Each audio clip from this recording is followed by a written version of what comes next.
Well, welcome back. The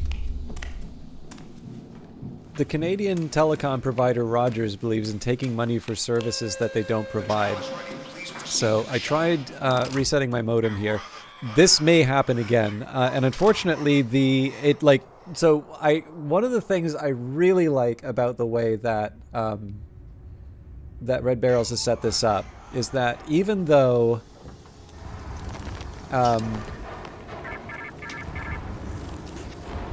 economies based on narcotics crumble. yeah, so even though I disconnected mid-session, Steal the drugs, hide them in the corpses of their customers, and for we will let you out. whatever reason it could get reestablished, they did not. So I believe what will happen here is I will get the credit for like the evidence that I found, but like it does not count against my. It doesn't count against my escalation run. Like I apparently am able to take another crack at this. I don't know if it's going to. I know if it's obviously going to be the same scenario, but I don't know if the same variators will come up. But anyways, I'm sorry. Like this is kind of why I didn't want to commit to like an XCOM thing, because I think until my new ISP is sort of established and I know like I can consistently stream and deliver, it's nice to do stuff that maybe doesn't have the. Okay, so obviously. Oh, this is worse. I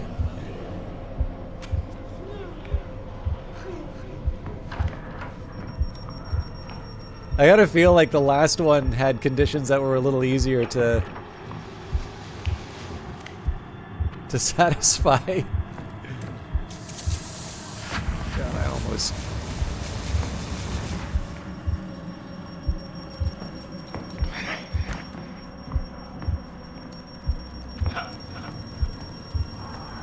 This is going to be character building.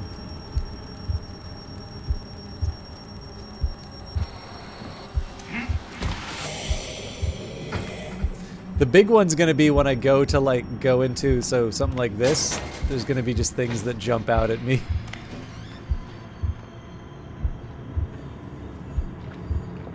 Anyway, fastest way to get out of this. Good God.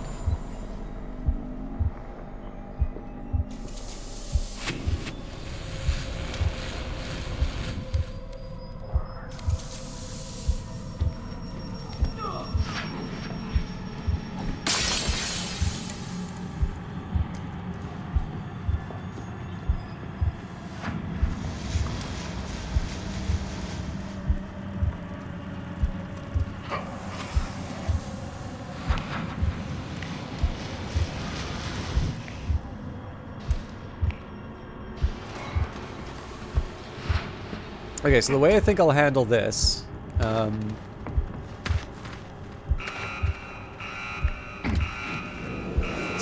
not good for my health.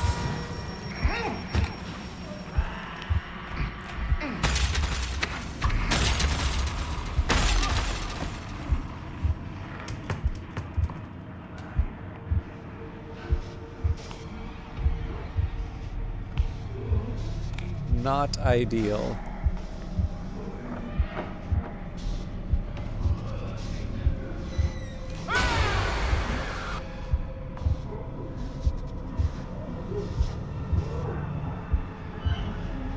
I could go for like the headshot here, but I think probably. Oops. Okay, that wasn't a fatal mistake.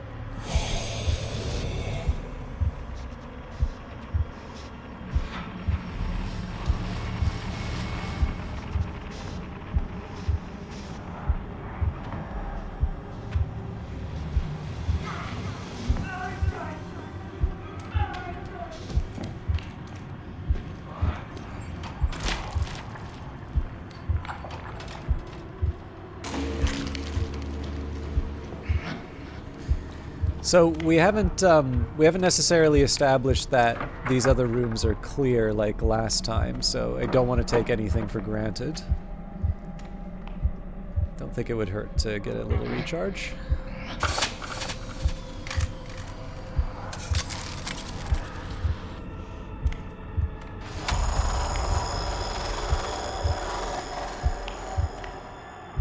I do want to take advantage of the I do want to take advantage of the stun when I can.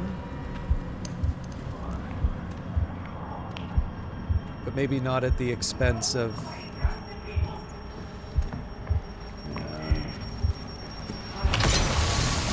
Damn it! Okay, that I can get back through normal health.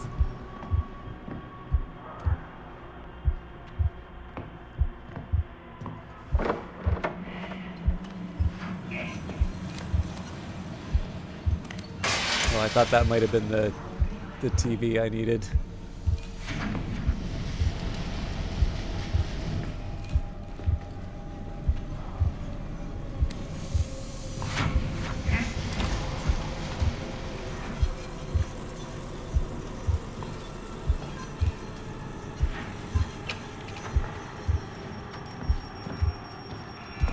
It actually isn't...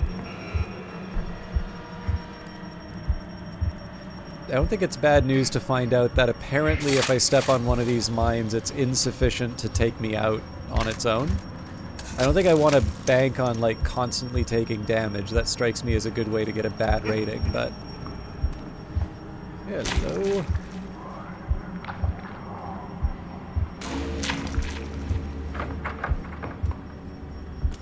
So again, where I can, I also want to find the... Okay.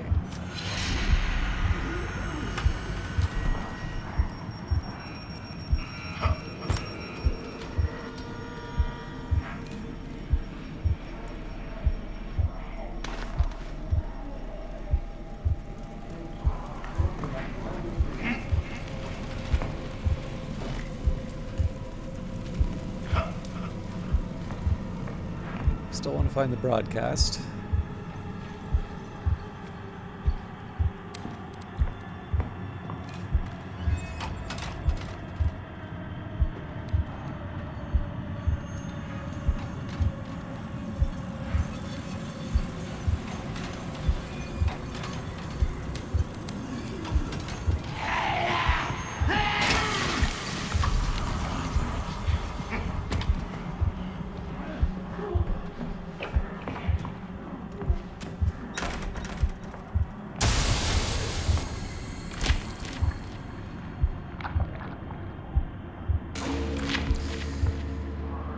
Okay, so I'm gonna have to give all this stuff back up when I well,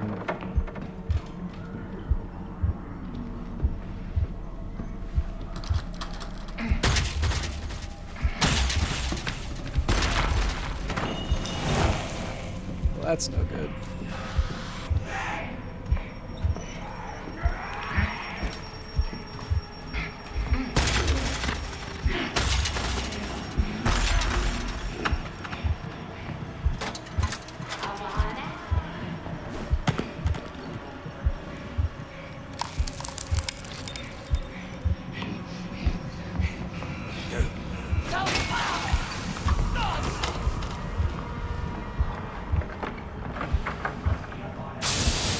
I'm a little mad that I threw that.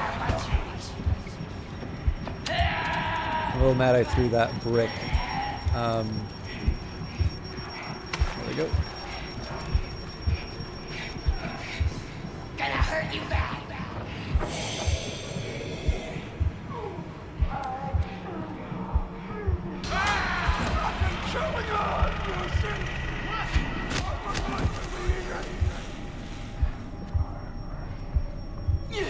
It's too much.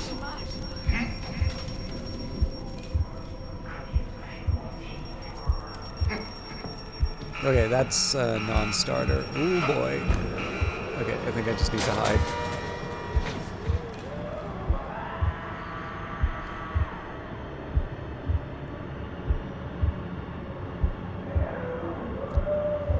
So as long as I keep my cool, there is no reason for me to like worry too much about this.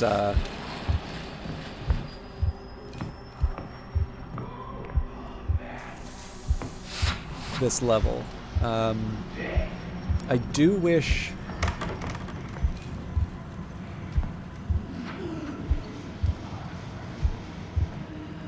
If they turn right, I'm gonna have to duck under the desk. Okay, no, we're good.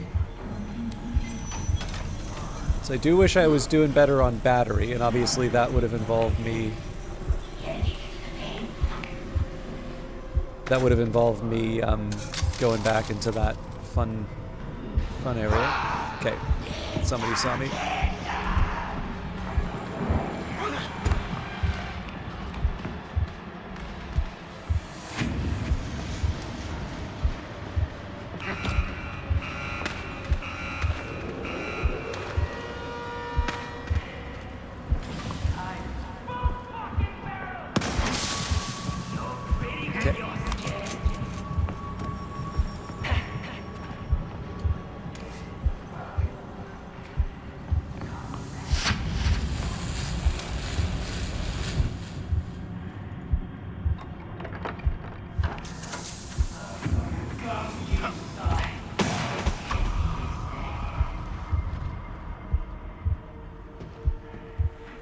Remember, I still need to find the broadcast.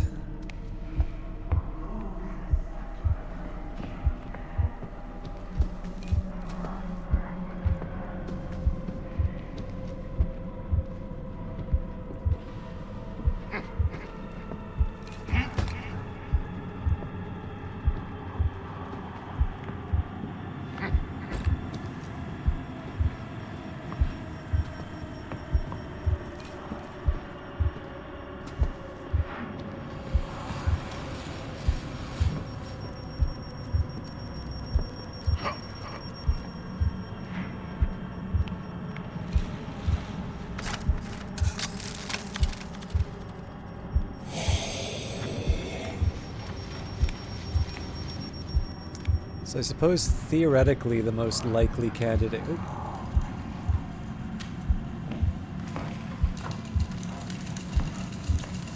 Theoretically the most likely candidate for me to find a... Oh, does this thing just not recharge? Definitely should have checked.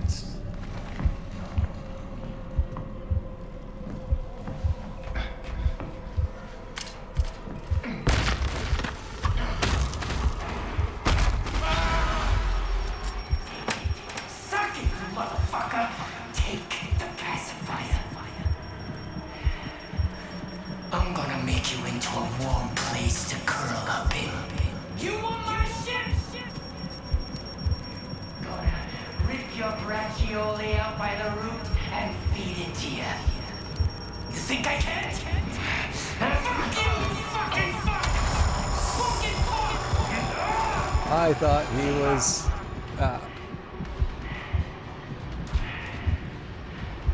I thought he was running away. Maybe he was, but... So...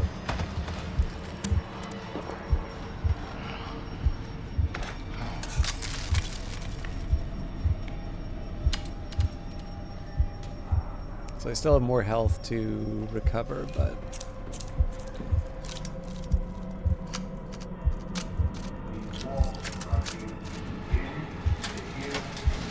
This is welcome. As is this. Okay, so... Bit more health. Thank you.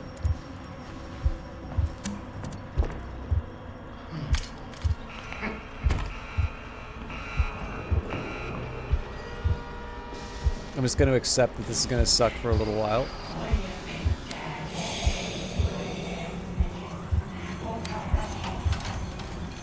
Okay, so I'm pretty exposed in here, but not for long.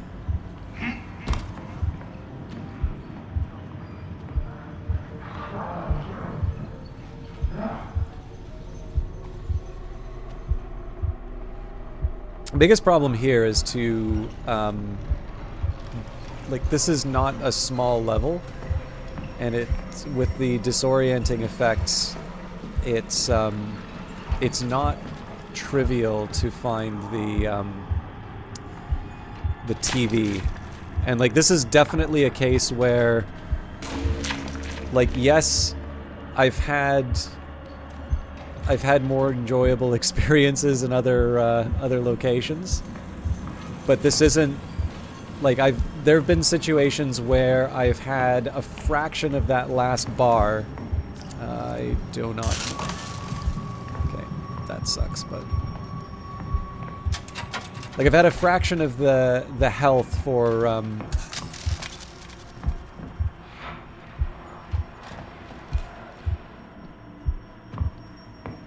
feel like I should have a bottle or something here.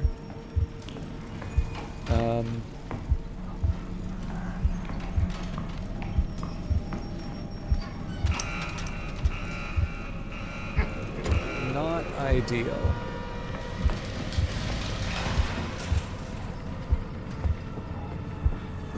Oh, this is the chemical plant.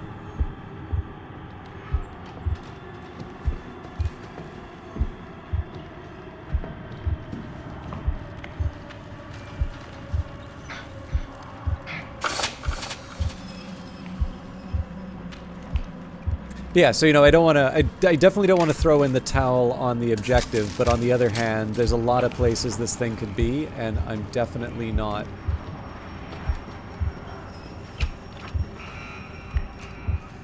I'm definitely not thinking in a straightforward way about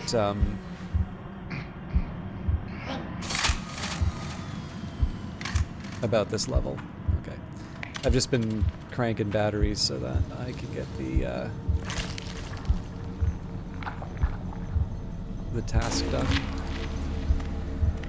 Okay, so one objective, assuming I don't want to... Damn.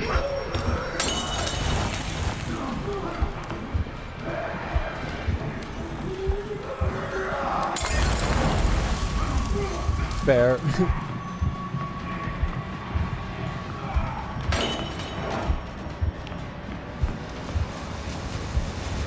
I thought I had health. Clearly I don't.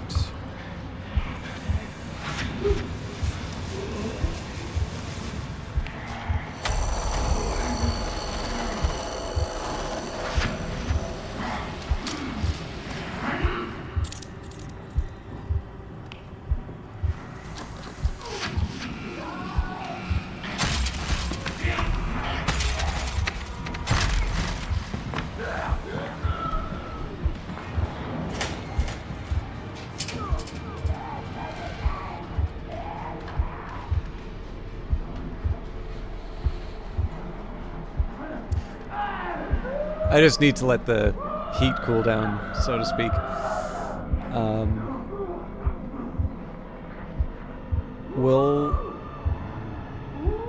I'm definitely appreciating how the low sanity makes it really hard to judge enemies by sound.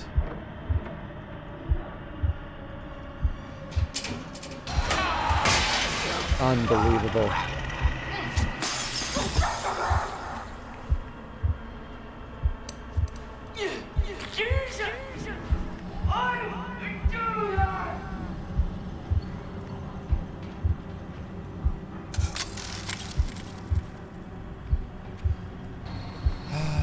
Okay.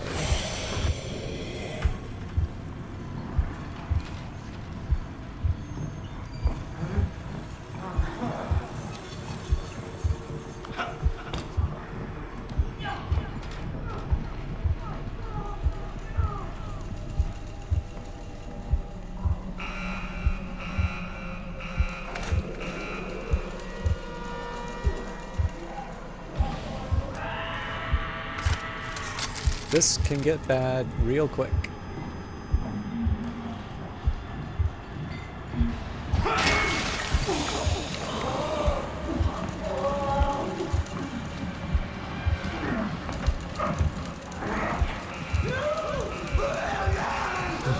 I'm assuming Franco's on his way back.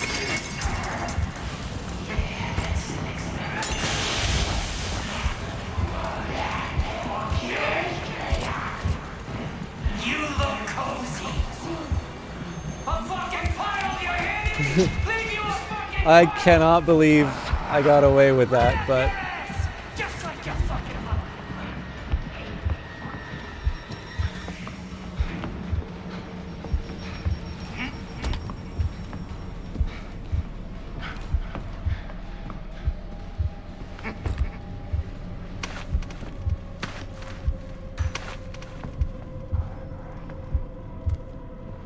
okay, chemical plant it is.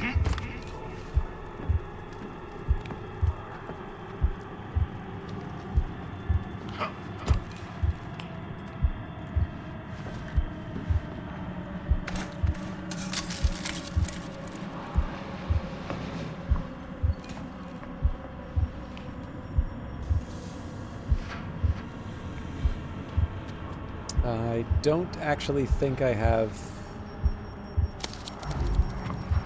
a credible way to cross. It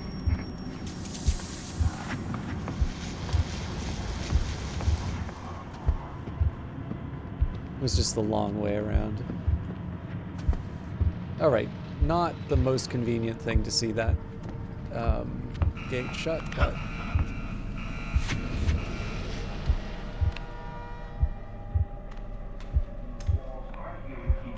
And again, sorry to be repetitive on this, but I'm still looking for the TV.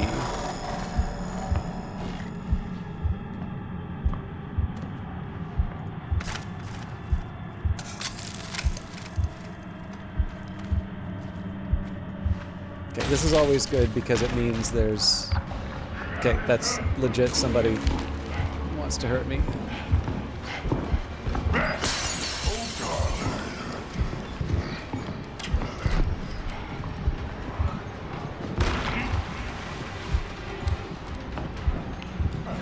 Oh crap! I got nothing.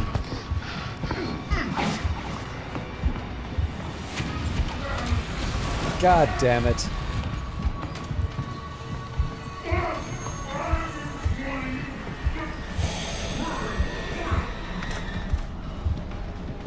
Okay, so this is definitely a point where I need to stop panicking. Suit up. I don't need the casino, so we're not going to be going back in there.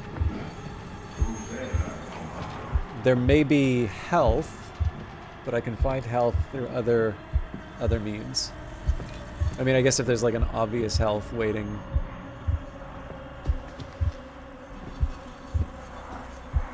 Yeah, so that was like the big fault on that one, and the one that I really want to sort of program myself against.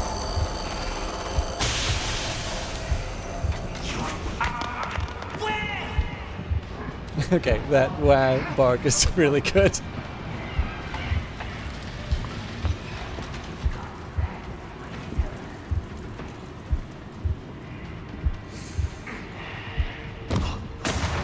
Okay.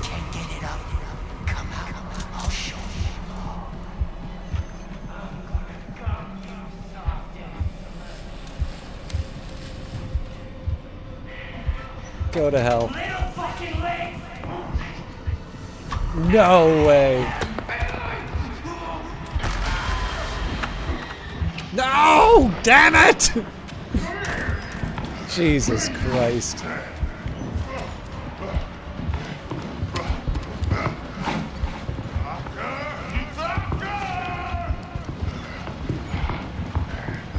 Oh, bad.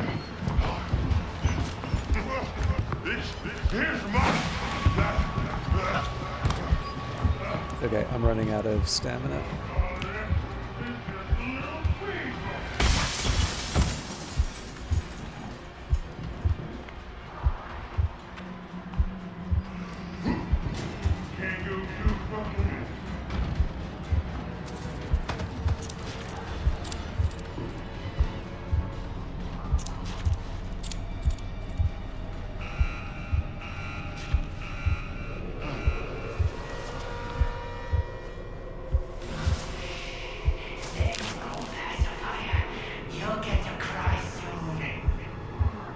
So I know where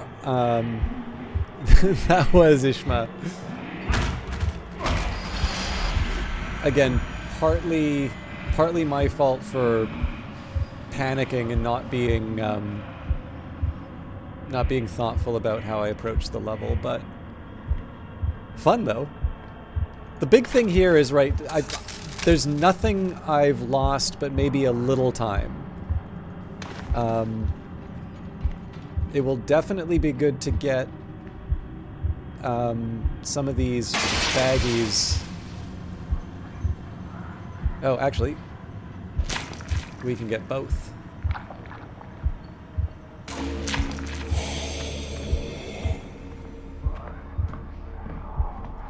I've actually, in this escalation series, I've had one way worse. So I've had,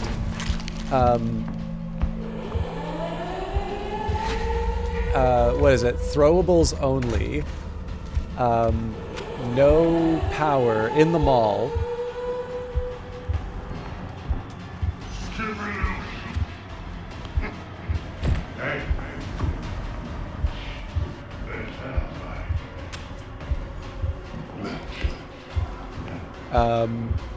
And then about, I don't know, maybe a fifth of my last health bar.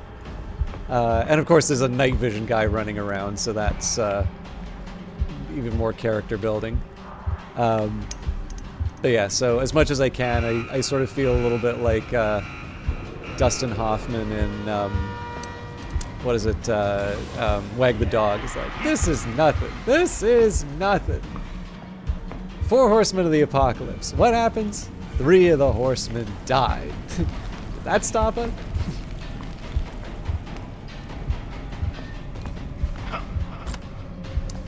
The real question here is it worth like scouring the level again for the television, knowing that I've been a bit accident prone, or just accept that I'm at the end of the mission and I should take advantage of the exit. I am slightly warmer to the idea of an exit, although we may meet Franco, which will make for a character building encounter.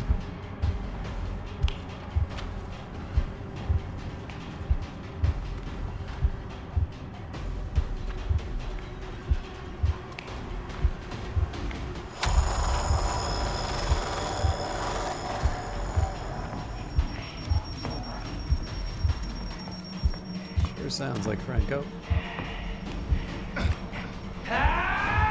Get back here! What's the fucking soup? I'm probably gonna get shot, yeah. Wow, that took a bar. Let me show you something!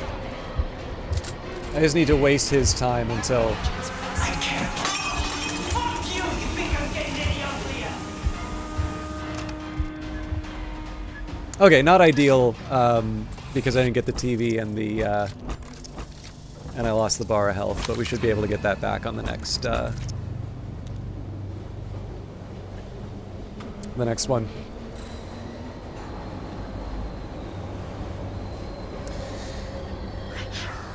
I do still feel kind of bad about the I do feel bad about the not looking for the TV though, because the thing is like individual decisions like that wind up paying. Like I wind up paying for that at the time I need it the most. Like the runs where. Taxman. Legitimate business is only crime that has passed a sufficient threshold of success. A sin that must be made clean by a government's I think tithe. I can manage this one. Empty the vault for authorities due, and we will let you out. Yeah, there's going to be a little bit of a pain finding the symbols, but I guess it depends on what the variators are.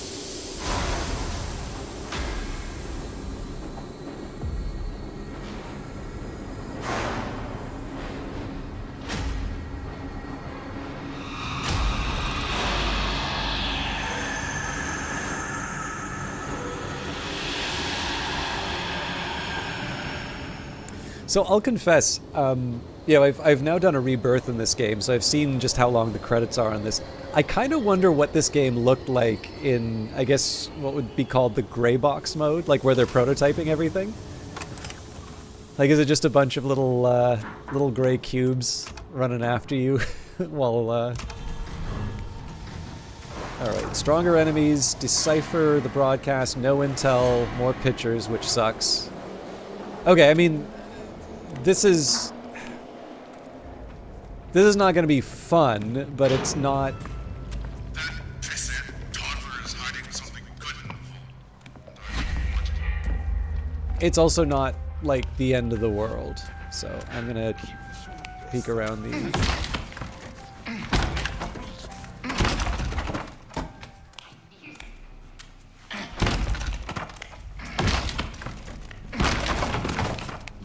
Alright. We're going to keep you safe until you absorb enough adrenaline. I don't think I'll have much use for this, but... I mean, there's always use for adrenaline, but... I think I prefer a brick. First priority, of course, is health. You know what? I don't always feel good to use something that gets me 2 health, but...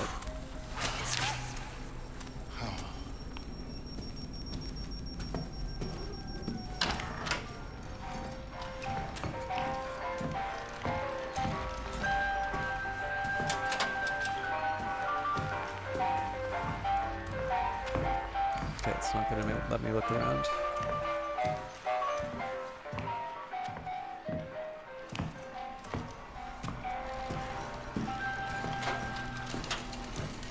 So before the action starts, let's bang open some doors. I know I'm not going to be able to rely on this for the whole level, but at least do it for the casino.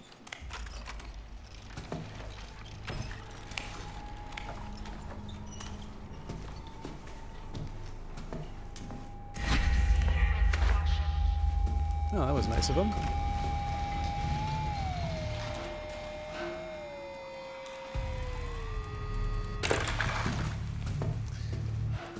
We are looking for the sun, the skull, and the triangle. That may be the same every time, I don't know. But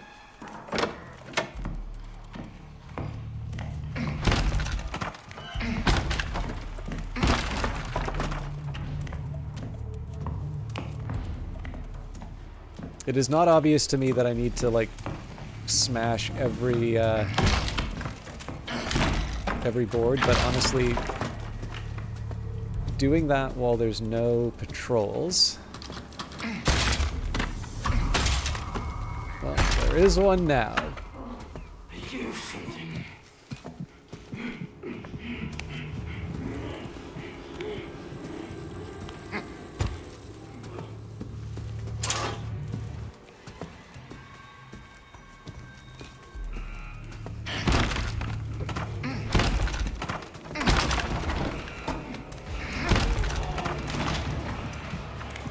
They'll do the work for me.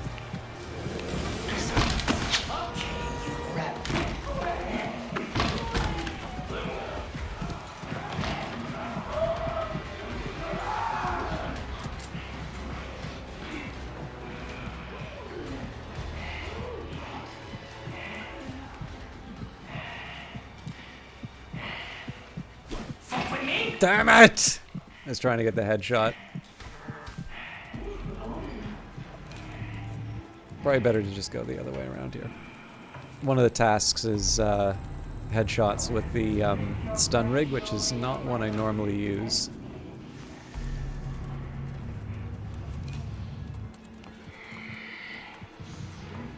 Peekaboo.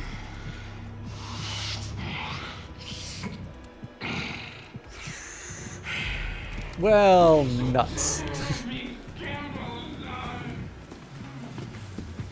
Oh, this will get bad. Damn it! Again, completely unnecessary panic, and it's costing me.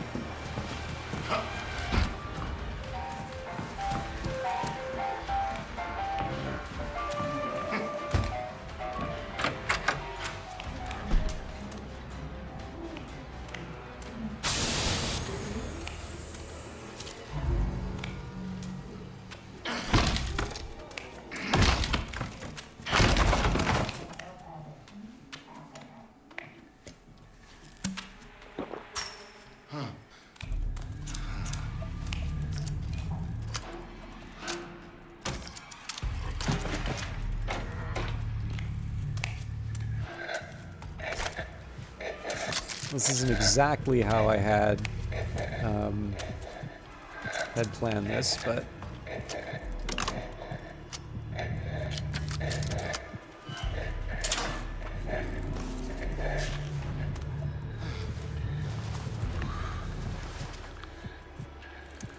given my tendency for foolish choices, I think maybe keeping keeping some health may not be a bad idea now.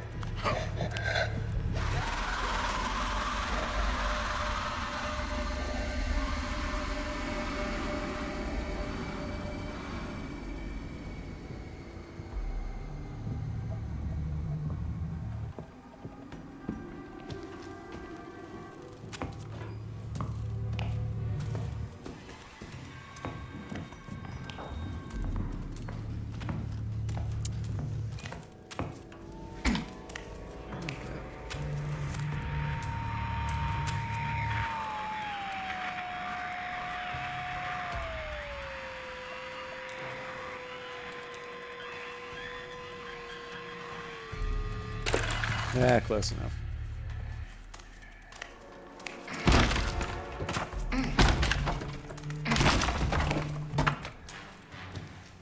This is another reason why I like doing the escalation mode shortly after a relapse. I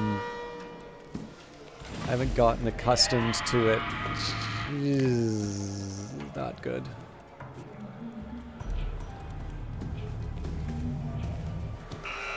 Ah, hell. Kind of force my hand here.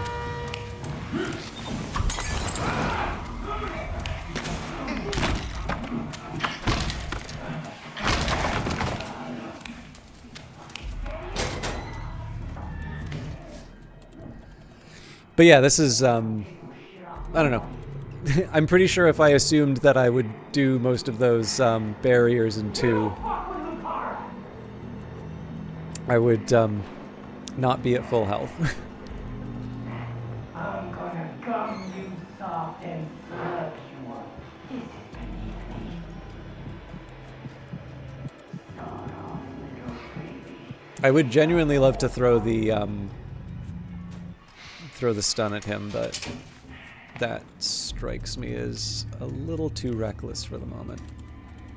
I do need to make use of this thing more though, so. All right, let's see what the upper level brings us.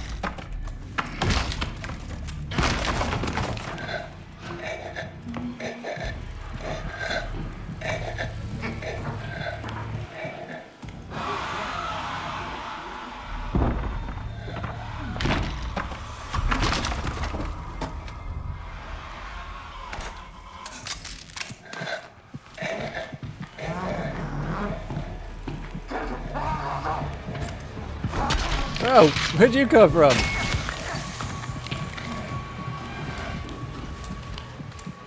Yoink.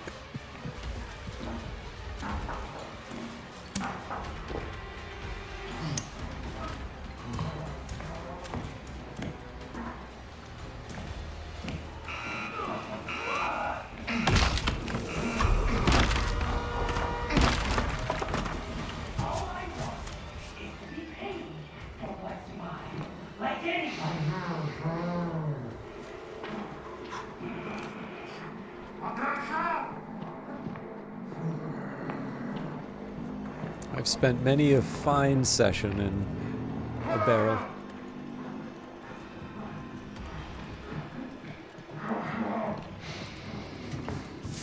Unfortunately, I am going to have to make more noise. Oh, but we got a secondary objective.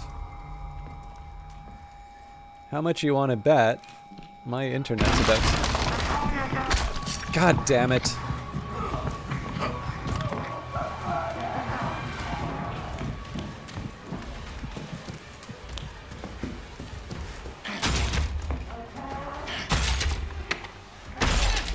At least that one was just a love tap, so...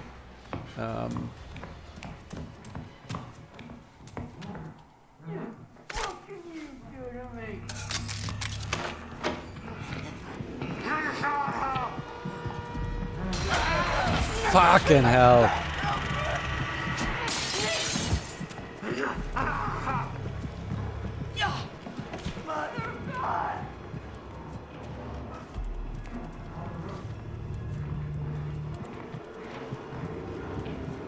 Anyway, momentary inconvenience notwithstanding, we've got the secondary objective at least. We don't have the primary objective, but that will... Well, one of two things will happen. Either I'll perish, and then I won't need to worry about it.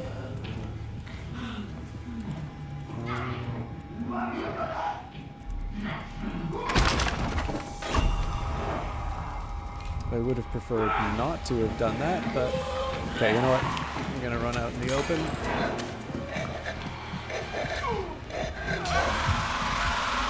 And I don't think I... Oh, wait, I do have something to smash.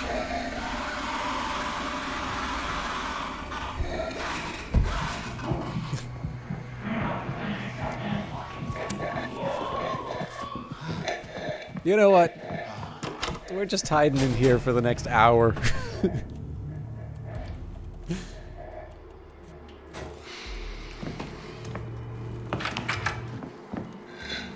I've said in the past that I do need to get a little more willing to,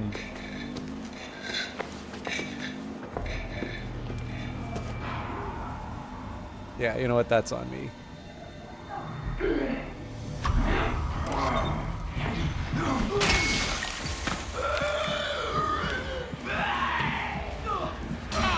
God damn it! Why?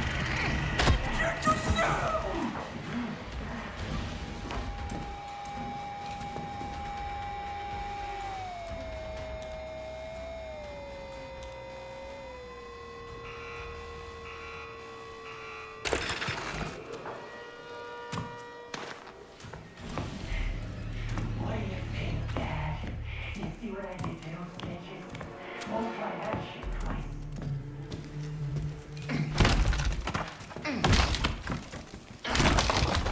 Alright, so it's been a complete clown show, but we do have a secondary objective down. And in principle, it's just a matter of time before I can get the main objective. Obviously, there's a lot of people. Okay. As long as I don't take any more damage, I can heal that naturally. I think running down long corridors isn't quite the way to maintain that health, but you know what?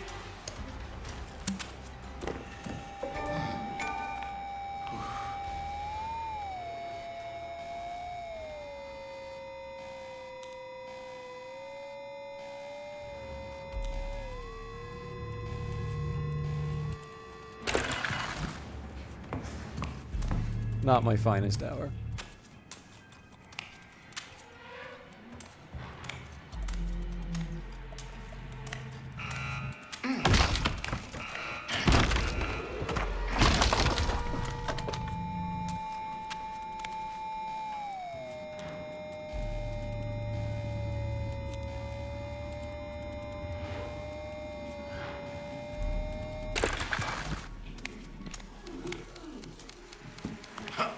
That's unexpected, but I am happy.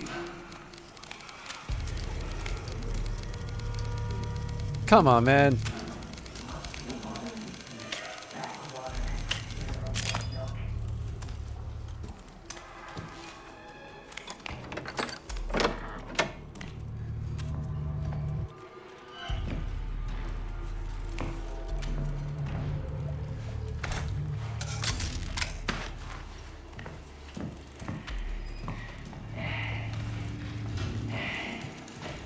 You think I let somebody call me Bambino? Little baby dick motherfucker?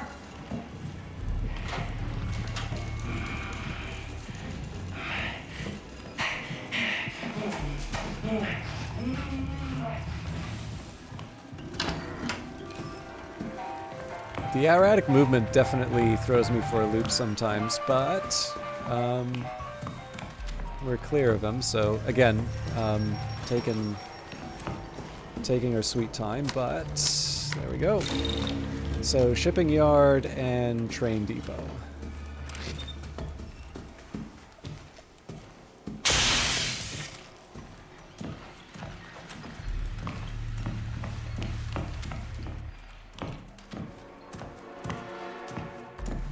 Guess it's better if I have this out.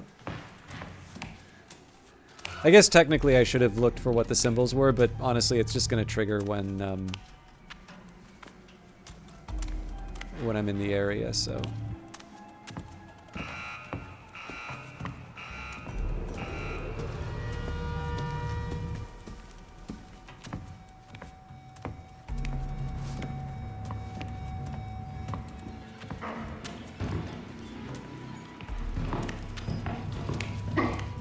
My clumsy little darling.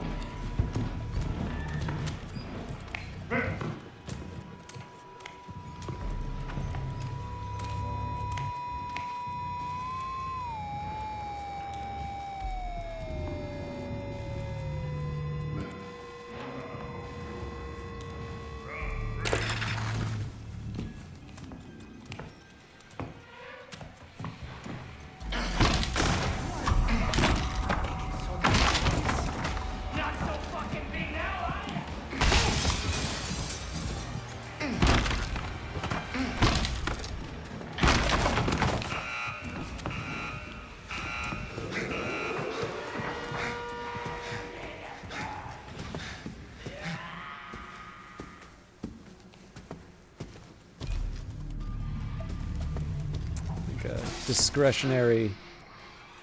Alright, oh, that's fine. So admittedly, that wasn't the most thorough examination of this upper level, but...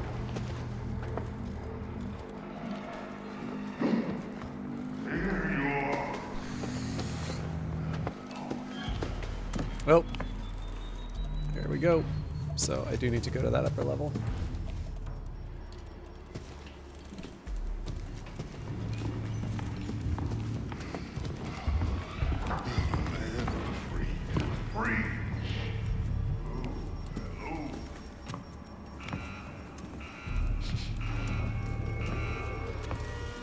Frankly, if it's Franco or if it's a push, God, what is it called? Flamer? Pitcher?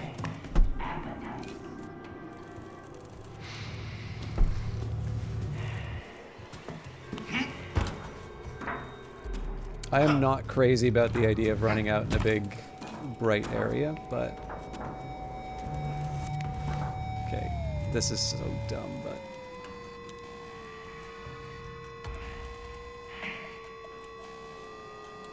I can't help myself.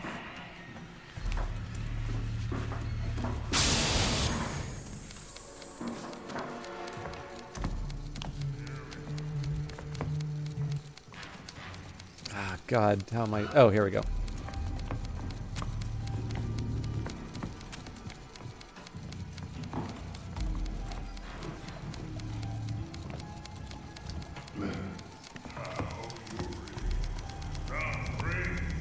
God, I'm too stupid for this. Oh, here we go, yeah.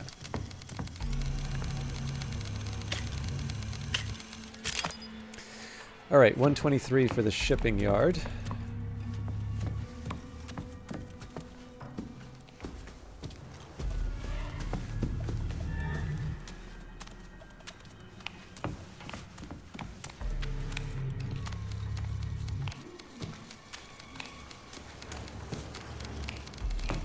I don't know if I need to do, like, technically I don't need to do these every single time I find one, but in this case, it's just a little easier.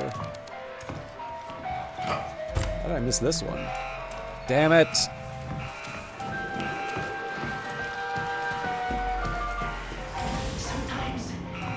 God damn it!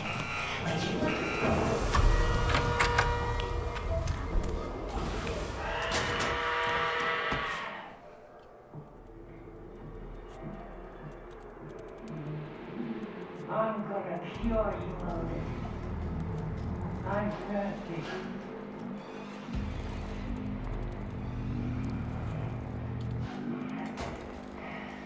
Alright, let him do his thing.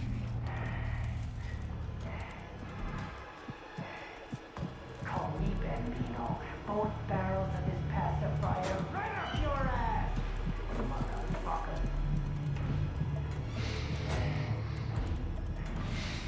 I will confess, it is kind of fun to hear him rant. You know what? I deserve that.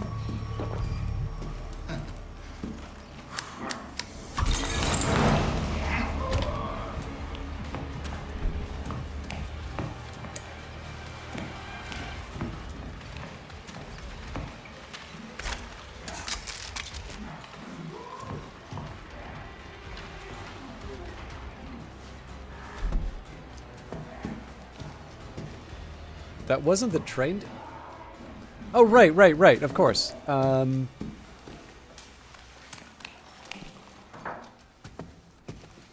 what's the best way for me to do this?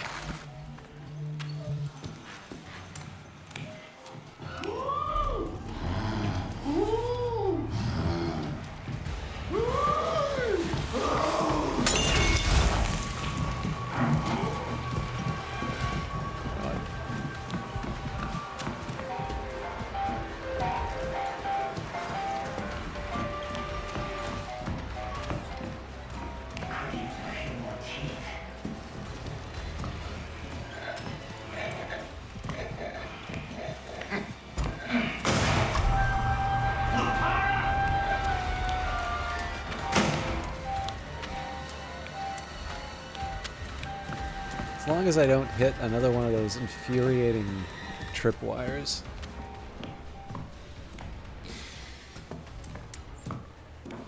Diplomatic way of putting it would be that this has been a a session of firsts. Then again, I'm also assuming that the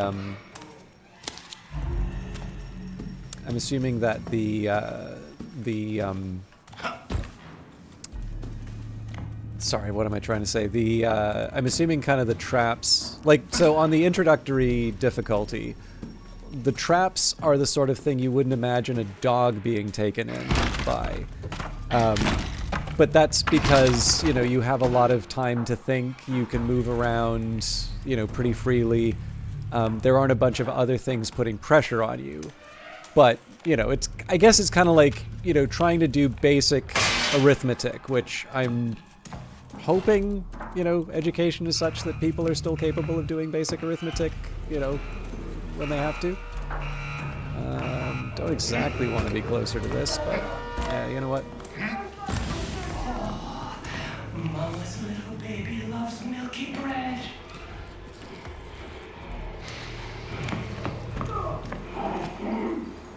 But it is a rather different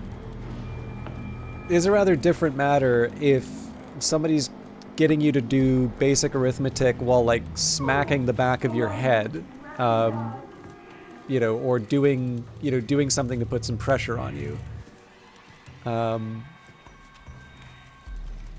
So, you know, likewise, things that, you know, so, you know, you play the game on introductory and you're like, why, you know, why would anybody step on one of these mines? And it's like, well, you know, when you've got 3 guys chasing you and you know you can't take, you know, 2 more bars worth of damage, yeah, you're probably gonna be focused on other things. Although that said, I still haven't gotten the courage to do psychosurgery yet. Also, I really need to make sure that I have the detector out, otherwise I'm not going to know when I'm in the area.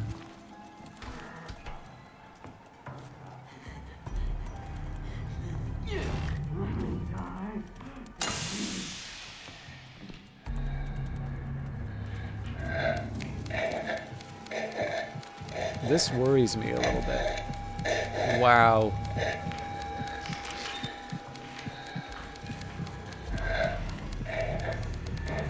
Okay, so presumably...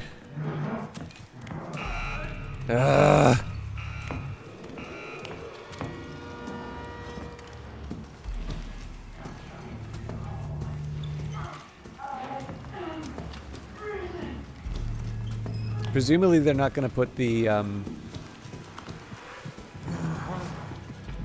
sleeper, like, right in front of the the object. I mean, if I have to, I guess I'll take like the damage, but I'm gonna try and get the sun without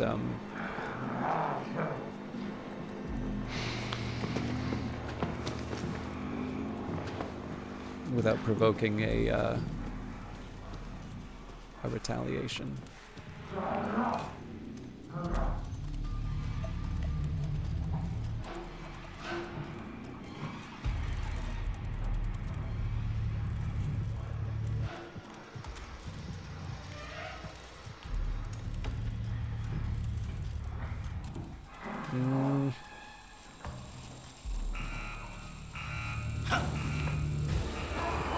God damn it.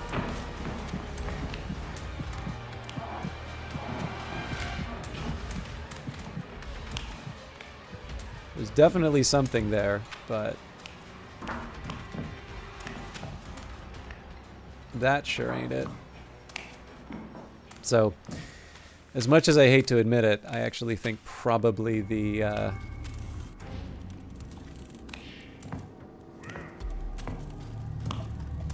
I think probably that previous area was the right one.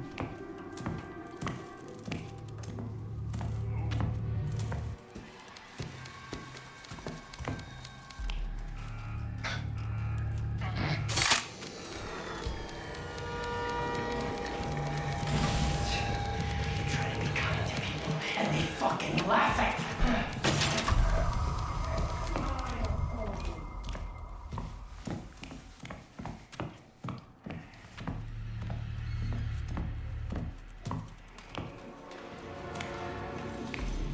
Okay. There's now... Yeah.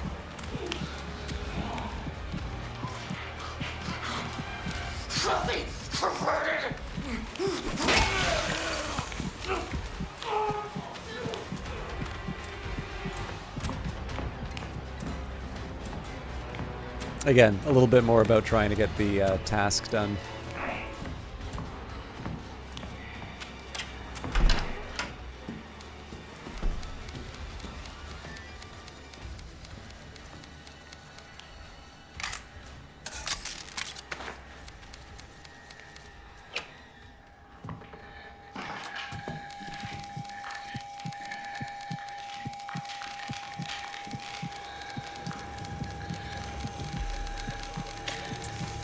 That was it. I don't... Ah, you know what, screw it.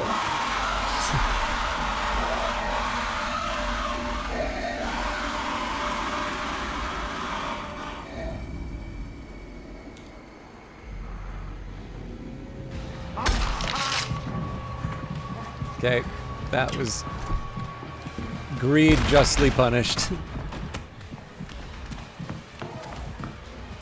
I think I can run and heal, but...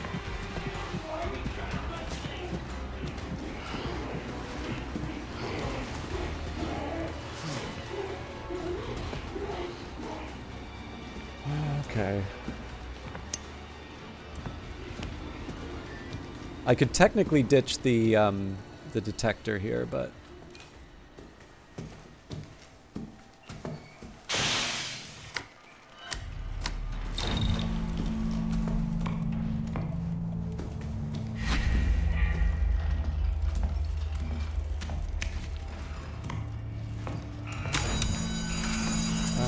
That's not gonna work for me here.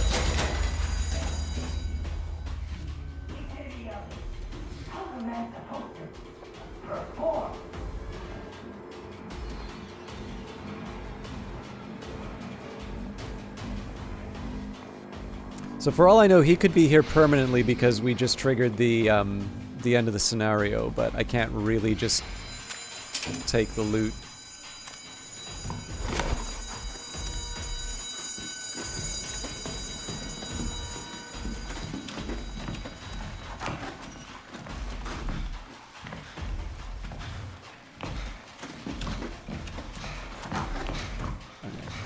I don't mind running to at least get to the dark. Oh, right, we have no intel, so I could be... I gotta go at the front of the casino. I'm in the wrong place.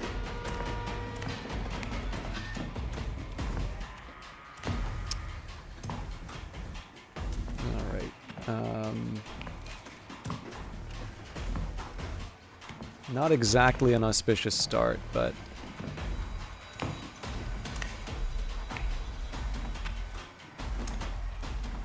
I guess in the worst case scenario I just drop something and run, or I drop something and use my stun. I prefer to keep the stun available for the... Okay, this is gonna get awkward.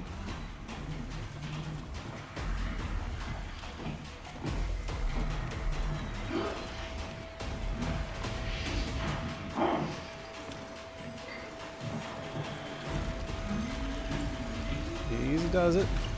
Don't see me.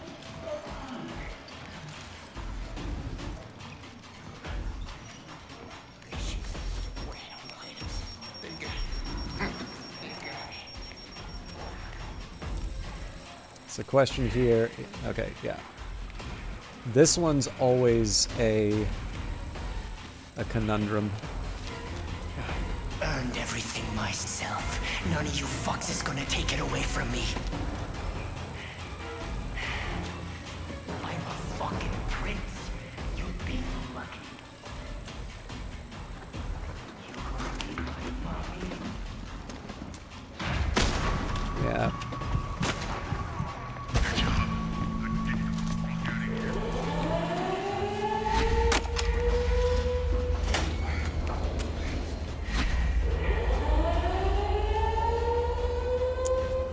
Hello, Tiberiosity. Thanks for stopping by. Sorry it's not XCOM.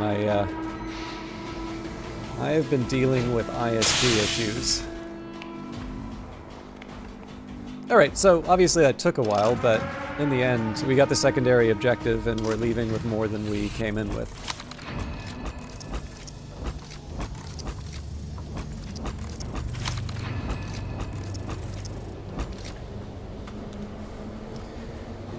I'm gonna do save and quit for a bit. Two reasons for this. One, I believe we've got a like full-on scenario coming up, so I should probably prepare for about an hour of activity. So now seems like, excuse me, a good time to do a bathroom break. Get a refill of my beverages, and I don't think there's too much. Yeah, so complete 3 trials, assuming that we complete the next one, we'll cover that. I only need one more headshot with the stun rig. And I don't think there's anything else for me to do with the current spec that I have. So, I mean, this is obviously going to promote reckless behavior on my part, but I think we can make that work. And I think we already took the daily, yeah. Okay. So yes, I am going to go back to escalation, but I'm going to do that after I take a small break. So for those of you who are either just joining us or... Yeah, no problem, Mishma. I will be coming back, but obviously if it's not your thing or you don't want to wait, that's totally fine as well. Yeah, I'm gonna, like I said, I'm gonna get a bathroom break, I don't know, a cup of tea or something, and then we will do a more substantial, like 45-minute one. So I will see you all in a little bit.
Okay, so full disclosure, I am basically ready to go, but my tea is not yet ready.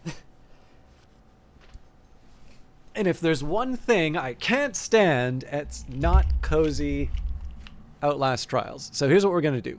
We are going to take the opportunity to read some of the evidence. All right, Road to Senyala. The Road to Senyala, Easterman, CIA interview, copy, Central Intelligence Agency internal memo, transcription of interview between Jameson Lawler, CIA, and Hendrik Jollett, Easterman, civilian, recorded Chicago, Illinois, edited for clarity, 33 to 36 minutes. Lawler, you were present at Mr. Dull's speech in Princeton? Are you asking me? Are you denying you were there? No, I just couldn't interpret your tone. You seem to already know. My point is that brainwashing has already too far infiltrated the popular imagination. July of last year, it was the front page story of every major U.S. city. 21 American prisoners of war refused to come home, red-blooded Americans who'd rather make their home in communist China. I read the papers. This is the question we need to answer. Why in the name of God would anybody, given the choice, become a communist? You're talking about thought reform. I'm talking about brainwashing. You've read my work. You have to forgive me. I was working strictly out of assumptions based in the German psyche in the lead up to the 1930s. This totally is, this could not possibly be more, Easterman has to be the Allen Institute, McEwen, I think. You've read my work. You have to forgive me. I was working strictly out of assumptions based in the German psyche in the lead up to 1933. Read material coming out of? Oh, no. That's exactly the assumption we're working off of. The basic truth, the notion of belief. It's exactly the same between communism and and National Socialism. You talked about that. The subtler menace, the upstream movement. The political truth backing into culture, into sex, advertising, music, consumption, drugs. Everything is language. Actually, everything is a language, yes. Your brother killed himself. Your brother killed himself in Korea. He was a lieutenant, I believe. You have this thing you do. You say things that sound like questions, but aren't questions. I don't say anything that's not true. We can't know. My brother died alone. The forensics were sloppy. You don't think he killed himself? A lot of strange things happen in war. Correct. Emphatically correct. What are you talking about? I have an opportunity for you to study what happened in Korea. We're holding KPA brainwashing subjects in Hong Kong. We need somebody with your bona fides to investigate. Copy, private correspondence. This is 1953-02-09. Private correspondence of Dr. Hendrik Jollett Easterman. My darling Irene, burn this letter once you've read it. The weather in Hong Kong is surprisingly mild, and I fear it was a mistake to forego my scarf. This town, I would shudder to call it a city, seems to be made largely of bamboo and damp cardboard, and I live in constant fear of earthquakes. The facilities for my research, however, are as stalwart as I would expect from the greatest army on earth, and my initial interviews have been illuminating. I feel certain that I will be able to find evidence undercutting the foolish business of Stanley's so-called suicide. I've so far interviewed 4 veterans and 1 Lutheran minister, all war prisoners, the Korean People's Army. I've yet to find solid evidence of specific psychological programming, but the degree of trauma is truly impressive. The food here is too spicy, and I miss you terribly. I know you don't like me to repeat myself, but I have found my letters to you before hidden away in your unmentionables. And really, you must burn this letter after reading. Yours faithfully, handwritten signature. All right, tea is boiling, or whether the kettle's boiling. I will be making tea momentarily, so back in a sec.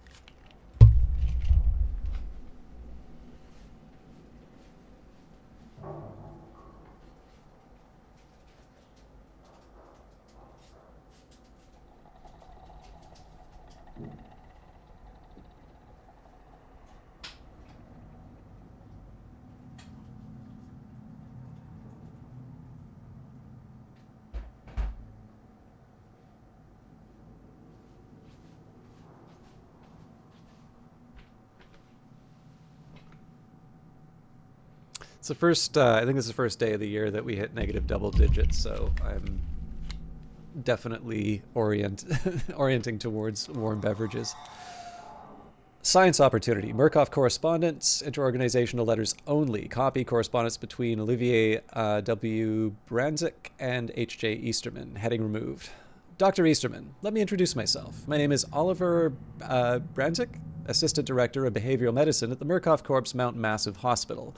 Of course, you're familiar with the Murkoff Corporation. Our mutual friend, Jameson Lawler, has been sharing with me your findings in Hong Kong, maintaining, of course, the appropriate discretion.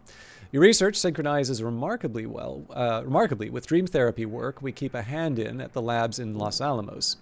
We've secured agency cooperation and bring you to Los Alamos to meet our team of researchers. You should find tickets and travel documents in your bedside table. I'd strongly suggest that you accept the invitation, as this letter is tangential to highly sensitive national security issues. Your knowledge of such activity, even without your active participation in such activity, could represent a security risk requiring some enforceable form of silence. But don't come simply to avoid punishment. The research our scientists at Los Alamos are engaged in is vital, inspiring work, well beyond any of the brutish, clumsy methodologies demonstrated by our enemies in the communist world. I was told you were a man who could believe in miracles. Oliver Branzik, ADMB, Mount Massive. Los Alamos. Murkoff Corp. Personal surveillance. Copy. Private journal entry of Dr. Hendrik Jollet Easterman. The New Mexico desert is as dry and quiet as Hong Kong was wet and noisy. I've been reviewing Dr. Wernicke's notes, and if he were alone in these endeavors, I would safely categorize him as delusional, irreparably damaged by the guilt of his participation in the Nazi business. Ghosts and fairy tale boogeymen. But his results have been thoroughly vetted, and I'm feeling unmoored from reality. The Horror in the Clay. Murkoff Corp. Personal surveillance. Copy. Private journal entry of Dr. Hendrik Jollet Easterman. Saturday. Perusing a used bookshop in Santa Fe, I found a book of monster stories collected from Weird Tales magazine, including a favorite of mine as a child. The story is feeble pulp, the work of a slavering fetishist simultaneously terrified and aroused by our dusky brethren's more atavistic modes of worship. But the opening paragraph struck me as oddly applicable to my new friends at Los Alamos. The most merciful thing in the world, I think, is the inability of the human mind to correlate all its contents. We live on a placid island of ignorance in the midst of the black seas of infinity, and it was not meant that we should voyage far. The sciences, each straining in its own direction, have hitherto harmed us little, but someday the piecing together of disassociated knowledge will open up such terrifying vistas of reality and of our frightful position therein that we shall either go mad from the revelation or flee from the deadly light into the peace and safety of a new dark age. It is May Day. Workers of the world unite. For those of you not familiar, The Horror in the Clay and I believe The Horror in the Clay is the name of the section, but this is the, I would assume, famous opening lines of Call of Cthulhu. I do find it very amusing the way I notice there is definitely acknowledgement of H.P. Lovecraft's less desirable beliefs. And completely fair. I think this is actually a somewhat elegant way to handle this.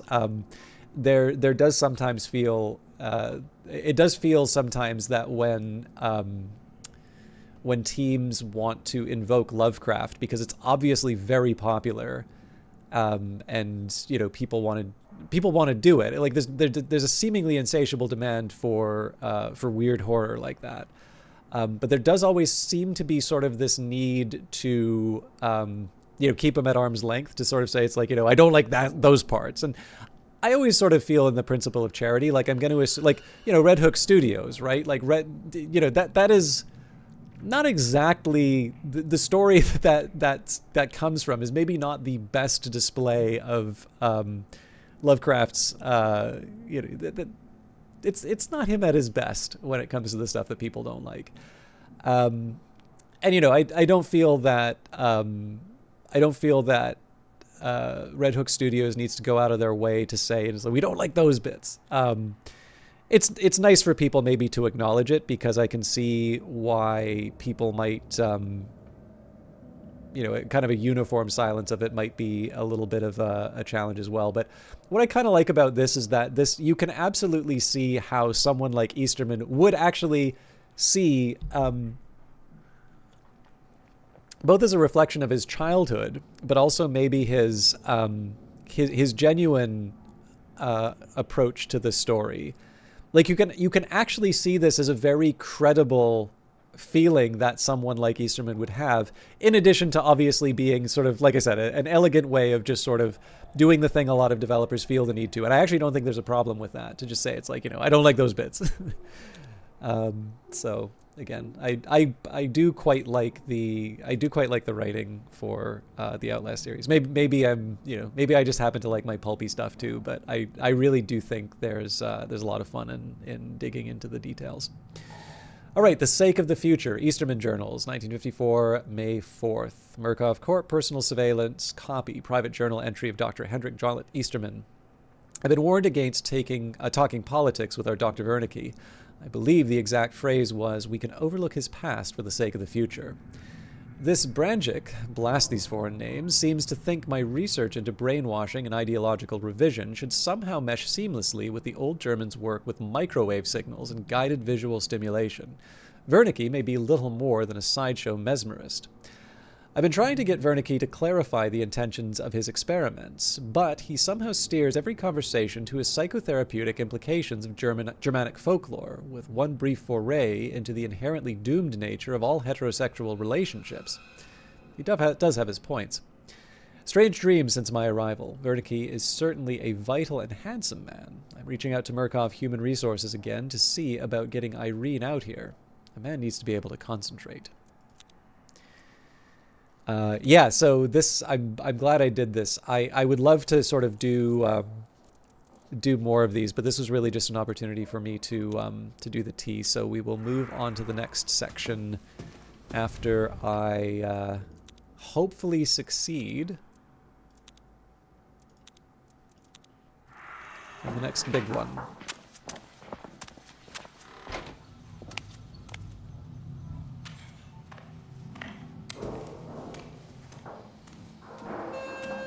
Step into the shuttle. The trial is ready.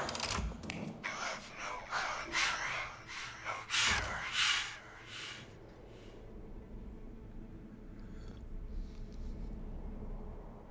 Let yourself be loved. Interesting. I'm gonna go for the booster. You are an adult. The youth will not obey our orders and must be corrected. There are children murdering adults in the root canal. Punish the children, Okay. and we will let you out. The extra stamina is actually a nice find for that, I think. Depending on what the variants are, this could get tough, but I really just need to get to level 10. That's all I really need.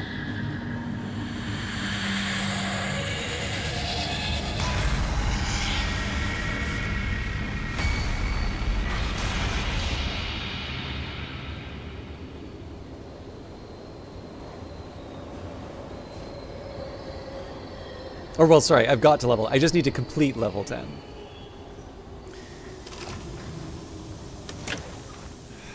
Okay, what are they going to kick my ass with? Bad apples, stronger enemies, extract organ samples, no amps, deadly... Oh, crap. Wow. Please proceed.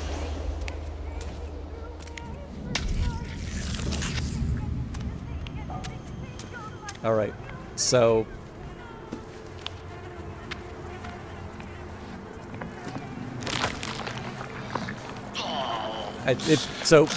I mean, Deadly Prime Asset on my own means one thing.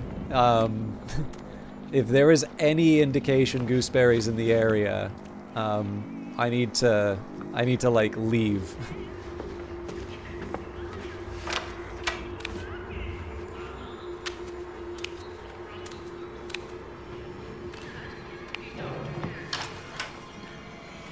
There is a way I do like the last bit, which is a little riskier, and I think if we're on Deadly Prime Asset, I need to... Come in, come join the party. We're all going to have such fun.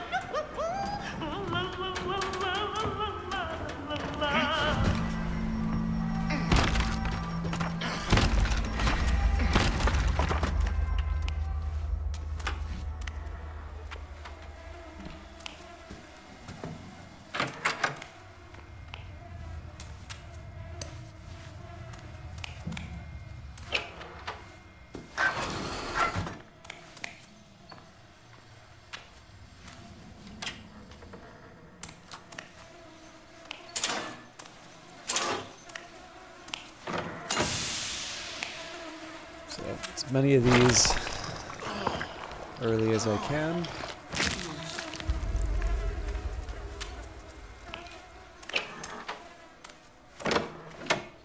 Now, obviously not the only... Mother Gooseberry is not the only thing I need to worry about here, but again, as you might imagine in just about any scenario, if you have an enemy that's capable of completely ending the encounter, you obviously prioritize accordingly. Okay, not fun.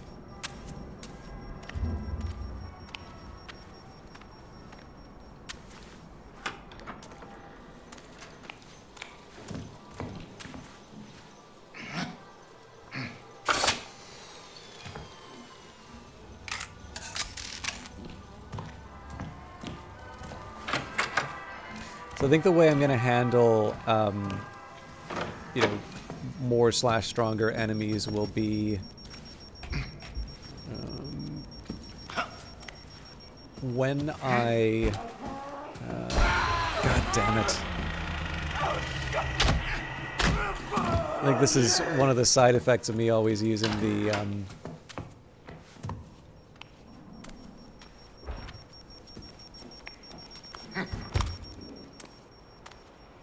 This is one of the side effects of me always using the rig.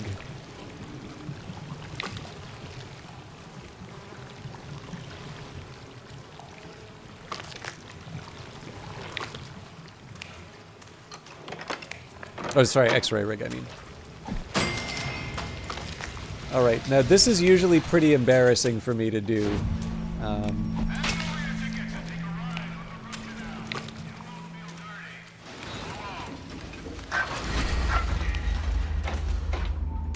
Definitely not above using these to clear out some of the hazards.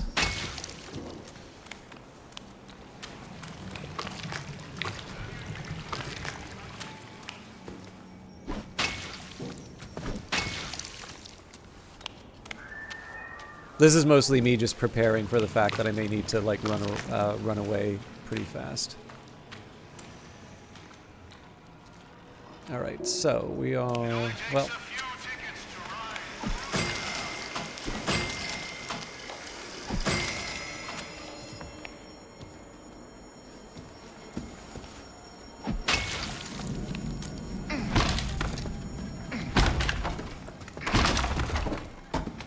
Obviously, I'm defenseless here, so I want to be careful. Well, sorry, not entirely true. I've got the stunner. Okay, easy does it. That's one. Only two more.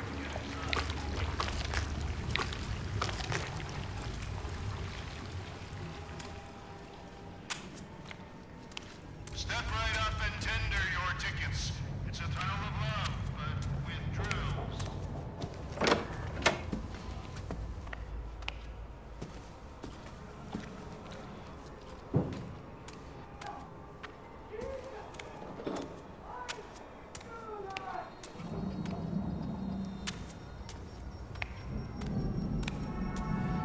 Okay, so... Damn it. How about I...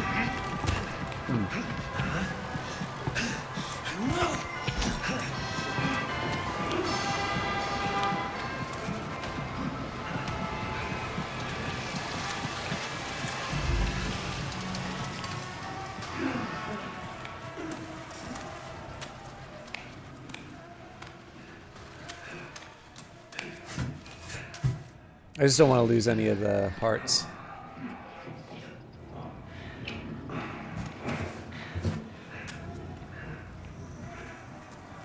So.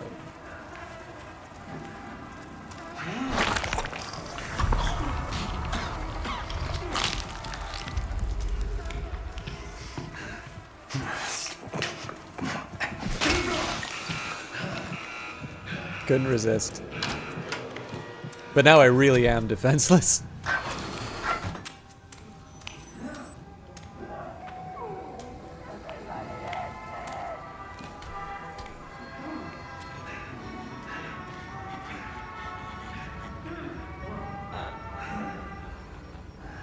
So that's the fair.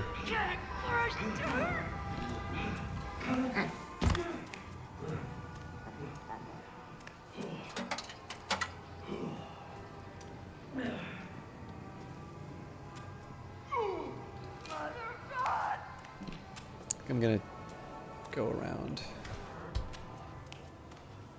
I don't think banging through the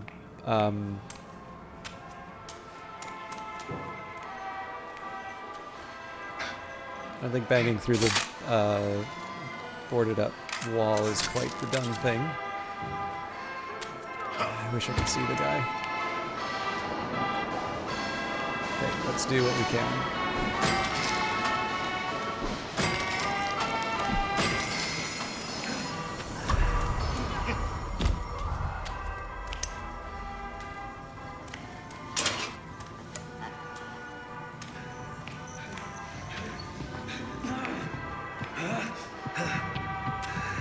Let's not provoke him anymore. Let's just get our ticket and run.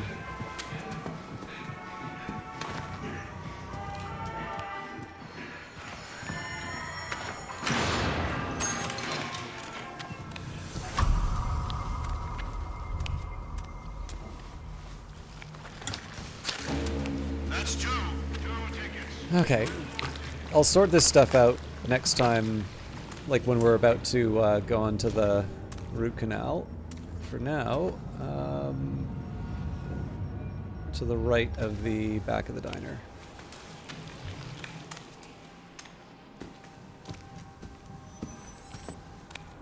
And we've already got the objective.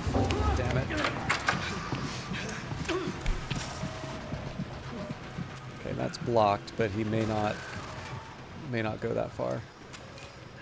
That would be awesome if I could make these this far away, but let's not leave it to chance.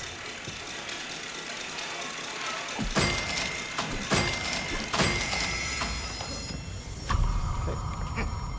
Again, no need to provoke.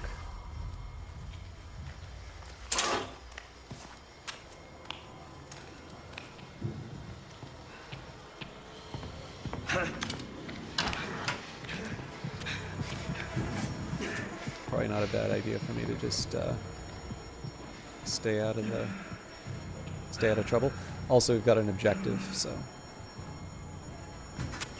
okay.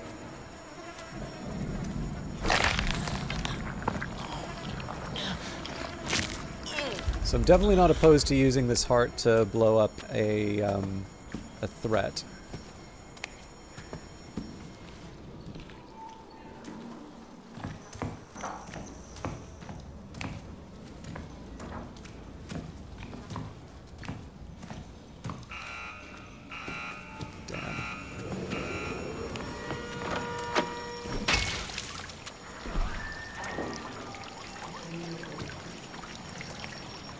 I don't have anything to throw.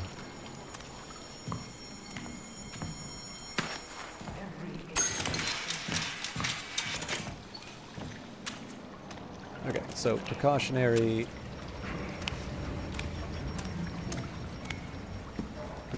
antidote.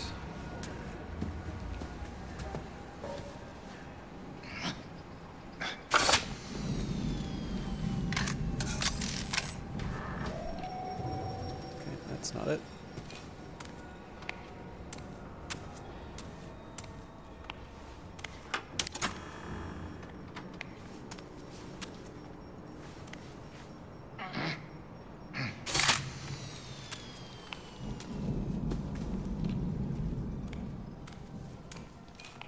So part of this is really just disabling things that may cause problems for me later on. Normally, when I've like run through the level at the end... Oh right, I don't have amps, that's why I'm...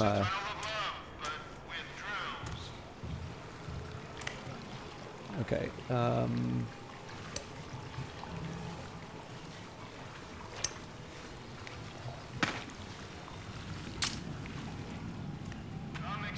I may regret not bringing the health, but again, we're kind of running with the assumption that the enemy we're really worried about is Gooseberry, who can kill me in one shot. Smile. And for a smile, you need Watch yourself from the student fellow. You need a mouth, Dr. Daddy. And for a mouth, you need a face. Look at that pretty face. Who invited you to my daughter's tunnel? Oh, everybody's invited in, Dr. Daddy. It's a place so wonderful, nobody ever thought to leave.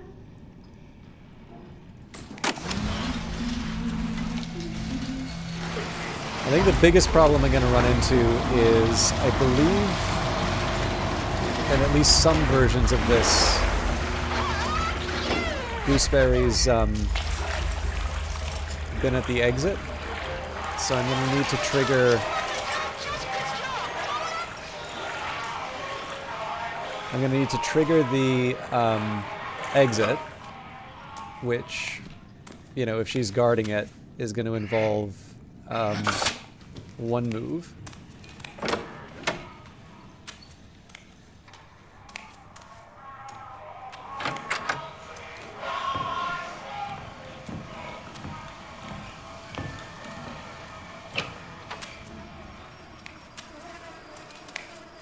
And then if she is guarding it, then, you know, I'm going to need to, like, hide for 10 seconds to make sure that she doesn't get her hands on me. Because, again, as much as I want to be ballsy with the moves, you tend not to want to be ballsy when it comes to something that can one-shot you. Okay. I think the smartest thing to do here is just to run as fast as possible. So we'll probably get detected, but yeah.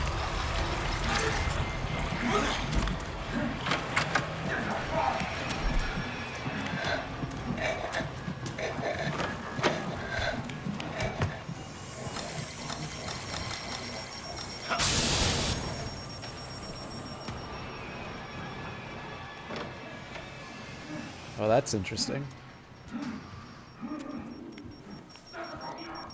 I'm also forgetting how slow I am with the, I'm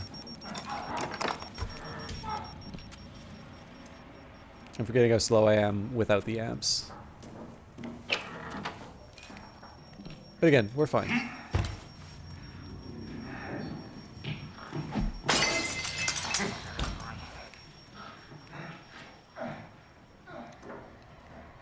Not normally something I would want to do, but I can see that trap being a problem in the future.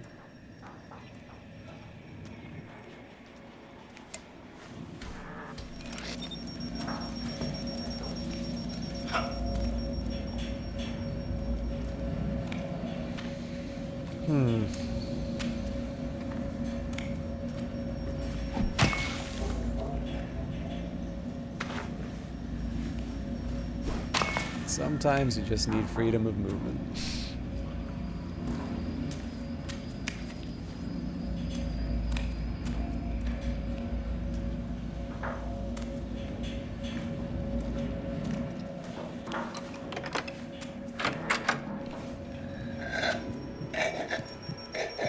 So he's probably gonna freak out, but...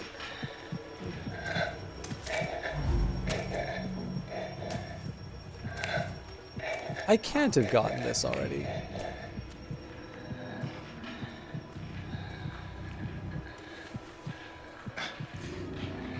So there's a side of me that wants to bash open those walls, but I think getting some progress with the kids might be a better idea first.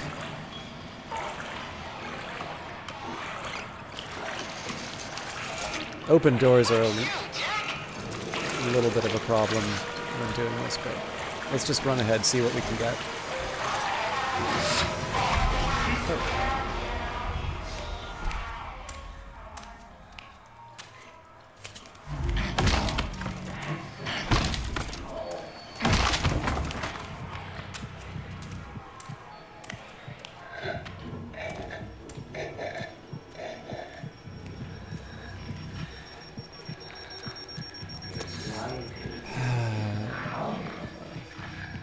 This is inconvenient.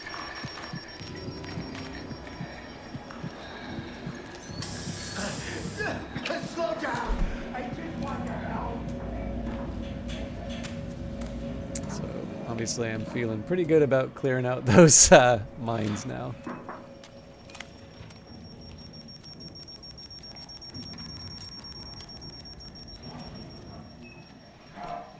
Something tells me that working through the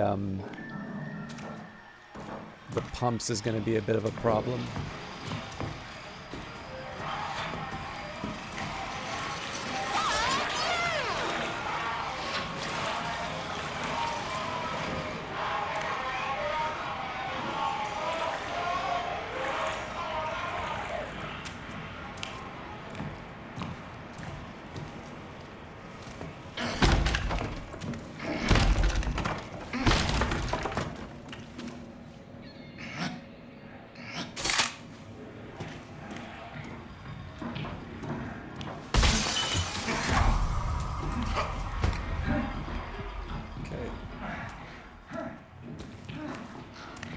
You know what? Let's just give it some time.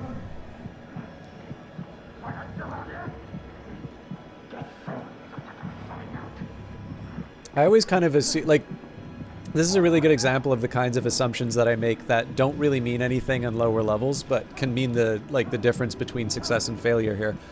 I see that upward section is like impassable, right? Because I think the first time I ever died in this game was, okay, well I can like just test the fire to see how much damage it does, and like I think it insta killed me. I don't know if that's still the way the fire works in this game, but like, you know, obviously I felt like a fool. All right, I think this would not be a bad one for me to just sit out. I'm lucky Henrietta hasn't shown up. But yeah, so like, you know, you learn that lesson once, right? Like, so if there's something that insta kills your character, you know, you don't touch that thing again unless it's by mistake. Now it may have changed. I think I'm just gonna.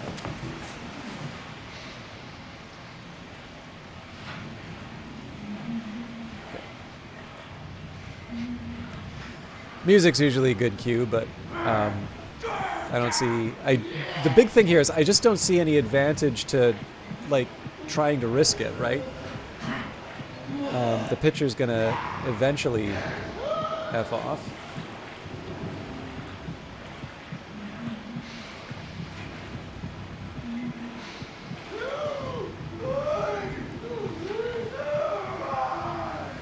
Like, this might be an okay way to go. But of course, if they turn around in that doorway, I'm going to be moving slow, so...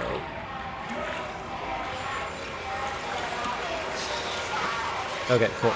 We're good.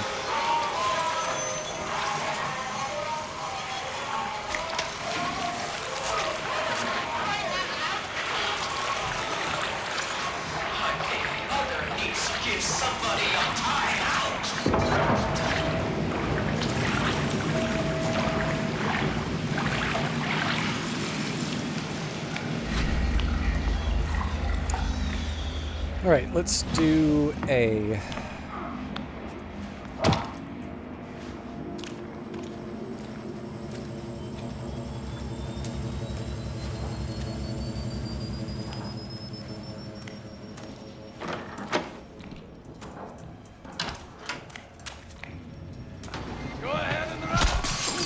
I wasn't even paying attention.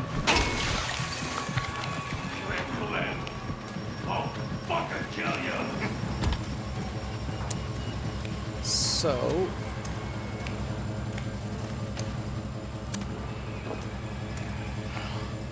I'm down 2 defense mechanisms for that little mistake.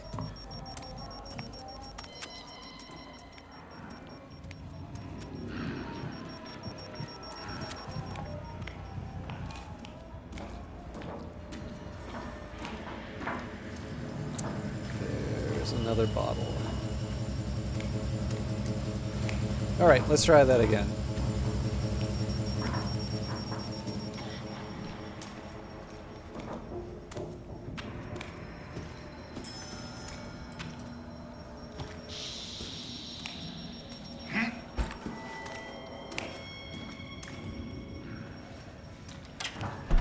Okay, so this is a marker. Couple bricks by the door. Now, I don't have my slippers.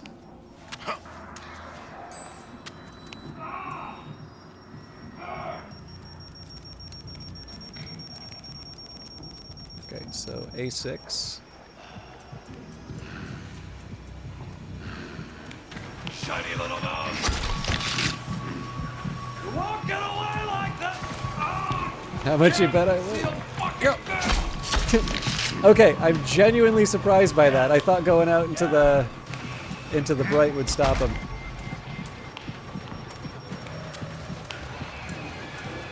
So,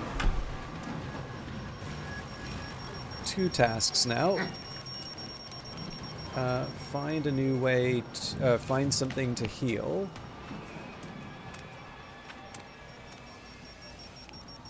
Which, admittedly, are a little scarce because of my misadventures.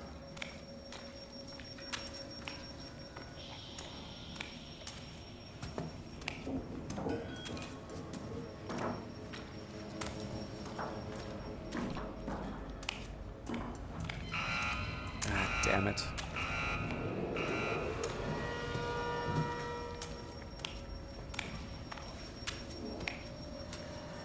Sounds like a pusher. I don't know for sure, though.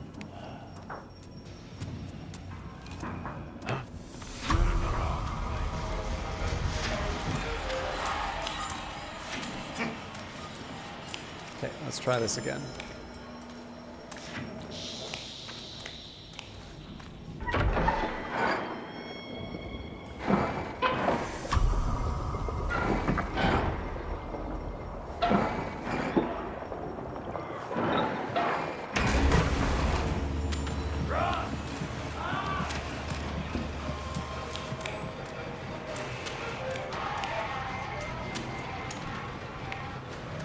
Okay, so 2 things for me. One, okay, ambrosia.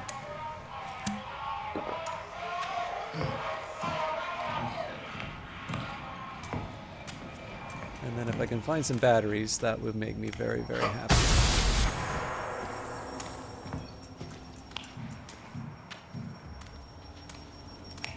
Now, I believe the upper pumps are going to be where Gooseberry shows up.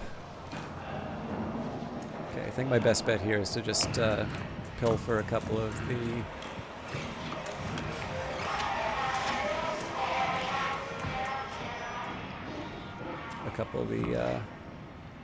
batteries from this.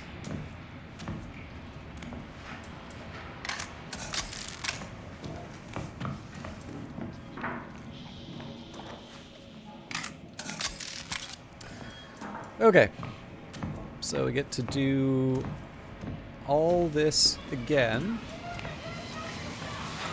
but I get to do it with an enemy that can kill me in 1 hit.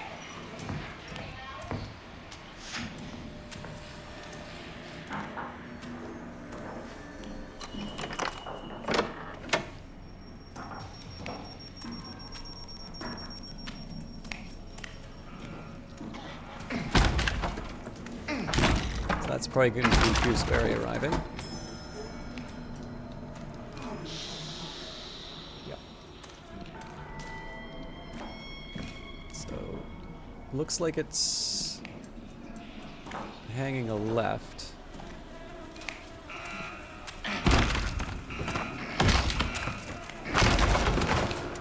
Oh, come on.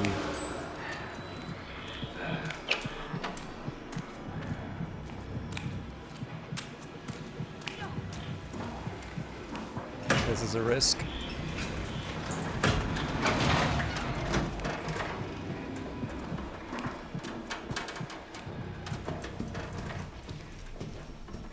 Okay, so look for the C5 sign if I need to beat feet. Okay, so normally here, this is where I would, this is where I'd hide, but Henrietta's in the level now, which means if I stay put, I'm putting myself at risk in a different way.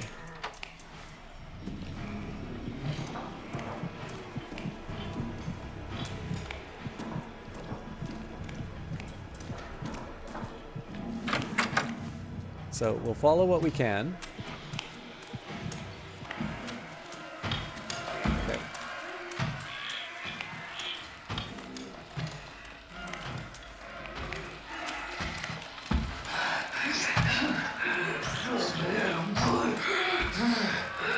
I'm gonna double back.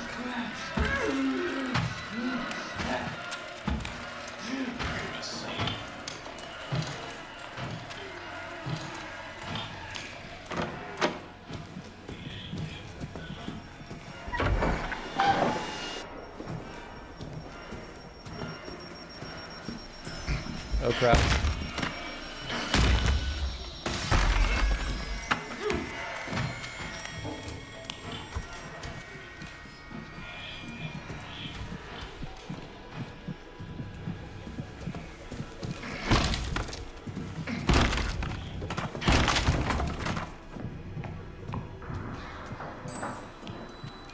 So sadly, I think here, my only real option is to wait Henrietta out.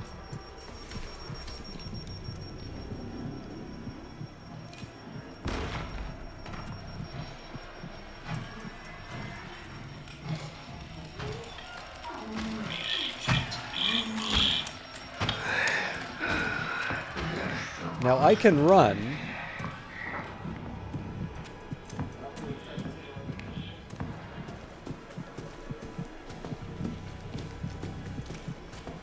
It seems like I'll get a little more mileage if I just stay cool. Obviously, if I hear gooseberry, I'm gonna freak out, but...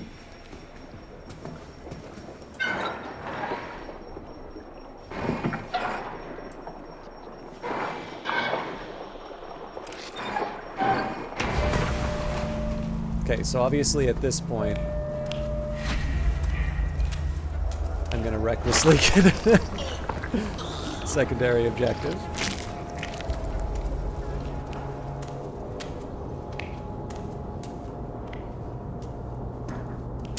But in one case, we want to run out the clock on Henrietta. In fact, it feels like we may already be there. Either she moves slower than I think, or we're clear.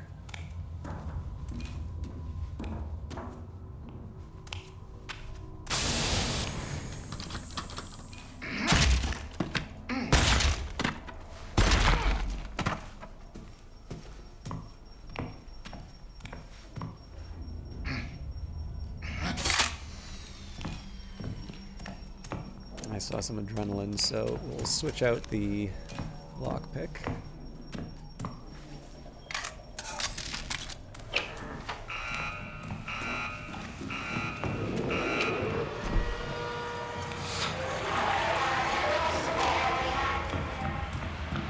So I'm just going to try and push this.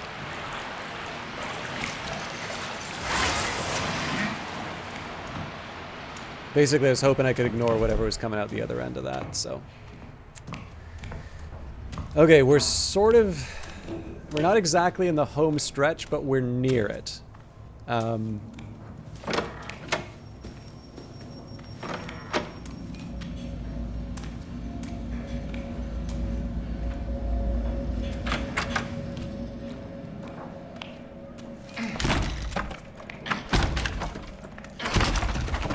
Given that Gooseberry's almost certainly going to be chasing me around here, you know what?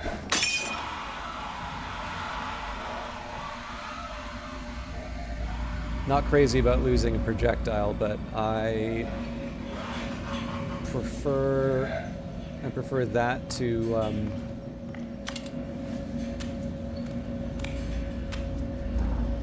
getting hit by a mine and the screamer. So I have a pretty particular way that I do this. I don't know if it's consistent with, like... Oh! Damn!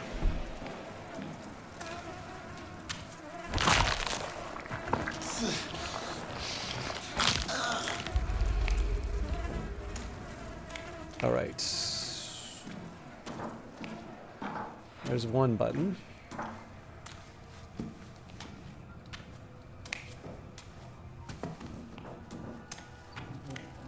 Am I actually this foolish? Okay, button 1.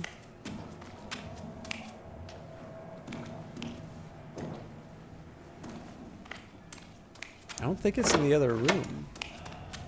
Oh, crap.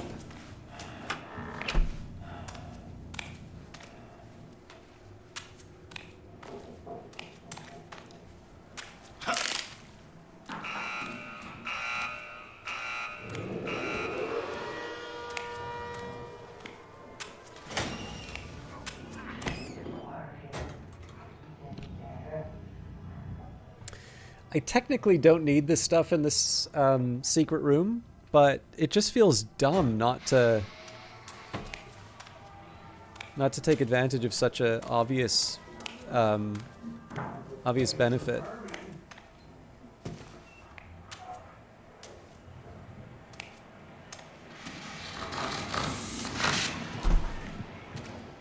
That is not conducive to my health.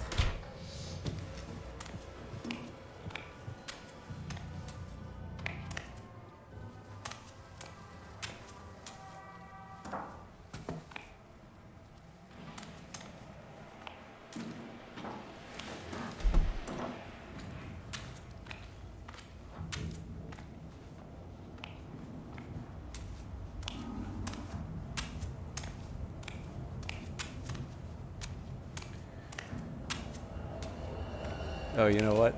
It might be something silly like on the other side of the wall.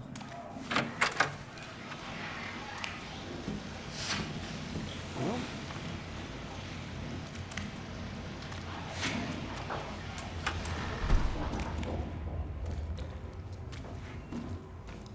Okay, one button. Nothing obviously on this side.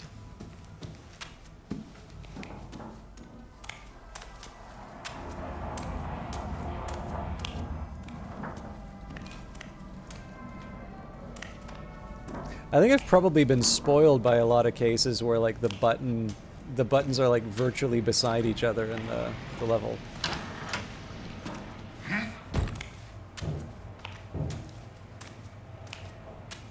Because I am feeling particularly dim looking for this one.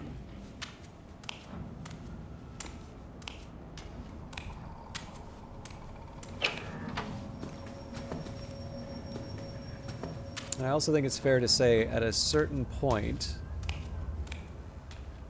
it's too far away to be credible.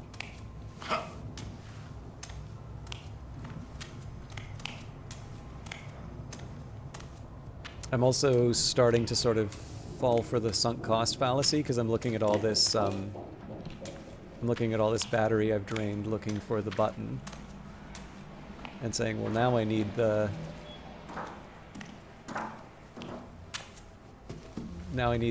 super battery, otherwise, god damn it.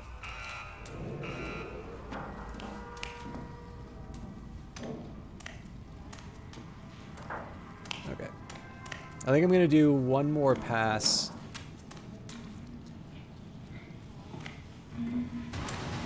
Shit. Shit.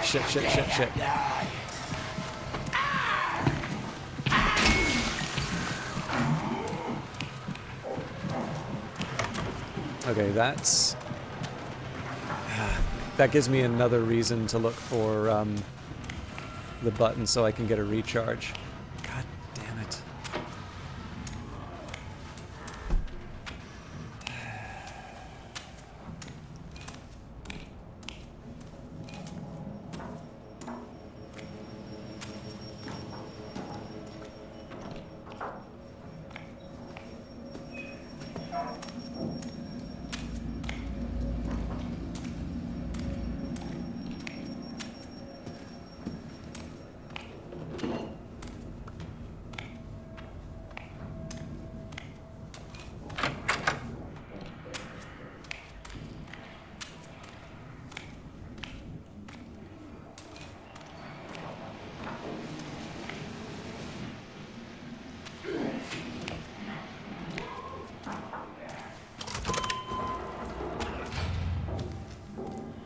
get inspired.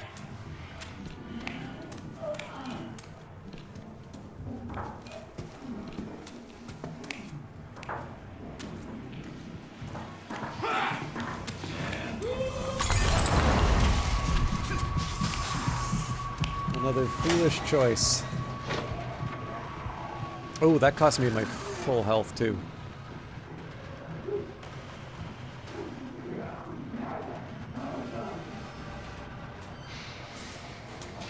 Okay, so at this point, at minimum, I gotta get another battery.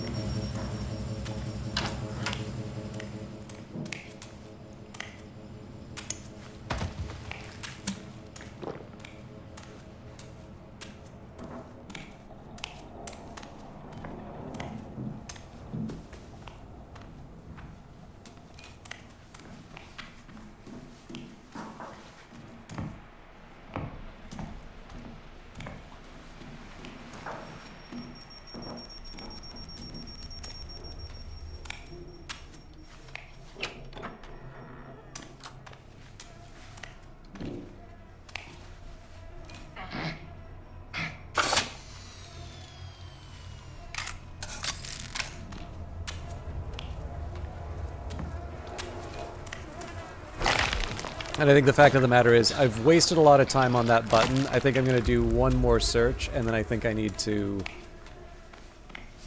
kind of get serious again.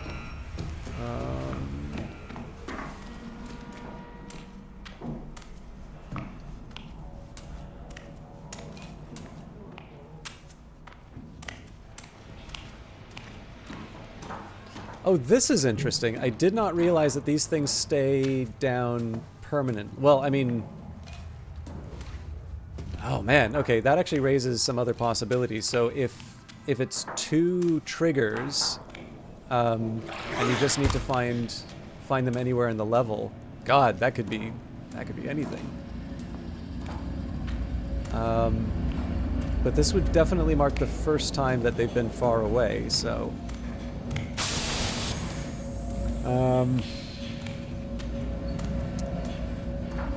At minimum, I want one more throwable.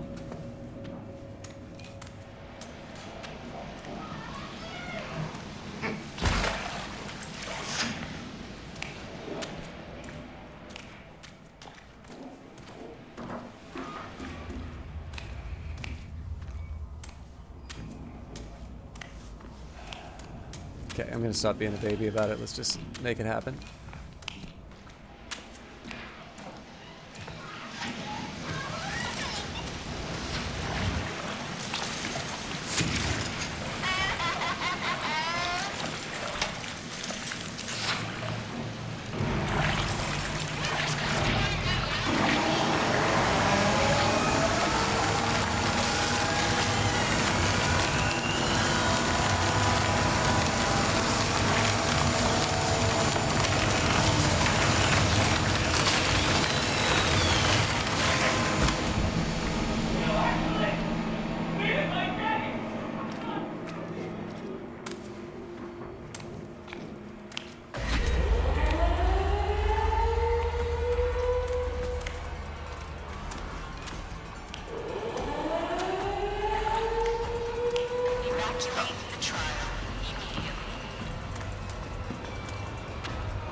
So again, projectiles are the order of the day if I can.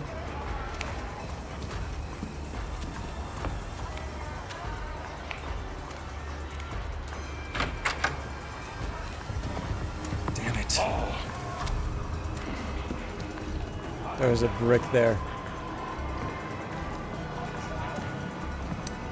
At this point, I just want to take what I can. Ideally,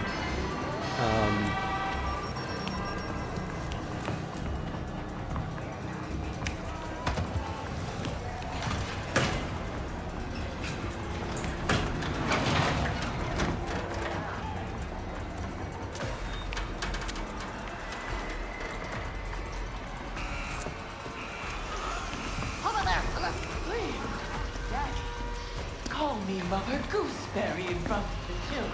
I said I called you,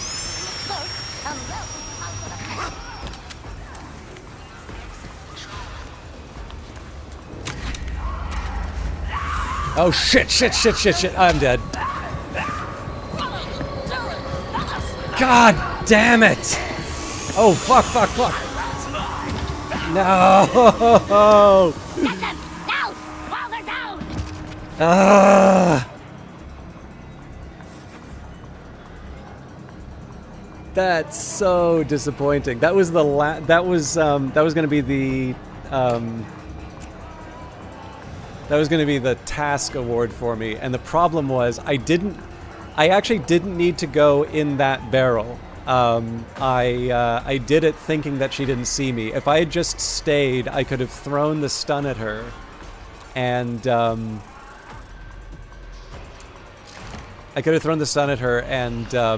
then just run around the bus and then come back in. So that feels particularly bad, just because I know I could have had it.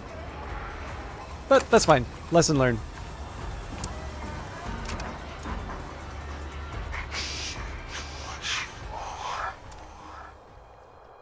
I've also gotten over like not wanting to die. Excellent work. They say you hurt the ones you love. I hope you know it works the other way too. What are we doing for time?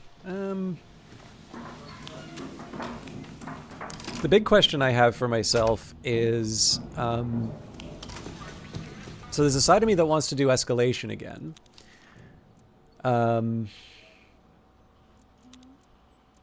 But for...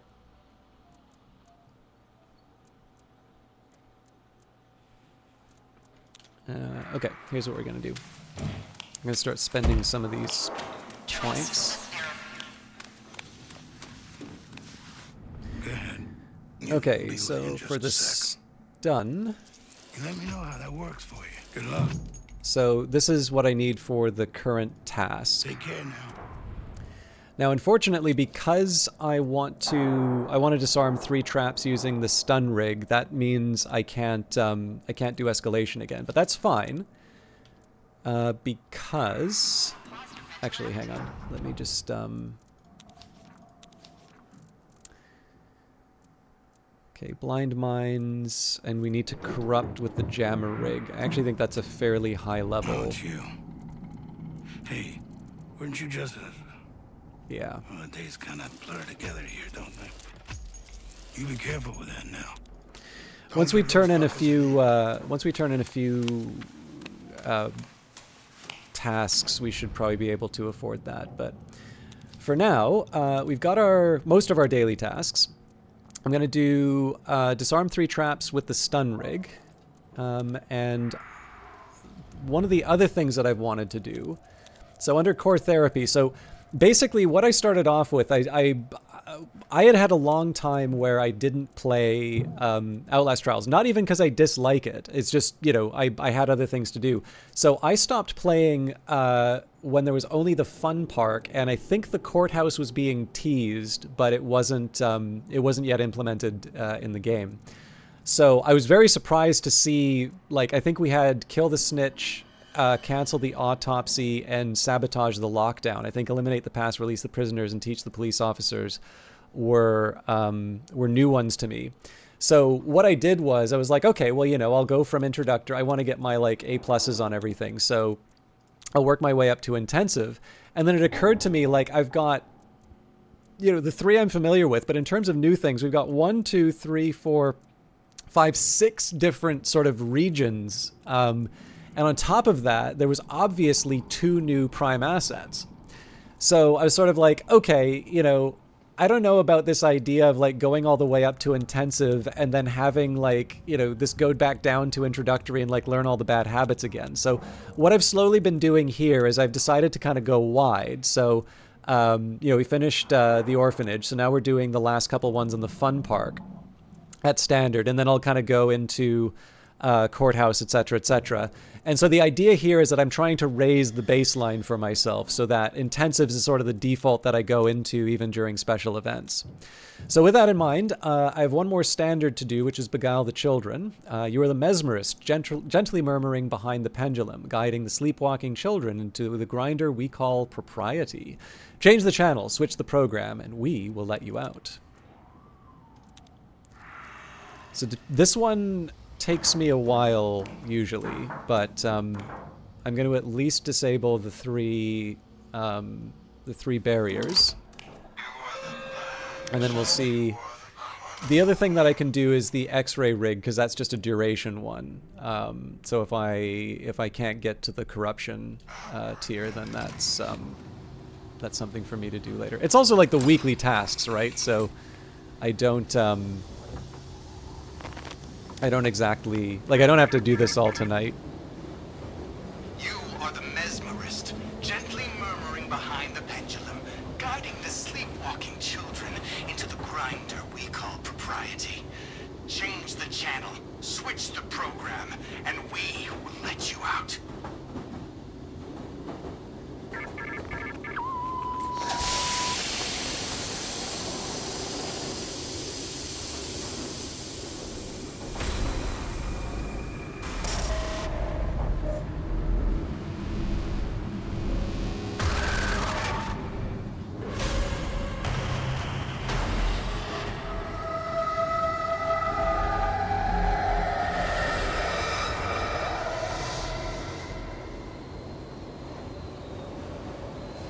Actually, the other thing that's funny about the Deadly Prime Asset one was the first time I did the bomb strapped to you had a very similar ending. I had the I got to the terminal, I hit the button.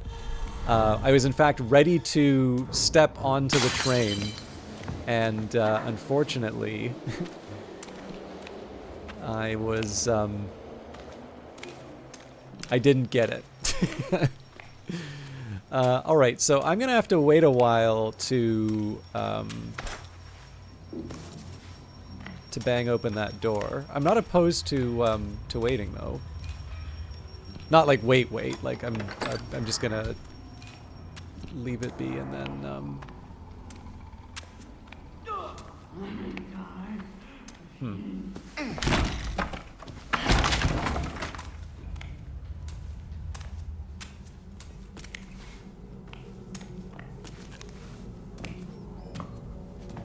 I prefer more projectiles, but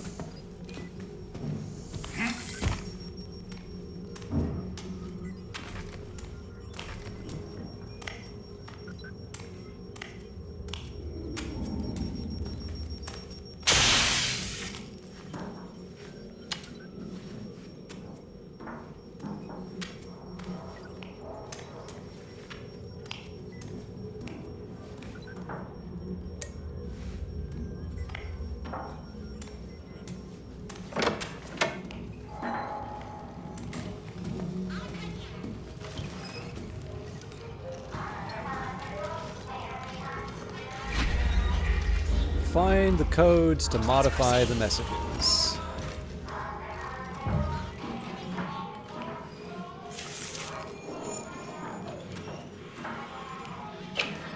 So I'll confess, this is a pretty neat level in terms of some of the optical illusions that they do. Let's say...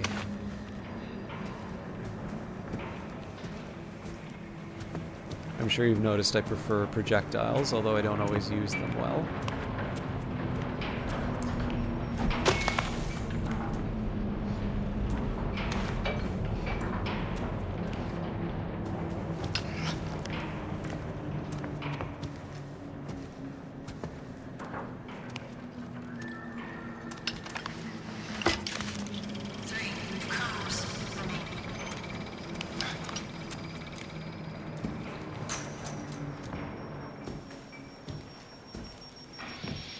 Now, if I'm not mistaken, there may also be a requirement to put like certain films on certain projectors. I don't think it's always Okay, there's a few people entering the area. I think I'm just gonna have to.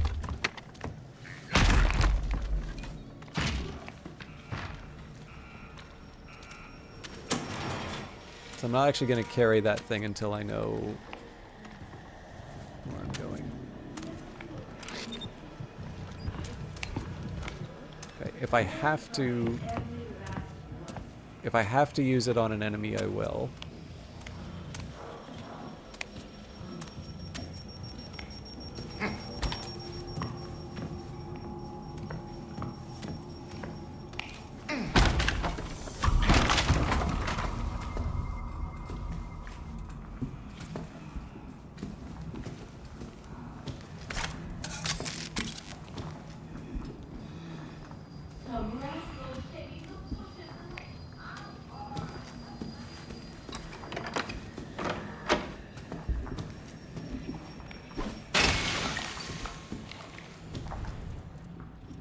Yeah, that works.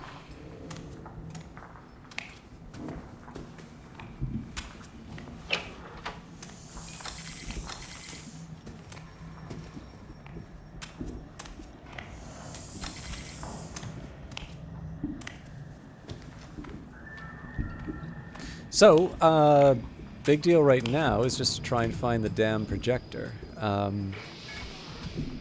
This is incidentally why I take my sweet time on this one. Okay. Now, first question. Is there any indication... So there doesn't seem to be any kind of number on this. I think part of the job, too, is going to be remembering how I got back up here.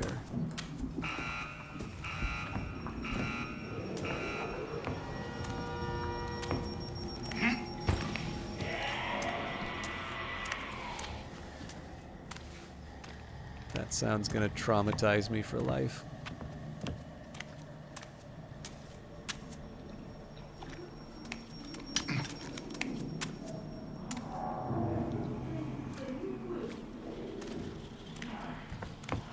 Now, if I want, I can run, but I would rather save that if I'm in trouble.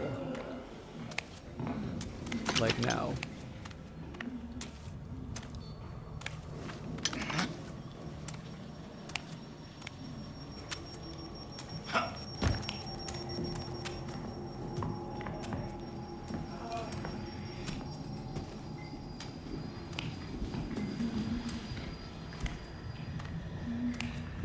Good news here is I can take all the damage I want from Mother Gooseberry.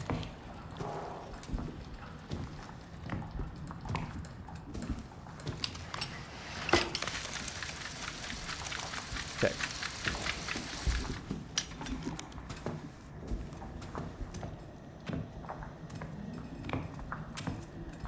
So I believe this is telling me I need to put number 4 on it.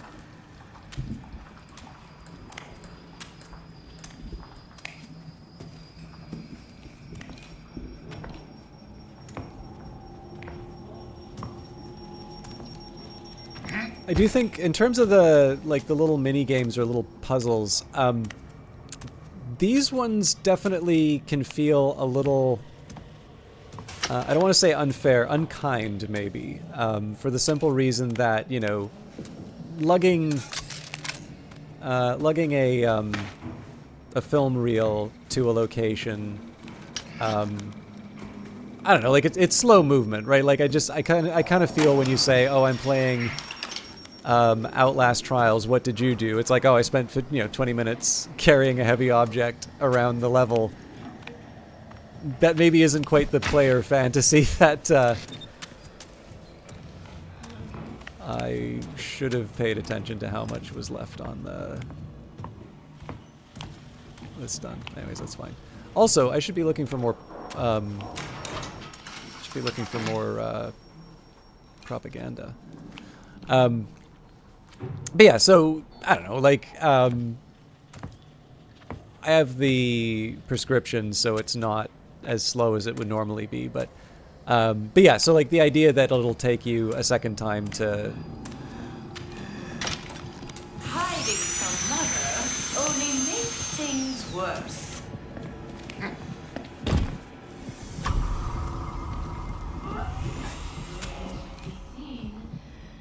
I don't want to waste the stun on the prime asset. There they are, Daddy!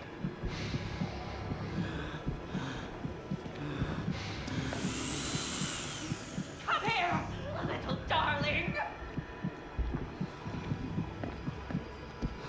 But in case it seems like I'm... This is maybe a little premature. If she turns around, I'm in a bit of a pickle. I would have sworn there was somebody here.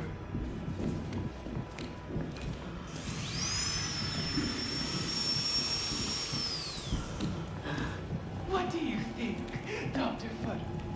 We told the children But yeah, so in case I kind of sound like I'm being a bit whiny about some of the challenges in the game. Okay, that was a welcome development.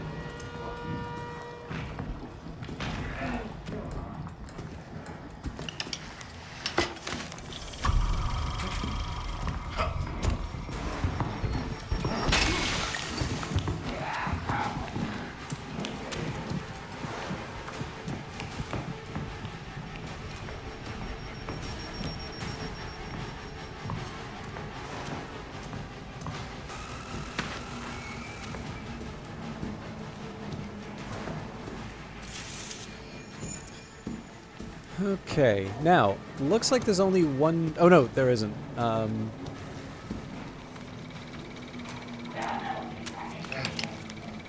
So sorry, the redeeming quality I was going to say about some of the puzzles in this is that...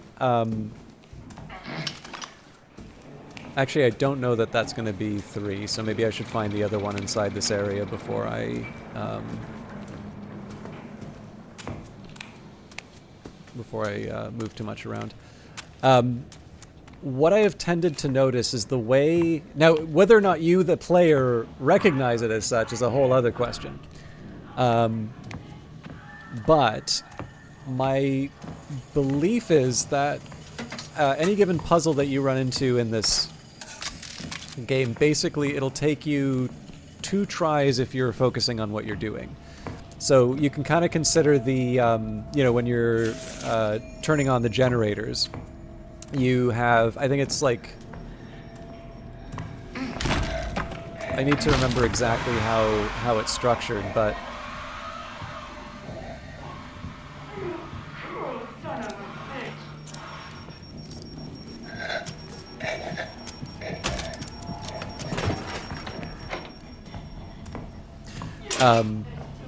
but yeah, I think there's like 5, if I recall correctly, it's like 5 different, 5 different switches to hit. You get 4 actions. And then one of them, okay, so.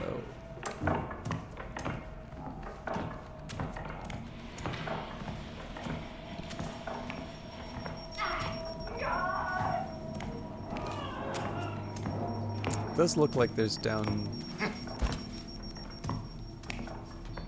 No, okay. Let's do it the way we know.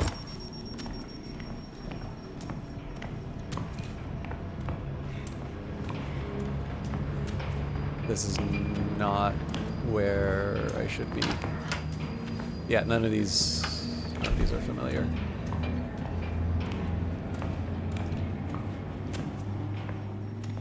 Oh, there we go. But yeah, so anyways, like, the way that the puzzle's solved is there's one of the triggers will activate 2 switches.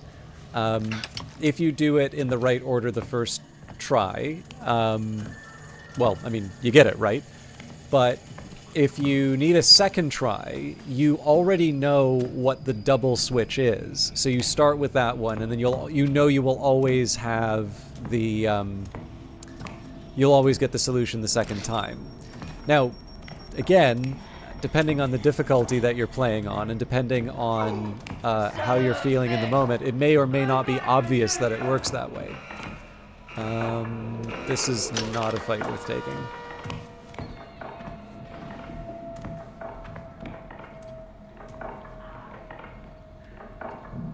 Okay. This will be inconvenient, but not impossible. Another house call.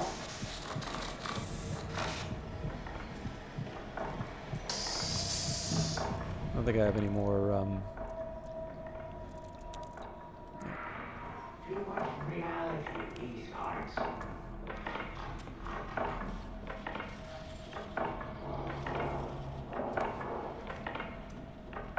This is going to make noise, so I want to give him a little bit of distance.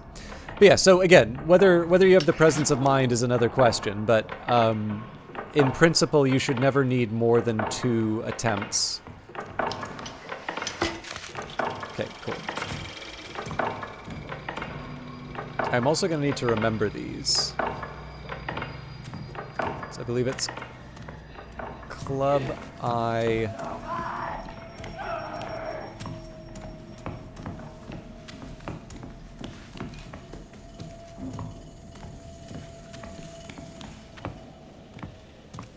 I'm actually going to head down just to make sure that I've got...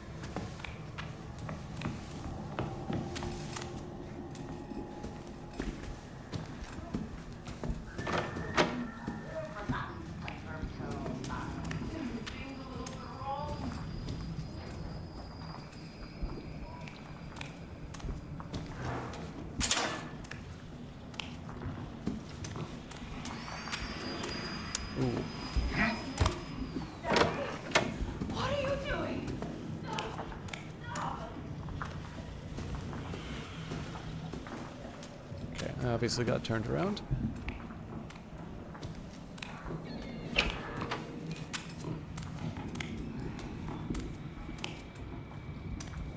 Club I something diamond.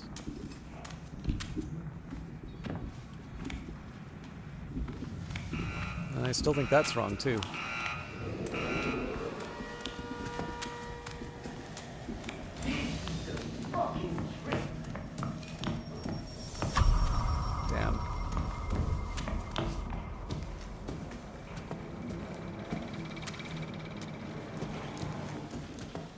Okay, no. Club I something diamond.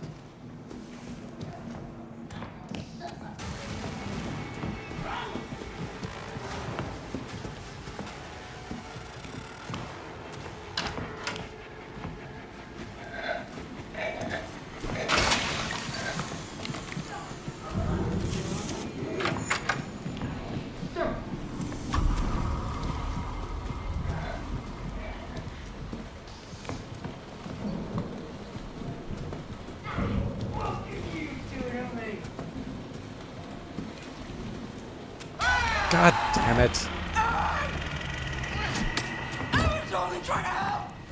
Oh, thanks, Ishma. I think if I say it enough times, I usually can remember, but it is nice. I actually sometimes also just have a piece of paper beside me. I suspect that's probably inconsistent with how they intend the game to be played. Like, you know, I'm sure... it's kind of like having a voice chat active in the game, you know, when there's a built-in... So apparently there's a built-in chat, and it does check the proximity. So like if you play in the... You know, if you play with a Discord, then the enemies don't hear you in that mode. But I don't know, like... I'm not entirely sure the real power lies in having to remember the order.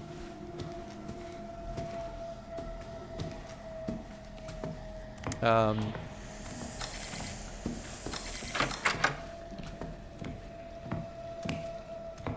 gonna have to remember how I got here.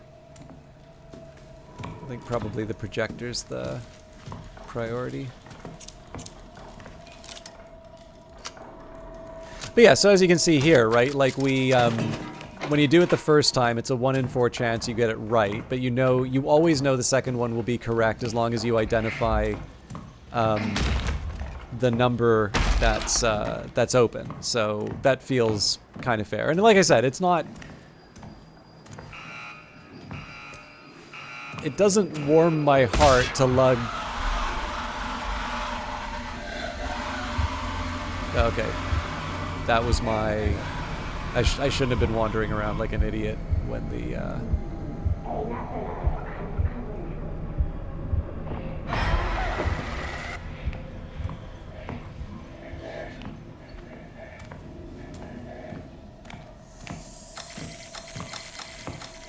Yeah, so the problem there was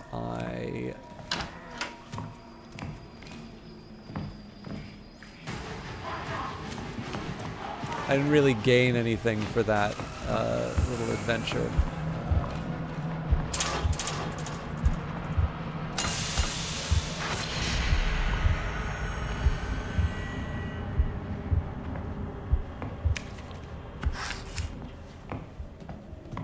Okay.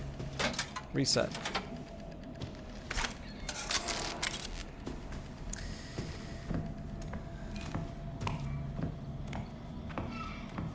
So I think at this point, probably, I just want to find the projector, and then we'll work our way backwards to the...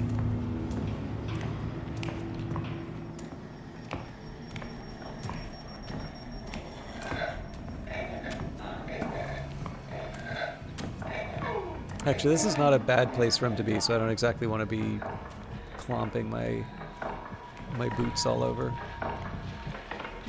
But yeah, right, so sorry, like the first time you do it, it's a 1 in 4 chance you get it right, but you know you're going to get it the second time no matter what. Again, assuming you correspond the black line with the number, and that's not exactly the hardest, like, I don't feel like that's the hardest puzzle to understand in the game. So then the next time, you know, I suppose, like, I guess it's like 1 in 3, and then of course, you know, as you solve them, like, so there's a good chance you're probably going to make 2 trips at least once, but for the most part, it's more of a journey to find the projector than it is to...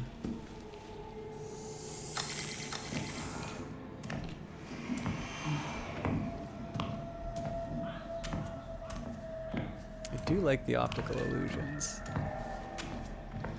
Now, there is an assumption I'm making that the... oh, what am I doing? There's an assumption I'm making that the projector I'm looking for is actually upstairs. I don't think it's a bad assumption.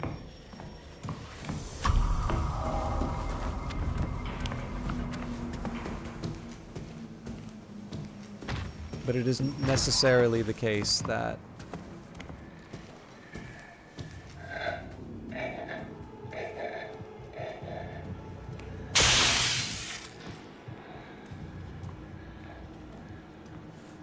Okay, I feel we've explored this side pretty comfortably.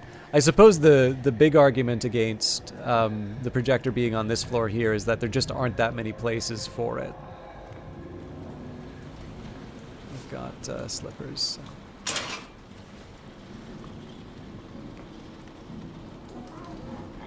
She might jump out and get me. Okay. Still haven't really worked out what the grabbing distance of those are. I'm always oh, there we go.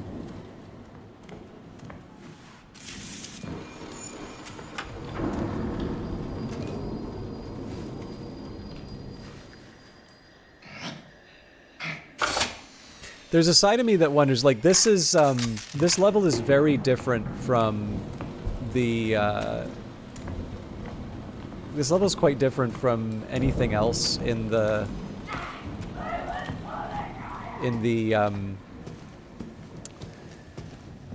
like, the grind the bat up, like, so, like, you've got the fair, and, like, okay, sure, I buy that this takes place in a fair, and that this is just a part of the fair that you haven't explored before.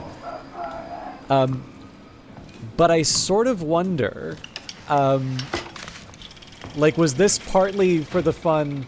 Wait, really? A second club? All right. So club I club. Hey, yes, thank you, Ishma. I should have just looked at your message. But there's like a side of me that wonders: did they do this to? Yep. Okay.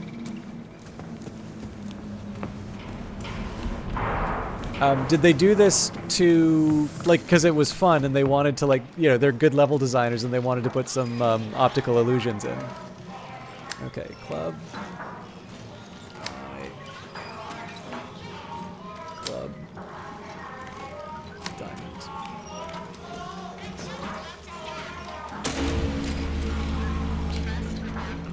I can't remember if that's the last... Yeah.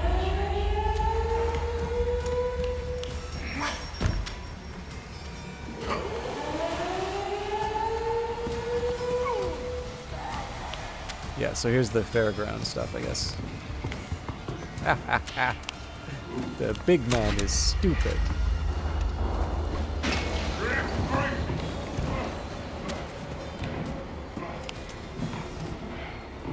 Please exit the trial shuttle. YOLO!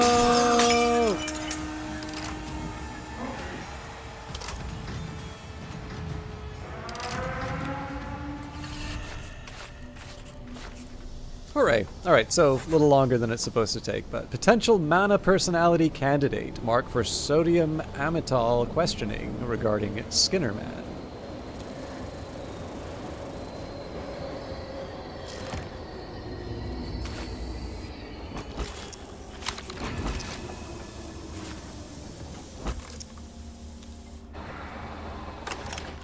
Okay. So I'm not opposed to doing... I do probably need to think about wrapping up at some point, but I think I can probably afford to do another quick... Well, yeah, okay. I can probably afford to do another quick one, but I don't know if the next one I'm going to do is a quick one. Perfection. Tomorrow's wars will be endless and quiet, and we will win them with silent weapons like you. I guess at the very minimum I can do the X-ray. Yeah, okay, actually... yeah, I will do one more. So I guess I can claim these.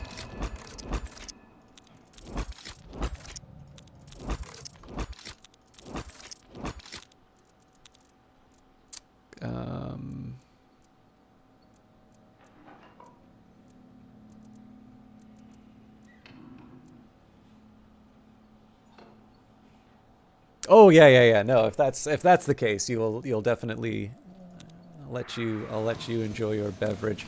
I'm gonna figure out what I can afford, modifier wise.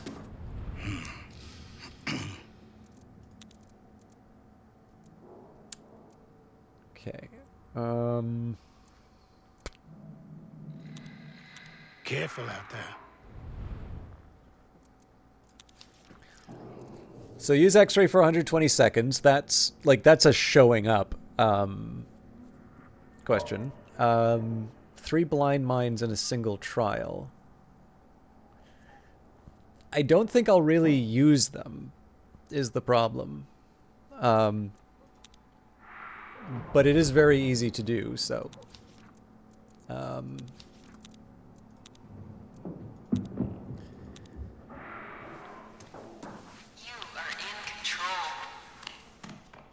Then again, I mean, I can make the same argument with the X-ray, so...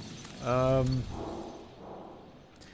think because this is a longer one, I'm going to do the X-ray just because it involves the passage of time. X-ray is also like my default, but I just need to remember that it doesn't show me all the stuff that I want it to.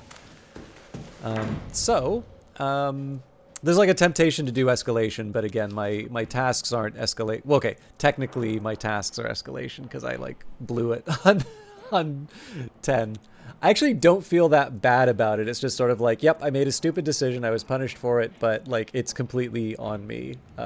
So I'm at peace, although I do feel a bit of shame.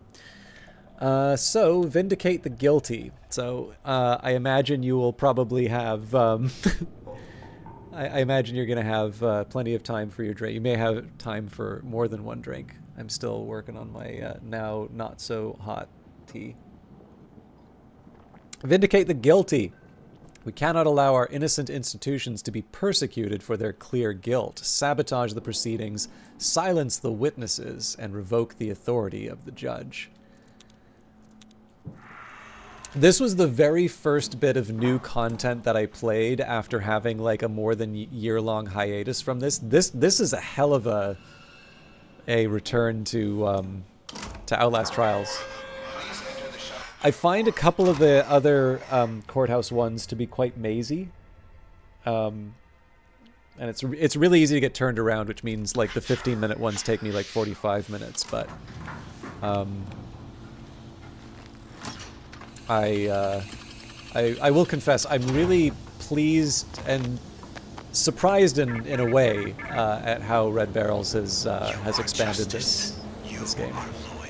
We cannot allow the tyranny of facts and impartial reason to condemn the people who protect and guide you. The past is changeable, the future is set. Sabotage the court, kill the judge, and we will let you out. I think one of the things that really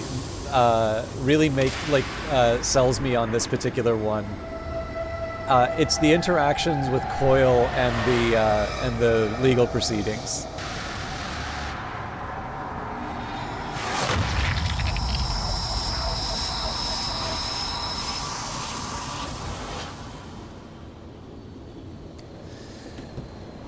Okay.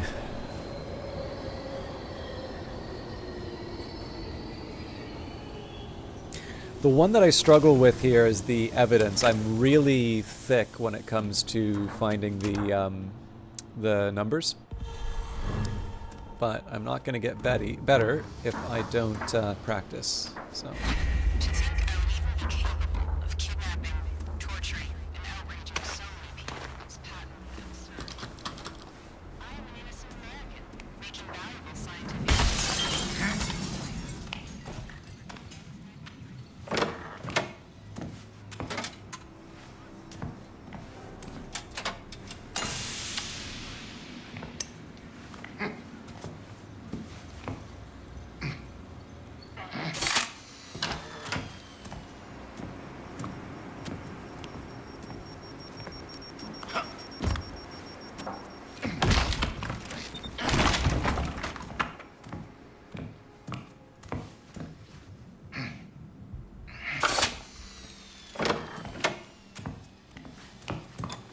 Sometimes I'm a little lucky and I get, I find propaganda posters around these areas. I shouldn't expect to see them highlighted because I haven't upgraded the, Oh! I did not realize she'd be hanging out.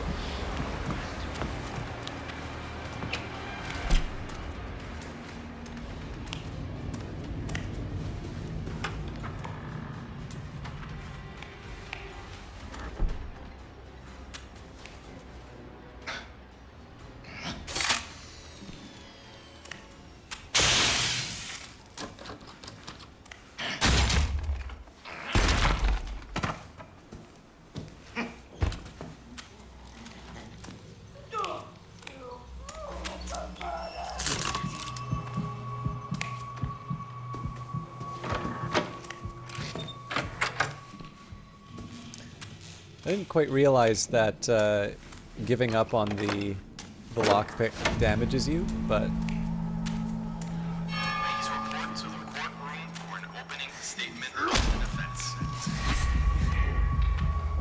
that's my bad.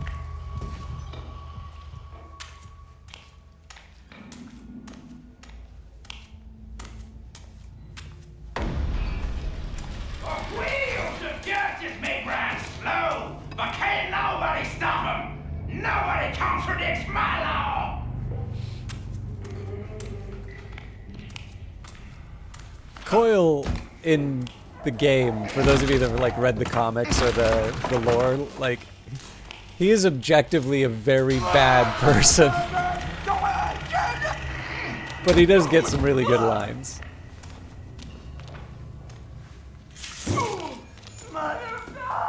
Okay. Probably don't want to make too much noise. Well, they forced my hand. He might bang the door for me. Nope. Good question. Actually, I guess Amelia, there's like, I feel like Amelia's trying to like get out of the... Don't look at me! Don't you fucking look at me! Trying to get out of a bad situation. And is trying to help the reagents.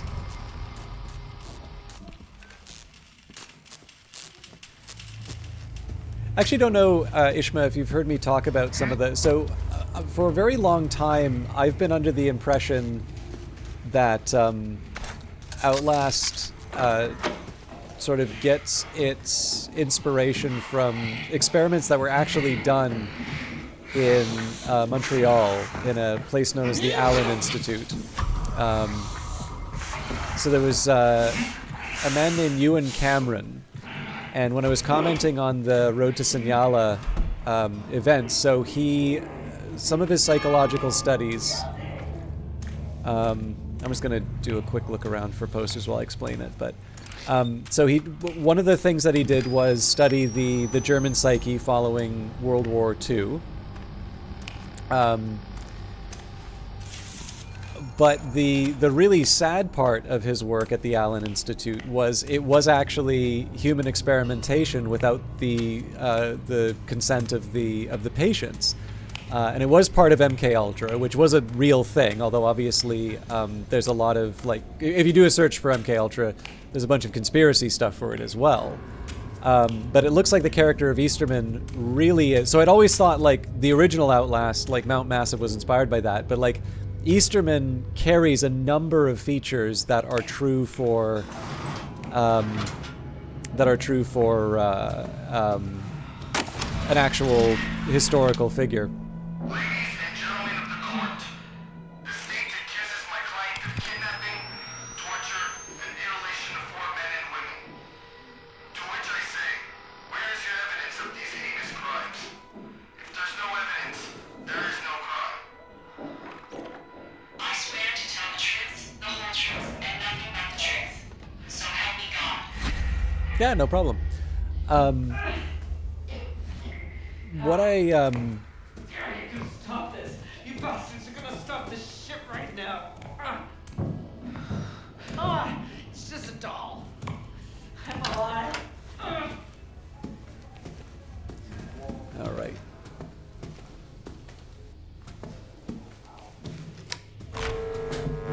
Okay. Blank. Okay, 42 blank 6.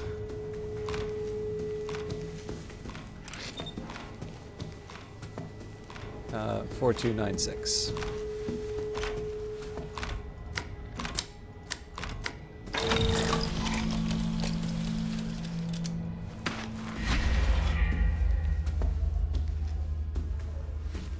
Yeah, so I mean, again, like if I think the writer for all the Outlast games is J.T. Petty, so you know, if he turns around and says, you know, this is pure coincidence, like obviously, you know, I'm not in a position to say what the writer is or isn't inspired by, but it's also worth noting that Red Barrels is based in Montreal.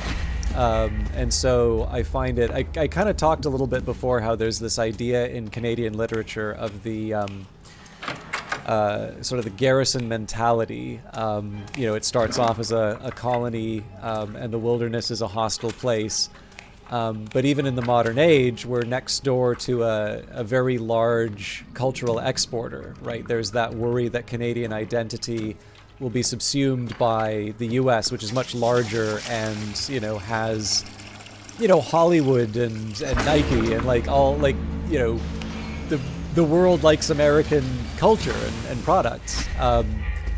And so there is this idea that even while we may not be, in the woods fighting off bears and things, that there's still this idea of sort of needing to batten down the hatches and like defend yourself against a potentially hostile world. And so one of the things I find interesting about the Outlast games, they're certainly not the only scary games that have taken place in a hospital, but given that there's specifically what happened at the Allen Institute, and this idea, like this, basically the garrison mentality sort of suggests that Canadians put a very high value on sort of order and law and rules, and that the disruption of those things can be very troubling. Damn it.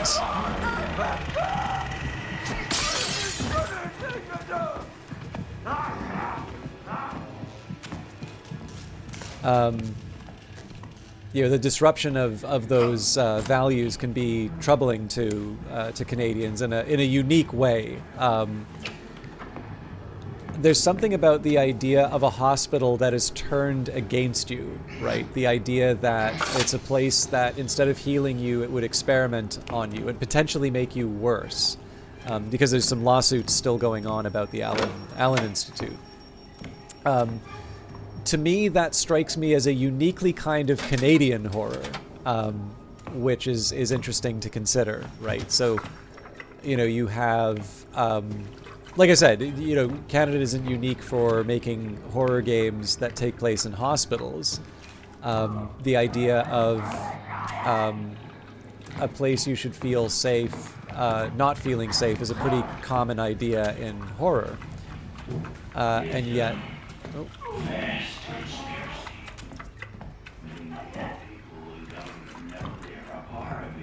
I do feel that Outlast sort of taps into a number of ideas that feel very appropriate to have come from a Canadian audience.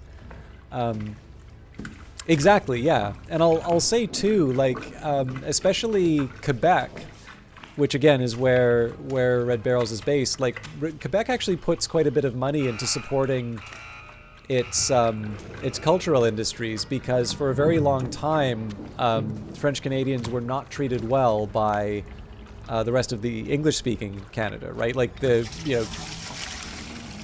British got the French colonies as okay. I hear him. Nope.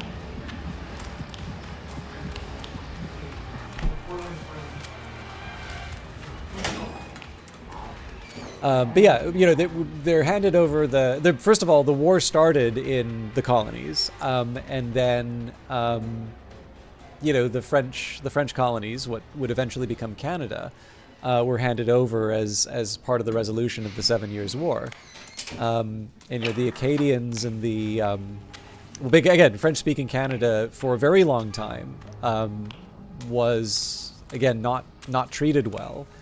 And so some of the reasons why you will see a very strong emphasis on preserving culture and preserving that French identity is because it was a very real concern that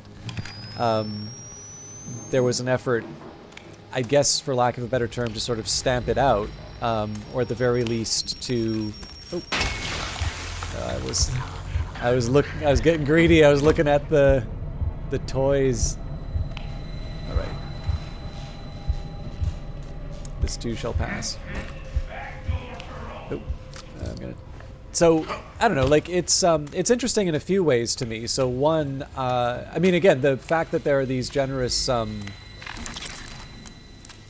subsidies for or grants, or I mean, in this, I think in the case of the original Outlast, it was a federal program.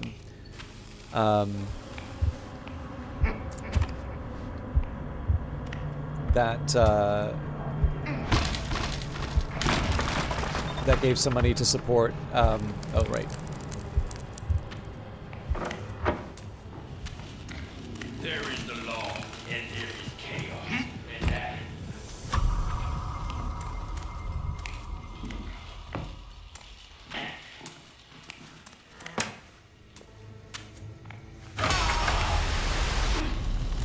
Damn it.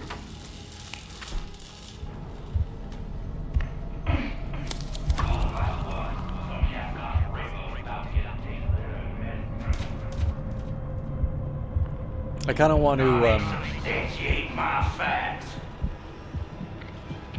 to get the antidote before I mess with the evidence.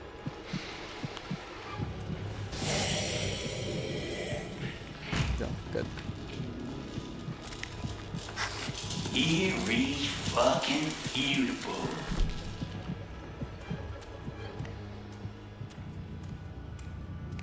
But yeah, so like, with all of that in mind, right? Like when you feel just sort of this oppressive atmosphere, when you feel, you know,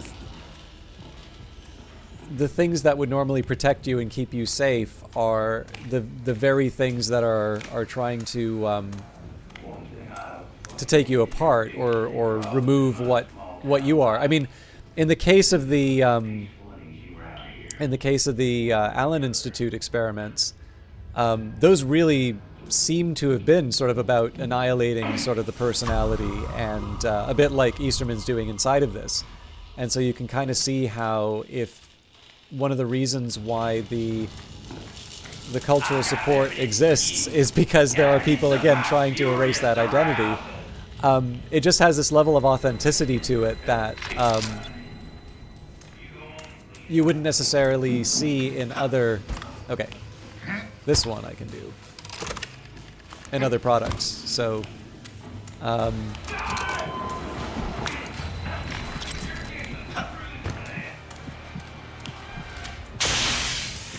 one worry I always have is when I talk like this, I do sometimes worry if I'm overselling the point, right? Like, there's no law saying that Red Barrels needs to be operating under any of the under any of those ideas that I was talking about, but I kind of feel that there's enough that comes up in the game to make me think that there's at least something to those ideas. Okay. Anyways, I'm babbling. Gonna load up.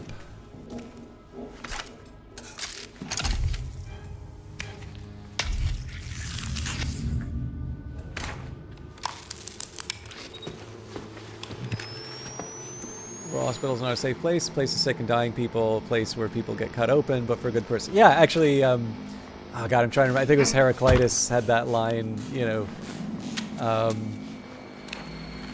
we never want somebody to cut us open, but it's okay when a surgeon does it, or something like that. And sort of is kind of following the same train of thought that led to you can't step in the same river twice and such. So,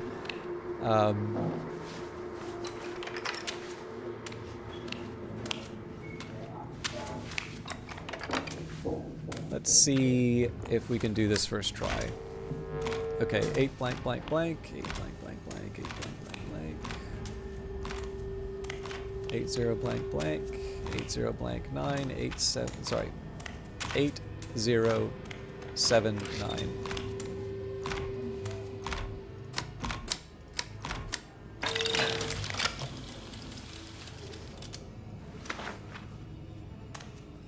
Yeah, exactly.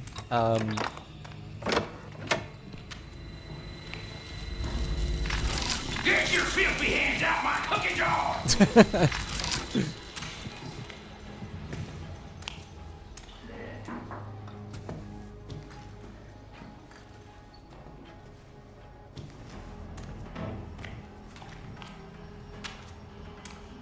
And then, I mean, I should also clarify, too, that in the case of Outlast Trials, clearly this isn't just a, this isn't really a hospital. This is more sort of a set of experiments that are being conducted.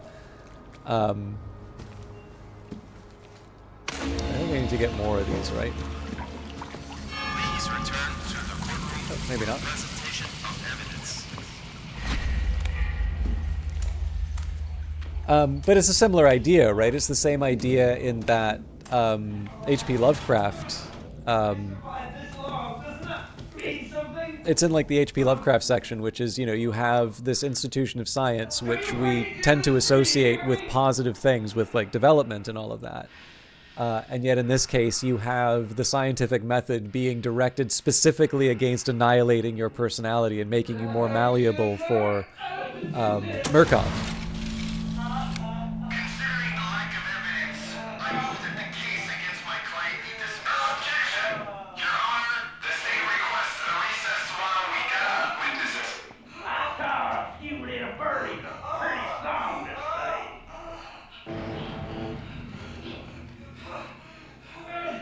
Guilty. Not guilty. Guilty.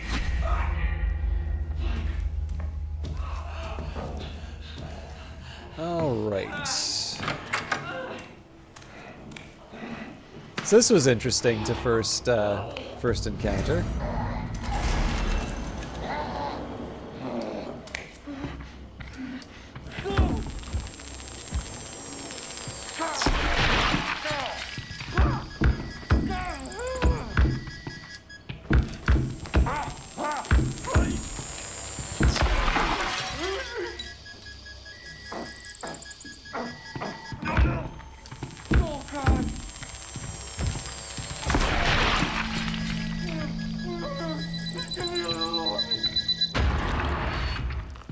By the way, if you have a problem with violence, you probably shouldn't have seen that last little bit.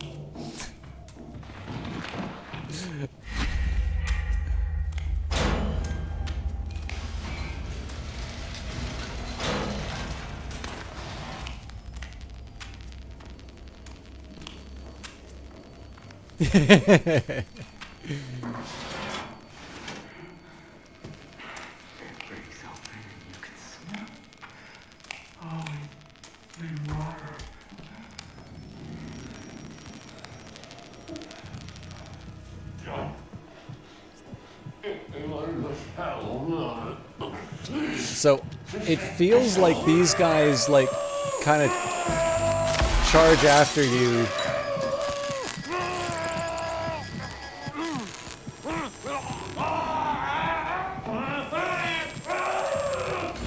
Yeah, it was worth a try.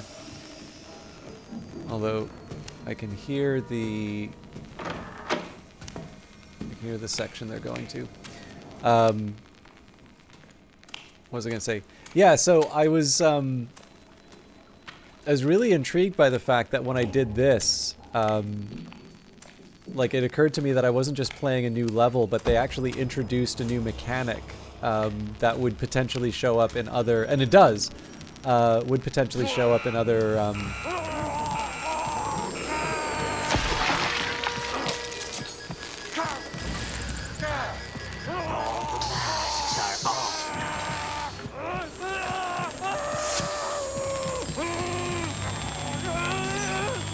No. So the I think the pusher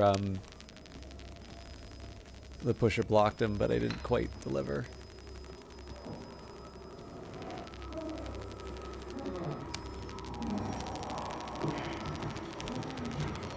Okay. I want to be a bit careful with the big guy around, but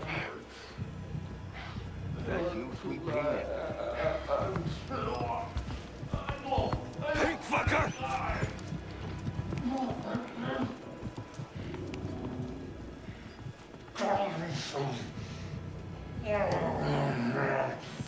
you're in a hiding spot.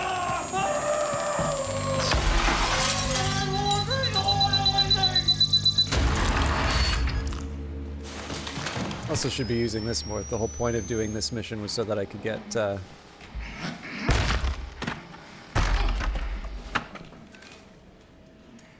more quality time with the Oh yeah, that occurs to me that I should actually be using this key more often too to get the whatchamacallit, the recharger. If you're not afraid of torture, then how would you make you do? Oh, here we are.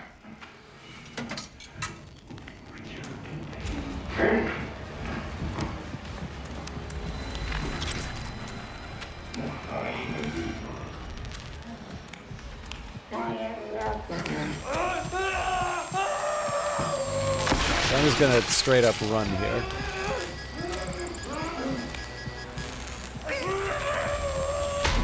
Damn it! I didn't realize the didn't realize the exit was behind me. That's my bad. Oh, right.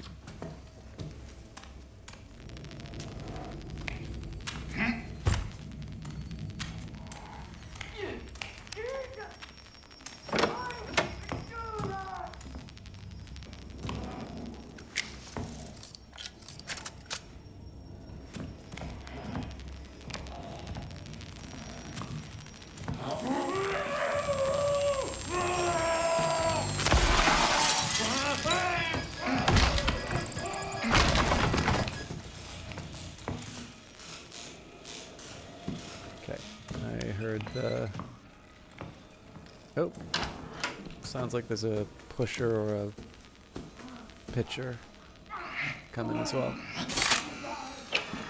There's a few people coming in. I guess as long as I don't hear the Henrietta sound.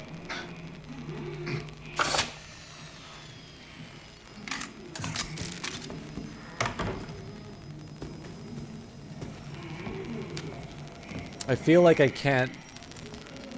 Well, I guess the question is how much noise do I want to make? The answer is none. I should be able to get there without... Ooh.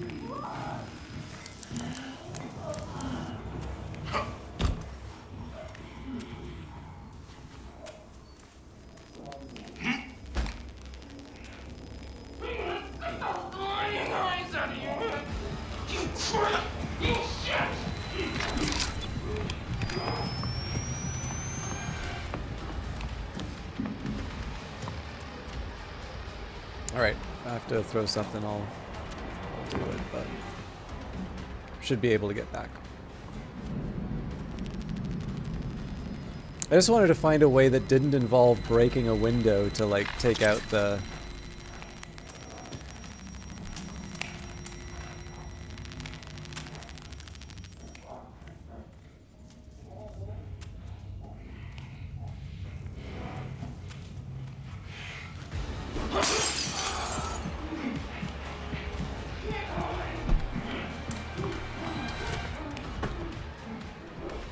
Give it a minute.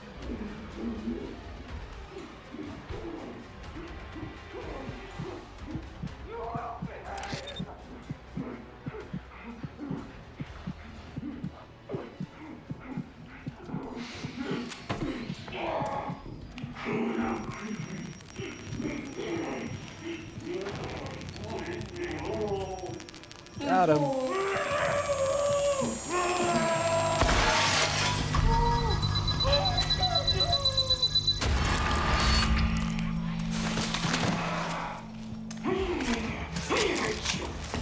Whee! Whee!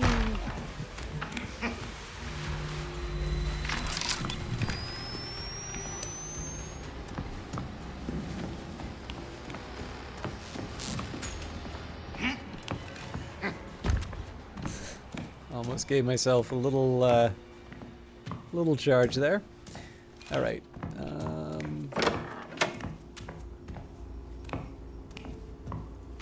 Well, this is nice to have. I think I can afford to get rid of these. I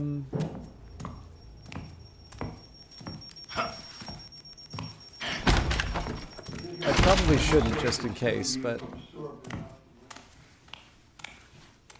And, I don't know, like, we're not... If this was, like, the intense difficulty, or intensive, whatever it's called, I'd maybe reconsider, but here I think we're fine. As long as I don't do anything, like, ridiculously stupid. Like that.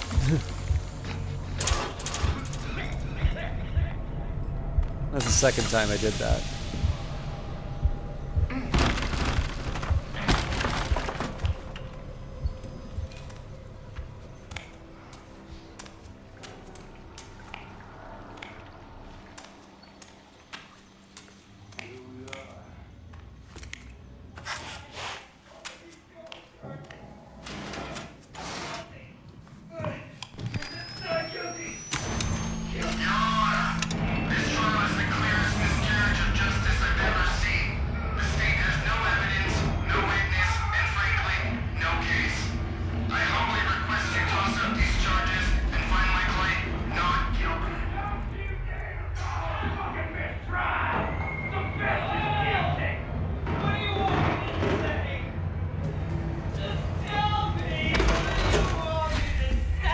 Okay.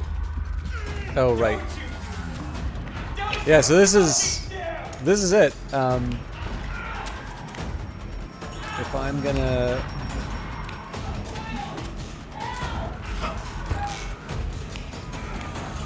If I'm gonna get my charge, so 1, 2, 3, okay, 4. So yeah, second try is guaranteed as long as you know what it's doing.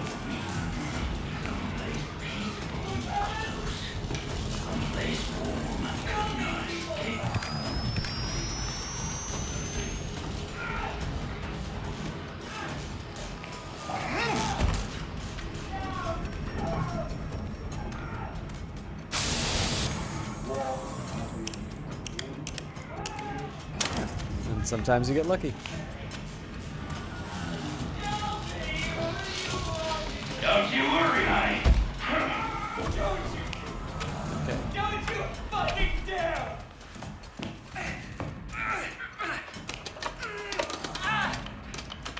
Coil! Help! Please!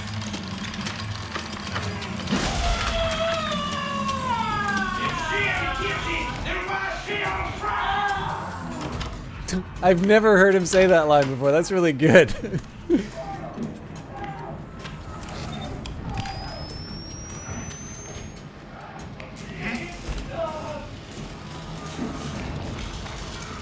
you worry, Judge. We'll have a hang yet.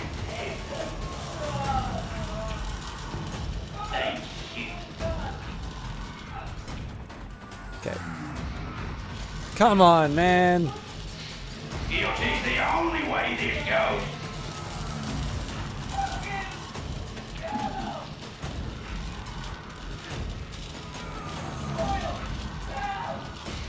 No such thing as a mistrial.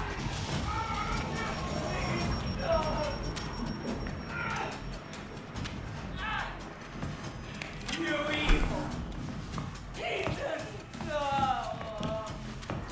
Oh, God!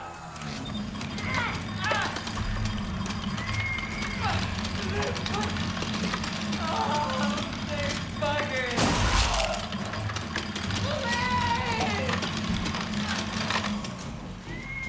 We'll be alive! The Reaper is coming! I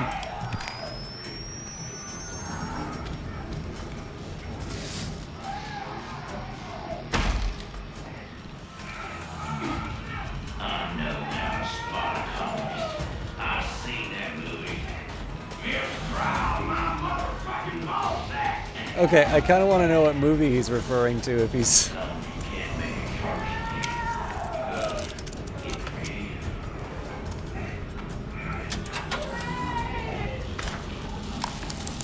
I got you, Judge. Same side of that thin blue line. Obviously, that was just so I could, Oh, God, yeah. You do not interfere with the law. This, like, so far as I can tell, the people behind Red Barrels are very, like, normal, borderline jolly even. But, man, some of the stuff they come up with on this is just horrifying.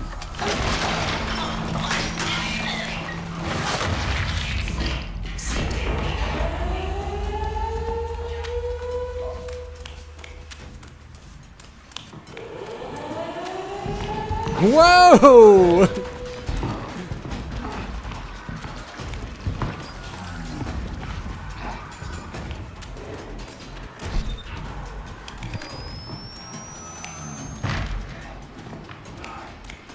Let's take the long way around.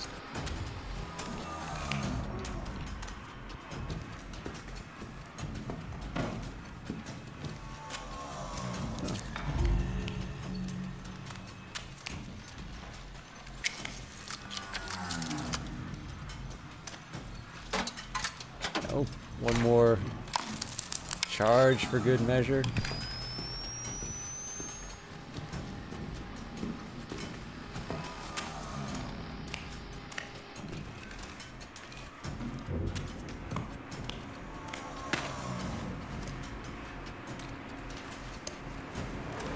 Okay, so there should be a big guy patrolling out here, and Coil should be waiting for me at the entrance.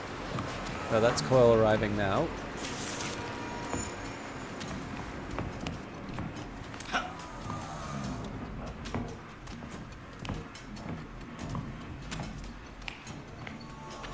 So, I think I can just leg it.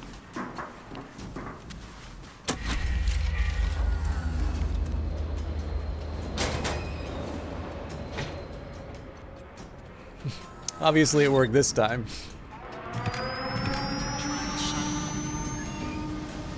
They have projectiles.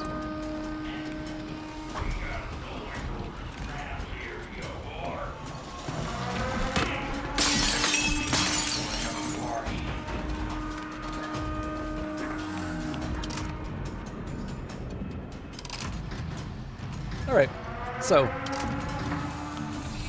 still got it. Actually, we did it under time too, so. Absolute psychopath.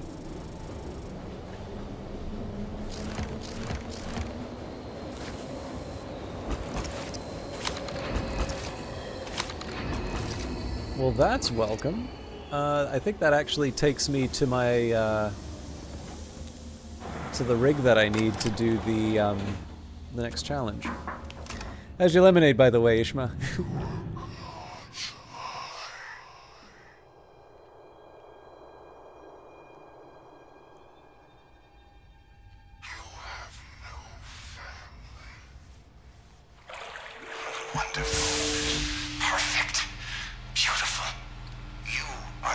Very bottom of the bottle.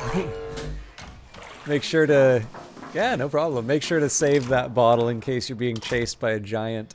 Alright, let's turn in the tickets and see what goodies I bought for, or got for the evening. I think what I'll do, just because I do want to make some... I do want to go through some of the lore, there's a few things I'm gonna do. So, first of all, let's go to tasks. So... Enemies with stuff. Oh, that's right. Sorry. I wanted to buy some stuff with the tickets, too. Okay, so that should be all the things I'm turning in. So I want to try and get the... Hang on. Yeah, corrupt 5 enemies. So let's... Hey, you're still alive. Enjoy it. Shit, man. Anything I can do to help. So, I mean, there's a side of me that wants to go for prepared, but what I wanted to do before that was max out the pharmacy. Let's get you healthy. If your heart explodes, be sure to tell a doctor. Alright, sorry about that digression. I just...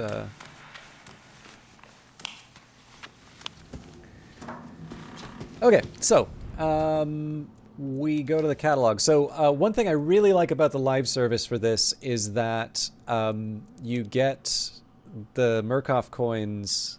Hey, Starbright Knight, how you doing? Did you just join?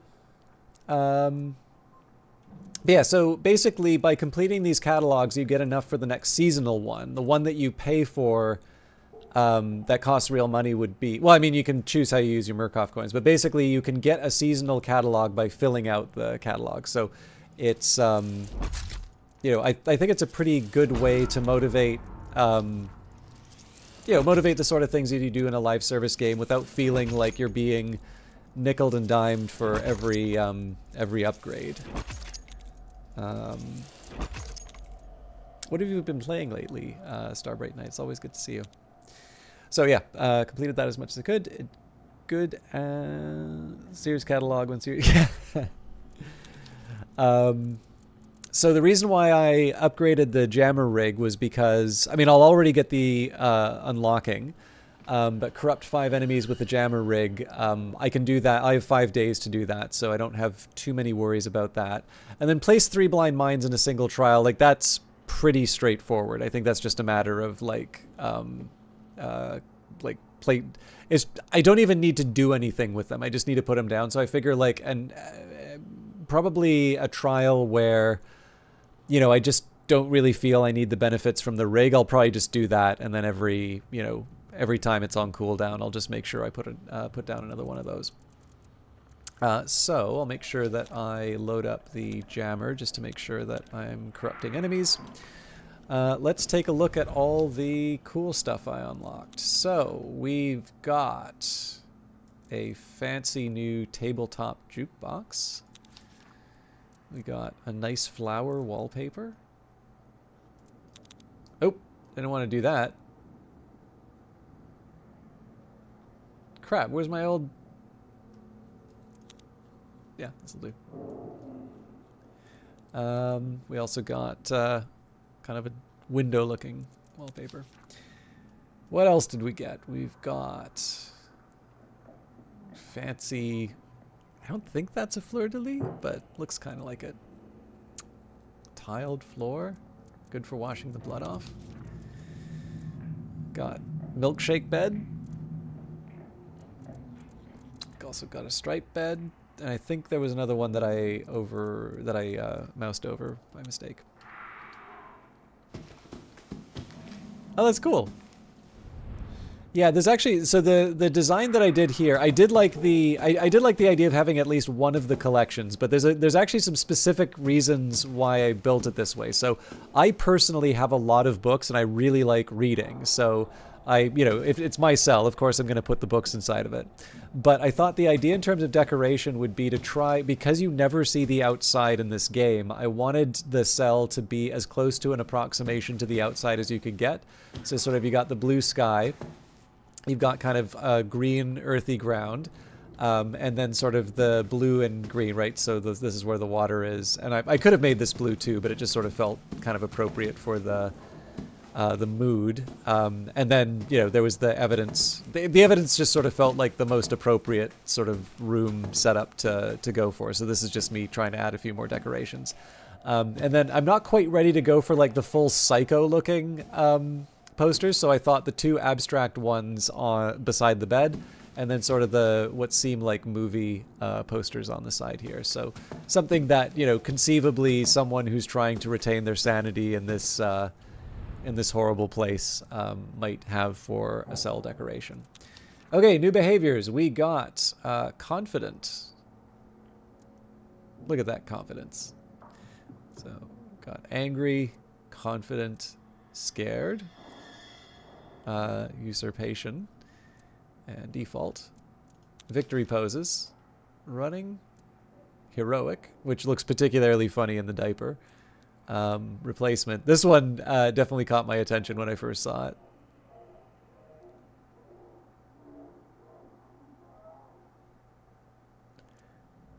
And then default.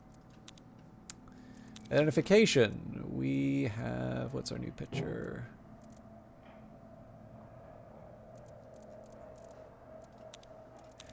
And appearance. So I got a new outfit. So I'm not crazy. Some of the outfits look like you're part of like you're one of the X-Pops. So these are cute. Like the pirates definitely are. But I think probably I'd do taut binding if I was going to do one of the suits that I've unlocked. Okay, new goggles. New colored Aesop. So you can see this is how the character normally looks. I think I've got them equipped with the spade. But the thing is, when I did my first rebirth, I wound up with a diaper. So I was like, I'll go with this for as long as I can. But I actually kind of like the way my let's change the focus. I actually do kind of like the way my character looks when I have the full setup. The pocket watch is a nice touch. Okay, I probably don't have time for another mission, but let's. I did promise. Oh, sorry. New badges. Oh, more tickets.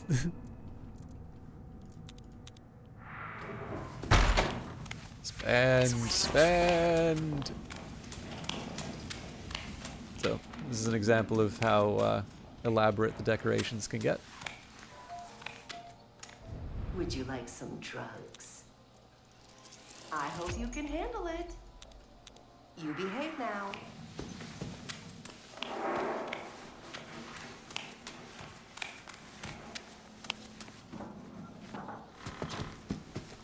All right, so to close off, we're going to do some lore. So the road to Senyala.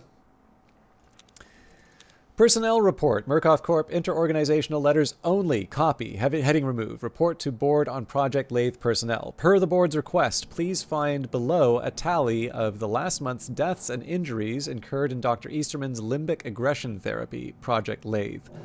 109 experimental population, 32 security staffs, 8 research and scientific staff, 17 maintenance staff, 5 visitors. Addendum, no amount of redesign and hardening will make the trial environments at the Senyala facility acceptably safe. Strongly suggest immediate shutdown. Transference. Murkoff Corp. Personnel Service, copy, private journal entry of Dr. Hendrik Jollet Easterman. Scarfiotti is conspiring against me, trying to use the unfortunate events of Lathe as evidence of my incompetence. They'll sink the whole project. Transference is common in therapy. Gooseberry unconsciously seeing me as a proxy to her father. Leland Coyle projecting a veritable parade of murder victims onto my humble frame. Whitehorn somehow mixing me in his head with some hillbilly congressman named Wallace. Accidents happened, mistakes were made, people died, even outside the trials. I take full responsibility that there is very little I could have done, and science is a matter of experimentation. We cannot control the prime assets, and therefore we cannot control the experimental population. If Project Lathe is allowed to collapse, all of them will be summarily liquidated. It's snowing, not looking forward to snow. Yeah, no, I hear you, Starbright Knight. It's a minus 11 today, and quite a fair amount of snow. Road to Senyala, Project Lathe 2, Lemonade. 1958, July 13th, Murkoff Corp. Personnel Surveillance, private journal entry of Dr. Hendrik Jollet Easterman. We'll make lemonade. By God, if life's given you lemons. Lathe proved reprogramming is possible. It will be as first rough explosions and industrial disasters inspired the creation. It will be as the first rough explosions and industrial disasters inspired the creation of the combustion engine. We can use the trial environments, the prime assets and their ex-pop. They will be the anvil against which we hammer our true subjects. 2 principles must change. Give me meaningless test subjects, neither damaged and broken mental patients, nor charismatic killers. Give me the vanquishable, the unloved, the unformed. I need subjects who are the opposite of special. I must be absent, powerful, benevolent, and mysterious by my absence. I cannot mix with the test subjects. I will find men and women without purpose, and I will guide them as God does from a mysterious remove. The Pivot, Part 1. Murkoff Corp. Copy transcription from a tape of a conference between A. Bradley Evelanos, Moses Scarfiotti, and H.J. Easterman, recorded and filed at the Senyala facility, edited for clarity, minutes 12 through 14. Clearly. What's that supposed to mean? You're not a lemonade man. Loud slurping noise on the tape. Gooseberry, Whitehorn, they already developed a cult of personality, either through wealth or media. And Coyle? Sergeant Coyle, too. His occupation alone gave him authority over others, a monopoly of power and violence. The prime assets had too much charisma. I need blank canvases. Everyone is a blank canvas. Give me people at the opposite end of the culture, lost and helpless. People we can break down into nothing. That's what we had in the experimental population, the Mount Massive patients. No. The ex-pop were full of damage, trauma. We couldn't empty them out, only shovel in more damage and trauma.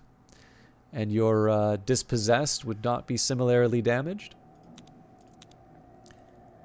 I don't believe so. They'll be losers, bums. But bums inside the greatest country on earth, with Christian morals, cared for by a generous welfare state. They'll be adult-aged children, narcotized, lacking ambition, trained in complicity. You make it sound easy. I don't believe it will be easy, not even a little bit, but it will be less expensive. You have my interest.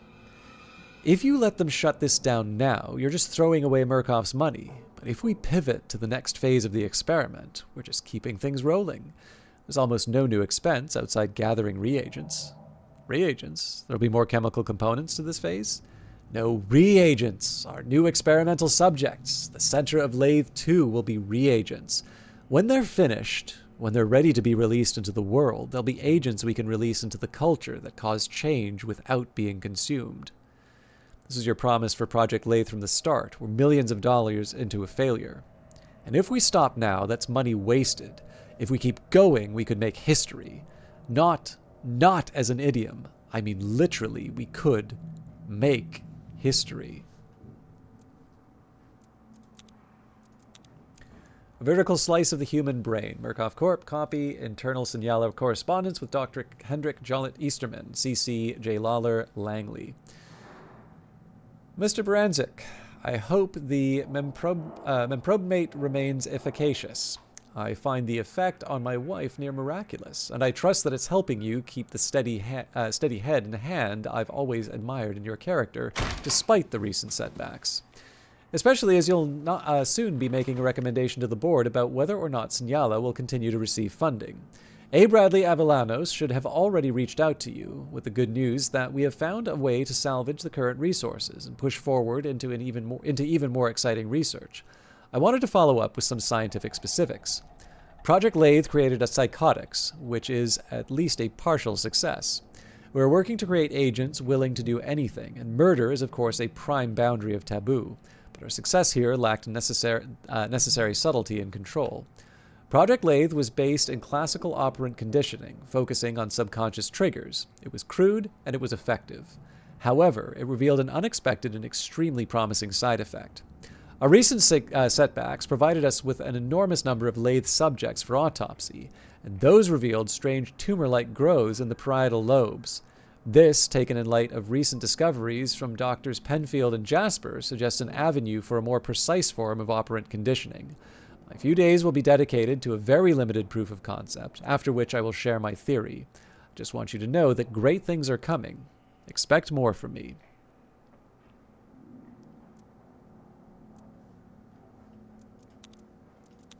The Unborn Homunculus, Murkoff Corp. Personnel Surveillance, copy, private journal entry of Dr. Hendrik Jollet Easterman. Maybe our autopsies aren't detailed enough. I've bombarded subjects with pharmaceuticals and therapy. I've cut open and methodically searched dozens of brains. There's obviously zero correlation between stimulus and lesion growth. The one consistency even close to interesting are shared visions of the Skinner Man, some Jungian nightmare zeitgeisting his way through the test subjects. That is not science. There will be no Lathe 2. They'll shut us down. This is a disaster. Homunculus, title A Devil on One's Shoulder. Murkoff Corp. Copy, internal Signala correspondence of Dr. Hendrik Jollet Easterman, CC J. Lawler Langley. Dr. Baranzik, great news. My proof of concept is a phenomenal success. It works even better than I could have hoped. You and the boys at Langley are going to be very, very happy. The parietal lesions form just as expected, allowing me to adjust with surprising precision the so-called cortical homunculus. Once properly conditioned, Murkoff, or the client, will be able to set predetermined behaviors into the subject's very brain. Belief will follow, and by a subtle adjustment, we can make agents capable of nearly anything. Think of it as having a devil on one's shoulder. In the properly conditioned subject's experience, it will be like a dark conscience, an experience not unlike temptation or addiction. But once acted upon, the motivation of that temptation will follow. Even a committed cynic like Scarfiotti must understand the power of such a tool. Clearly, you will recommend that Murkoff continues funding of Project Lathe. This will be our century. Fondly, H. A. Easterman. Lathe 2 begins. Murkoff Corp. Interorganizational letters only. Copy. Heading removed. The board and our agency partners have officially authorized operations of Project Lathe 2. Please note that limbic aggression therapy will heretofore be replaced in documentation with latent agency therapy. Expenditure for this second phase of Project Lathe should be significantly less than Phase 1, as it reuses already built assets. The Signala facility and surviving staff, trial environments, prime assets, and experimental population. Oversight from Los Alamos and cooperation influx from Mount Massive will be minimal, pending results. Agent funding will require, also minimal, sharing of results with MK Ultra, MK Delta, and MK Naomi. Skinnerman Research, 1958, September 17th. Murkoff Corp. Personnel Surveillance, copy, private journal entry of Dr. Hendrik Jollet Easterman. Lathe 2 is barreling forward at an inspiring pace. The influx of funding was so unexpected that I was momentarily afraid that it was a result of some accounting error. Branjic is insisting on my sharing test results with the paperclip team at Los Alamos, especially with regard to this Skinner man. It's clearly just a nightmare, some subconscious projection of the guards, or the nurse who attended to the subject's ESOP maintenance and invasive therapy during induced twilight. But this Wernicke character thinks everything is solvable in dreams. To a hammer, the world is made of nails. To a Nazi, the world is made of nightmares. One of the sleep room observers had the gall to suggest this Skinner man is a reflection of me, simply because he overheard reagents calling it Dr. Skinner. Ridiculous. I'm like a kind father to my patients, and they love me as much as I respect them. The correlation of heart attack and stroke with the Skinner man's appearance is only that.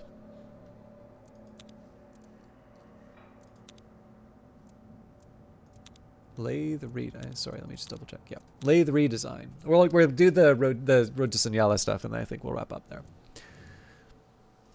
Lathe redesign. Latent Agency Design Part 1, 1958, September 4th. Murkoff Corp copy, transcript from tape conference between Moses Scarfiotti and H.J. Easterman. Recorded, filed at the Senyala facility, edited for clarity, 27 to 29 minutes. A rat in a Skinner box doesn't need to know why it pushes the lever outside of a desire to avoid pain. These are human subjects, not rats. So prejudiced rats. We're not creating a behavior. We're creating a complex. There's no difference. A psychological complex has a story. It's pain combined with a story.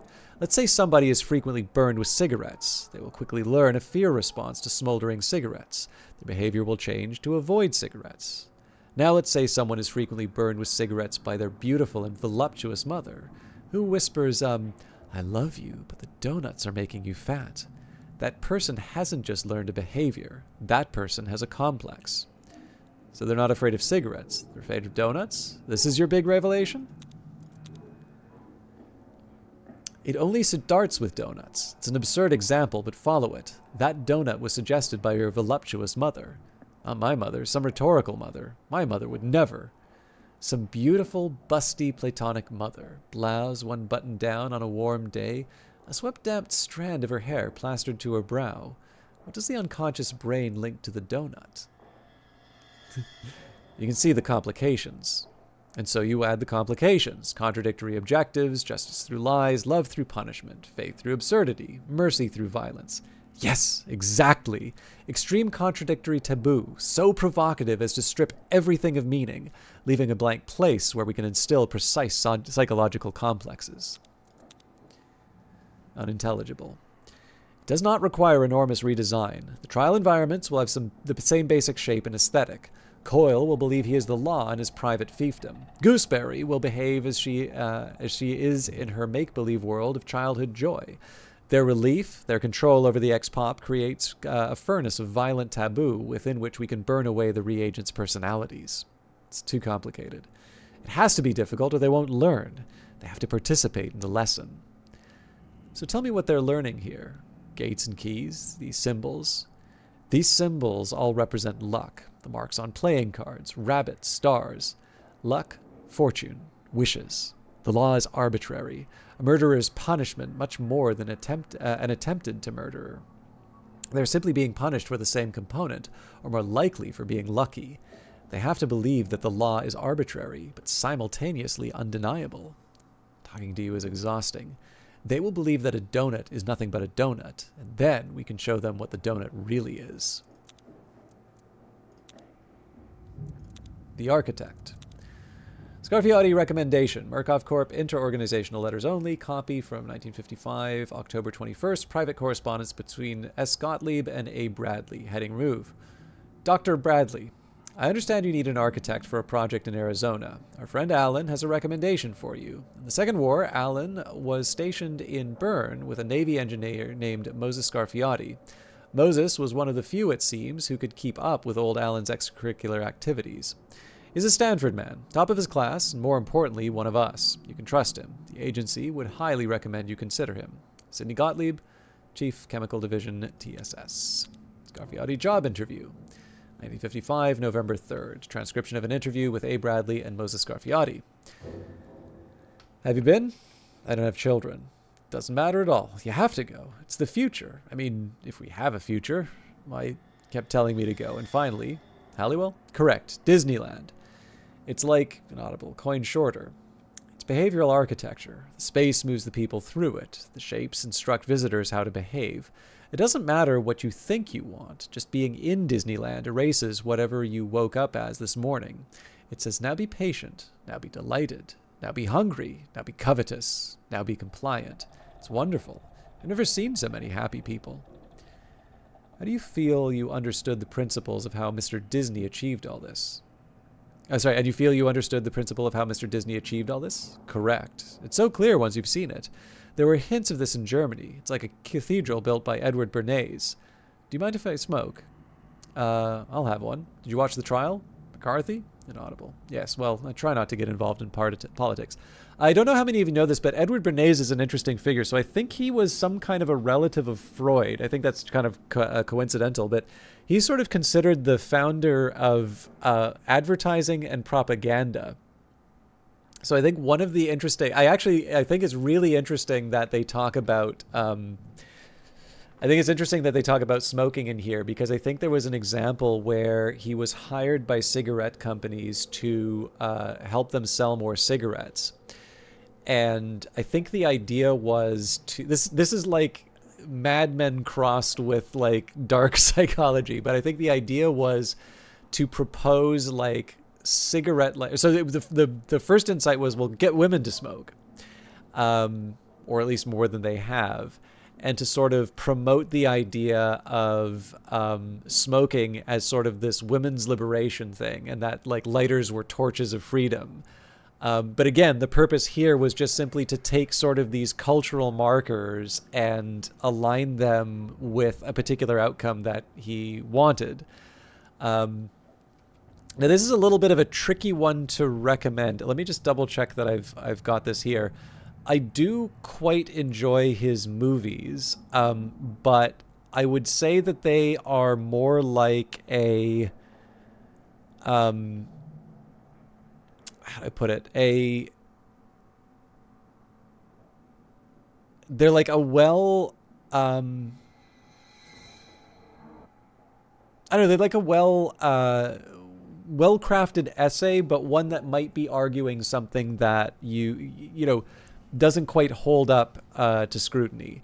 So like a decent example of this for me is that Christopher Hitchens. So very good polemicist, but when I've seen him in debate, and even in some of his writings, it depends on what you're reading from him, he does play pretty loose with certain facts. And I definitely know in debate he was willing to use proof by outrage as opposed to arguing the individual merits. And again, you know, the debate, the polemic, the interviews were very entertaining, and he was a very gifted writer. But I always want to kind of keep careful for myself to make sure that I am accepting that good writing is good writing, but it's not necessarily the most rigorous argument. So if I were to sit down and like try and work through the reasoning, you know, I would probably find it coming up short. So with that caveat in mind, there's a documentary called The Century of the Self by Adam Curtis. And it very much does focus on sort of psychoanalysis and Edward Bernays. And essentially, it's sort of the idea. It's very much sort of about I don't know, like advertising, the effort to. I mean, it's gonna sound a little weird, but like, kind of like population control, but maybe like not in the sort of science fiction-y way here. So anyways, like I said, I think there's something kind of clever, you know, when they're referring to Edward Bernays, and the fact that it's in the context of smoking, just because that was one of his real, there was really one of his real marketing coups. But I do like the fact that this stuff gives me a chance to share some interesting history. Okay, Easterman Studies, Brainwashing. Spoils of War, Part 1, Easterman Journals, 1954, January 20th. Murkoff Corp. Personnel surveillance. Copy. Private journal entry of Dr. Hendrik Jollet Easterman. Snow and ice collects in the bullet holes, pocking the walls everywhere. It will take decades to rebuild Berlin. Having a nip of brandy to stave off the cold. My flight to Hong Kong isn't for another 3 days. I've tasked myself with studying Jung. I can convince the agency to shuttle me to Zurich. If I can convince the agency to shuttle me to Zurich, I may traipse around Bergolisi for inspiration. Maybe one more brandy.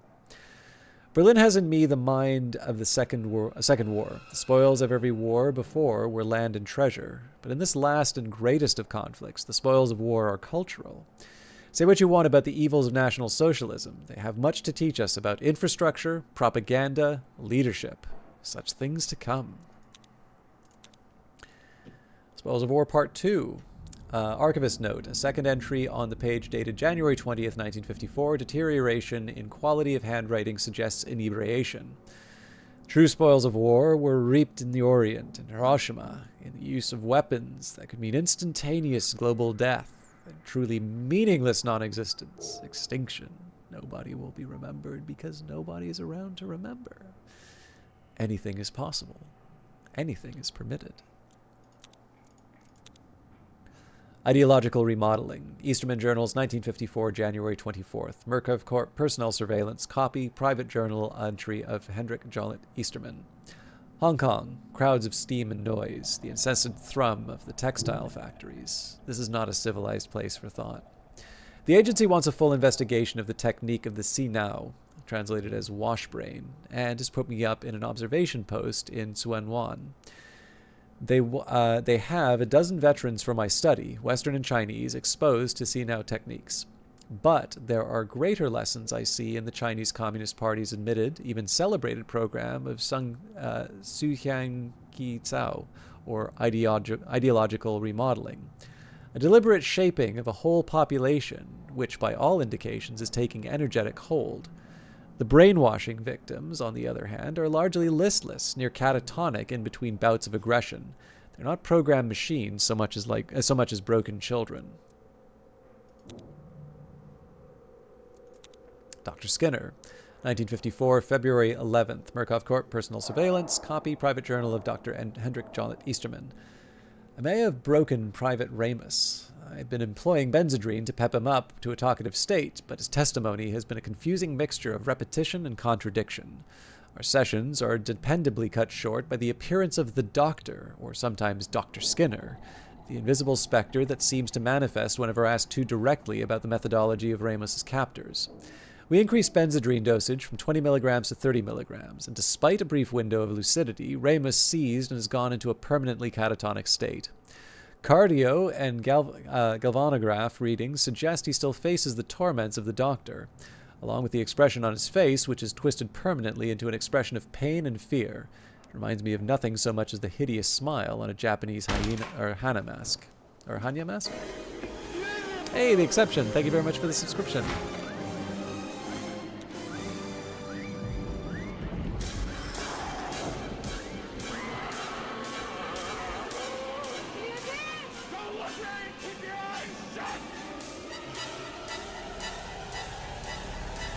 Actually going to be wrapping up soon, but I am going to finish off the Road to Sinyala entries.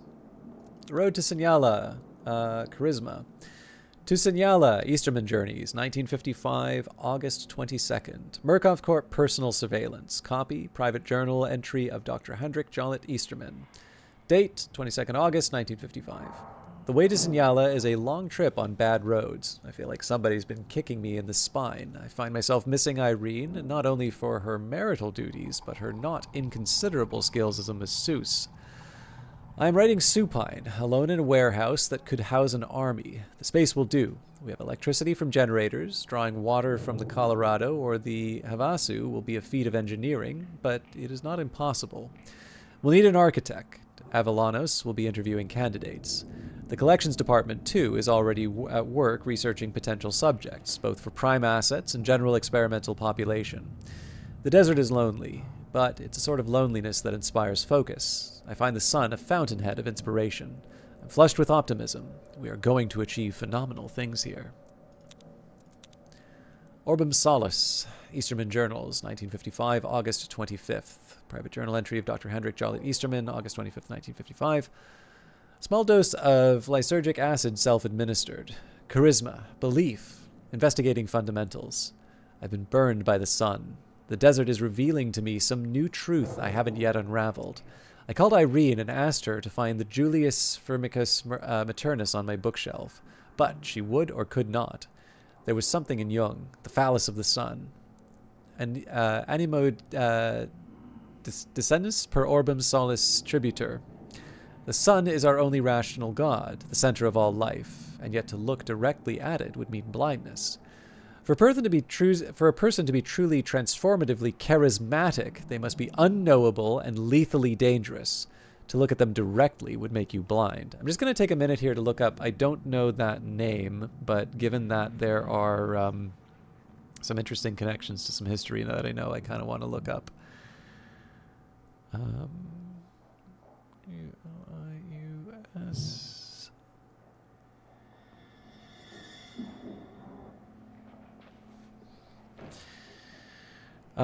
Roman Latin writer and astrologer who believed a pagan classical education that made him conversant with Greek. He lived in the reign of Constantine and his successors. His triple career made him a public advocate, an astrologer, and finally a Christian apologist. The explicit, or entag, of the sole surviving manuscript of his De Aurora Profanum Religionem on the error of profane religions gives him the name Aulus Firmicus Maternus VC, identifying him as Vir Classimicis, a member of the senatorial class. He was also author of the most extensive surviving text on Roman astrology, Matthäus Libri Octo, 8 books of astrology, written around 334 to 337, manuscripts of the work identifying him as the Younger, or the Sicilian. The lunar crater Firmicus was named in his honor. Just going to take a look here. So I'm assuming this is the sun reference here. But I don't see any sun references. Although it does feel a little related to Book of Hours.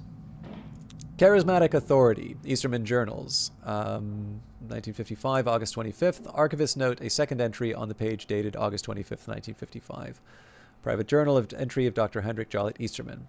I believe Avellanos understands. Lawler, less so. He seems to harbor some doubts towards my work, even though he's the one who introduced me to Murkoff. We'll be pitching Lawler for continued funding on Monday. I found a Bible in a soldier's locker. Comforted myself with the little Corinthians. St. Paul understood. Charismatic authority overpowers legality, tradition, and dignity. Charisma can create a deep and widespread societal change. But Paul also said that charisma could only be gifted by God. I disagree. Humans are clay, with no organ wetter and so vulnerable to sculpting as the brain. What the agency needs to understand is that charisma can be a product. Charisma can be a weapon. The Eyes of Dr. Wernicke, 1955, August 25th. A third entry on the page dated August 25th, 1955. I would love to study Dr. Wernicke. He's one of the clearest examples of charismatic aura I've ever encountered. There's an uncanny shamanism to his face. One gets the sense that he believes intensely in something impossible to put into words. I had the feeling while looking at him that his eyes were changing size. I cannot tell if this magnetism is a detriment or a boon to his science. The tendency of the deeply charismatic is to impart belief onto others, a deeply subjective science. I'm going to do Gooseberry and Coil. One, just because I feel like it would be nice to reward the subscription with a bit more, and also because there's less than 10 entries. We have done a couple of these before. Also, we had Gooseberry and Coil in our events, so I feel like it's nice to get to know the people who murdered me. Gooseberry at Holmesburg, 1956, December 13th, Murkoff Corp., inter-organizational letters only, telex to A. Bradley Avellano, Signala Facility, from Clyde Perry in Philadelphia, Pennsylvania. Subject, Gooseberry at Holmesburg. Secured interview with Phyllis Futterman at Holmesburg Prison, north of Philadelphia. Subject, near unrecognizable compared to archive photos and mugshot. Phyllis Futterman, along with the majority of inmates, had been subject to dermatological experiments under the supervision of Dr. Kligman. testing commercial products for redacted and redacted. Futterman's been exposed to carbonic acid, dioxin, and grafts of infected corpse flesh. Other inmates have gotten worse. Futterman's physical health remains remarkable, even if she looks like yesterday's guacamole. Interview lasted approximately 20 minutes. Gooseberry background. Clyde Perry letters, 1956, December 13th. Telex to A. Bradley Avellanos at the Signala facility from Clyde Perry in Philadelphia, Pennsylvania. Gooseberry background. Brief background précis on Phyllis Futterman. Doctor of dentist Dr. A. Futterman of Philadelphia, PA. Mother out of the picture. Phyllis worked as her father's assistant from a young age, used puppets to distract adolescent patients during drilling and surgery. Young Phyllis's hobbies including taxidermy and musical theater. The Futterman's popularity led to a locally broadcast TV program, the Mother Gooseberry Hour, on air as of 1951. Following Dr. Futterman's death, Phyllis suffers hysteria and disassociation. Dr. Futterman's corpse still has not been located. Tone of the Mother Gooseberry Hour shifted. Adolescent audience conditioned through classical application of abuse and praise. Phyllis rated as highly charismatic. Adolescent audience becomes cult-like, engaging in immoral behavior, drug use, and other shenanigans leading to larceny and assault. Police raid TV studio in 1955 on charges of kidnapping and racketeering. Phyllis retreats into the puppetry tunnels beneath the set and uses a drill to kill 2 police and injure 5 before being apprehended. Sentenced to life in prison at Holmesburg. The Raid on Futterland. News clipping, 1955, February 7th. Transcribed for records by A. Bradley Avellanos. Mother May I Murder, Philadelphia, PA. 2 police are dead and half a dozen injured after a daring raid on the studio of disgraced children's variety show host Phyllis Futterman, known to her young fans as Mother Gooseberry. Charged with conspiracy to commit murder, kidnapping, and racketeering, Phyllis Futterman has for years now been using her television platform and mail-order dental drops business to hook a generation of children on narcotics, violence, theft, and quite possibly murder. Police Captain Stanley Hode described the so-called Futterland Studios as the most grotesque architectural perversion since H.H. Holmes' Chicago murder castle, adding the fact that this could exist under the so-called, continues Gooseberry Murders, page 4. Gooseberry interview, Clyde Perry letters, 1956, December 13th. Telex to A. Bradley Avellanos at the Signala facility from Clyde Perry in Philadelphia, PA. Interview with Phyllis Futterman reveals lucid and highly charismatic subject. 2 personalities on display. 1, Phyllis Futterman, alternating between television persona Mother Gooseberry, a childlike Phyllis Futterman, approximately age 14. 2, Dr. A. Futterman, her deceased father. She's fashioned a hand puppet from the scavenged cafeteria and workhouse scraps, showing a remarkable mechanical aptitude. The Dr. Futterman personality is abusive and violent, but he's funny, and I like him. Both personalities included lapses into lizard-brain murderous rage monster. The Mother Gooseberry personality shows remarkable charisma, as noted. Despite her ragged appearance, she appears to have had carnal relations with at least 2 guards. Many of her fellow prisoners and staff have fallen under her sway. Phyllis expressed interest in self-improvement and scientific advancement, says she'd like a change of scenery. Phyllis Futterman highly recommended for trials in Project Lathe.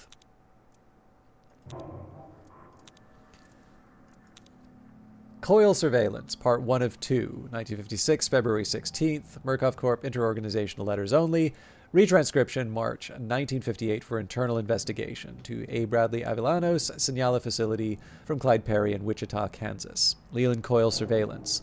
Cross state lines to file report following altercation with Oklahoma law enforcement. Summary below of surveillance research of Sergeant Leland Coil of Blackwell, Oklahoma. Anecdotal evidence of abuse of animals and sexual assault as a child, leading him to military academy education. Teenage criminal tendencies kiboshed by recruitment in local Ku Klux Klan chapter. Married at age 19, wife dies 6 months later after, quote, falling downstairs, end quote. Leland Coil joins the Marines to avoid investigation. Coil serves 2 years honorably in the Pacific Theater, 3 confirmed enemy kills, 2 suspicious American deaths in his company. Upon return to Oklahoma, resumes Klan activity, which segues naturally into law enforcement job. On police department payroll since 1947. Coil Surveillance keeps obsessively complete notes. Seems to consider himself vital to history and of great interest to posterity.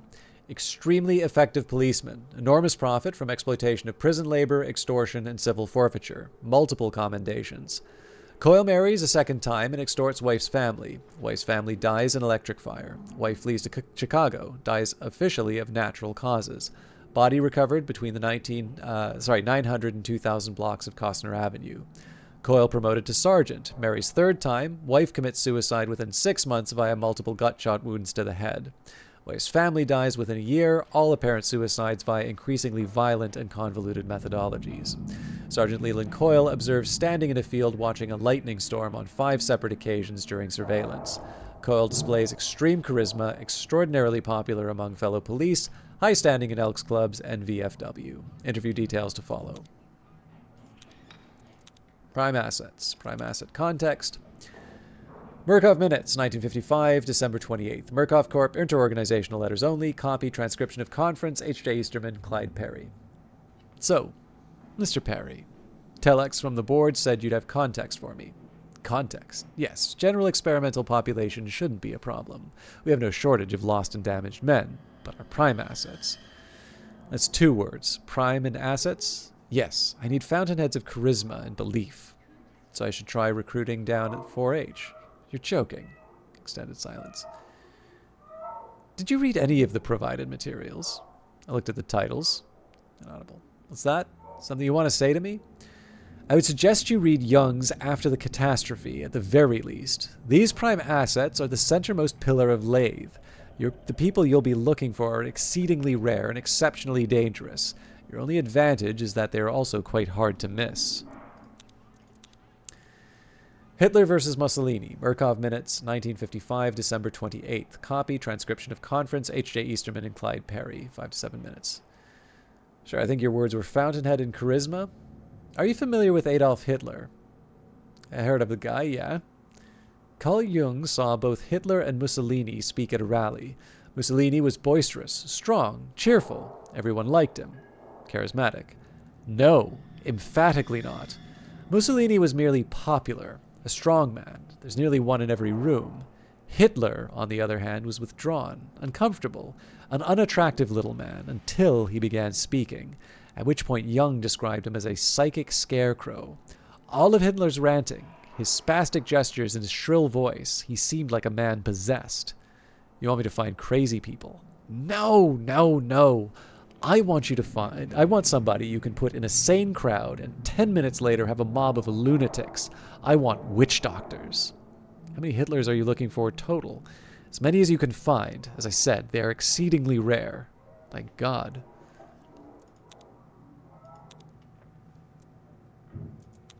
All right.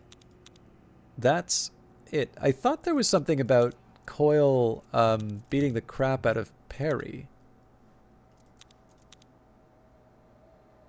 Oh, yeah, no, sorry. I missed the interview. Clyde Perry Letters, 1956, February 16th. Retranscription, April 1958 for internal investigation. To A. Bradley Avellano, Signala Facility, Clyde Perry in Wichita, Kansas. Leland Coyle interview. Arranged to meet Sergeant Leland Coyle at a bar on Route 177 under pretense of bribery. Coyle was well known and well liked by the bar staff and customers. Drank heavily and partook of nuts on the table. Discovered my canard within minutes, and conversation took a decidedly violent turn. I had the feeling of being a crippled mouse being used as a plaything by a tomcat. I believe that if he had intended to kill me, I would not be writing now. Subject's charisma was, however, undeniable. Sergeant Leland Boyle, highly recommended for Project Lathe. I have 2 broken fingers, lots of bruising, pissing blood, taking a week's recovery in Wichita.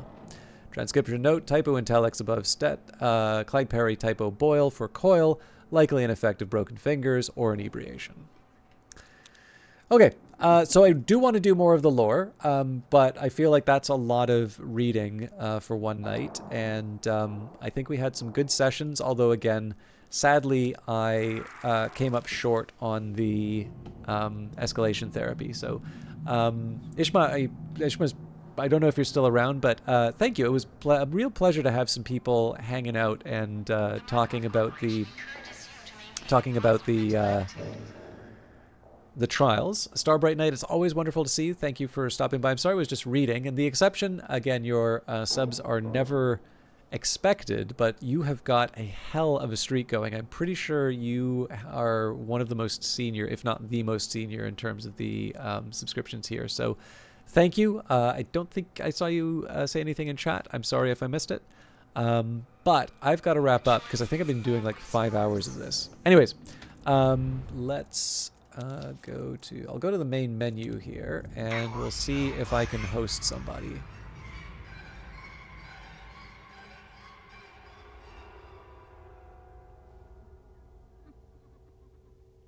Oh, thank you, Ishma. Yeah, no, I liked doing this. I'm not going to be streaming on Wednesday, but I will be streaming on Friday. And I guess it depends on. I could do Cyberpunk, but I might do more Outlast Trials as well. So we'll see how it goes. But yeah, this Wednesday I'm going to be off for just for another event. But I will raid Kilgore Trout tonight. So Kilgore Trout, for those of you who don't know, plays a lot of classic games on original hardware, so he is playing, I believe, the 2006 version of Prey, a game I've never personally played myself, but I know he's played it a couple of times, so I think he's a good one to leave in your... to leave you all in his capable hands. Of course, for those of you looking for more Outlast Trials, I don't really know anybody who streams this game, so for those of you who are... looking for more Outlast Trials, don't hesitate to click the game button below, and I'm sure you will find a creator who fits the bill. Anyways, thanks for watching. See you in the next one, and Ishma, pleasure to have you in chat, and pleasure to have all of you in chat. Until next time.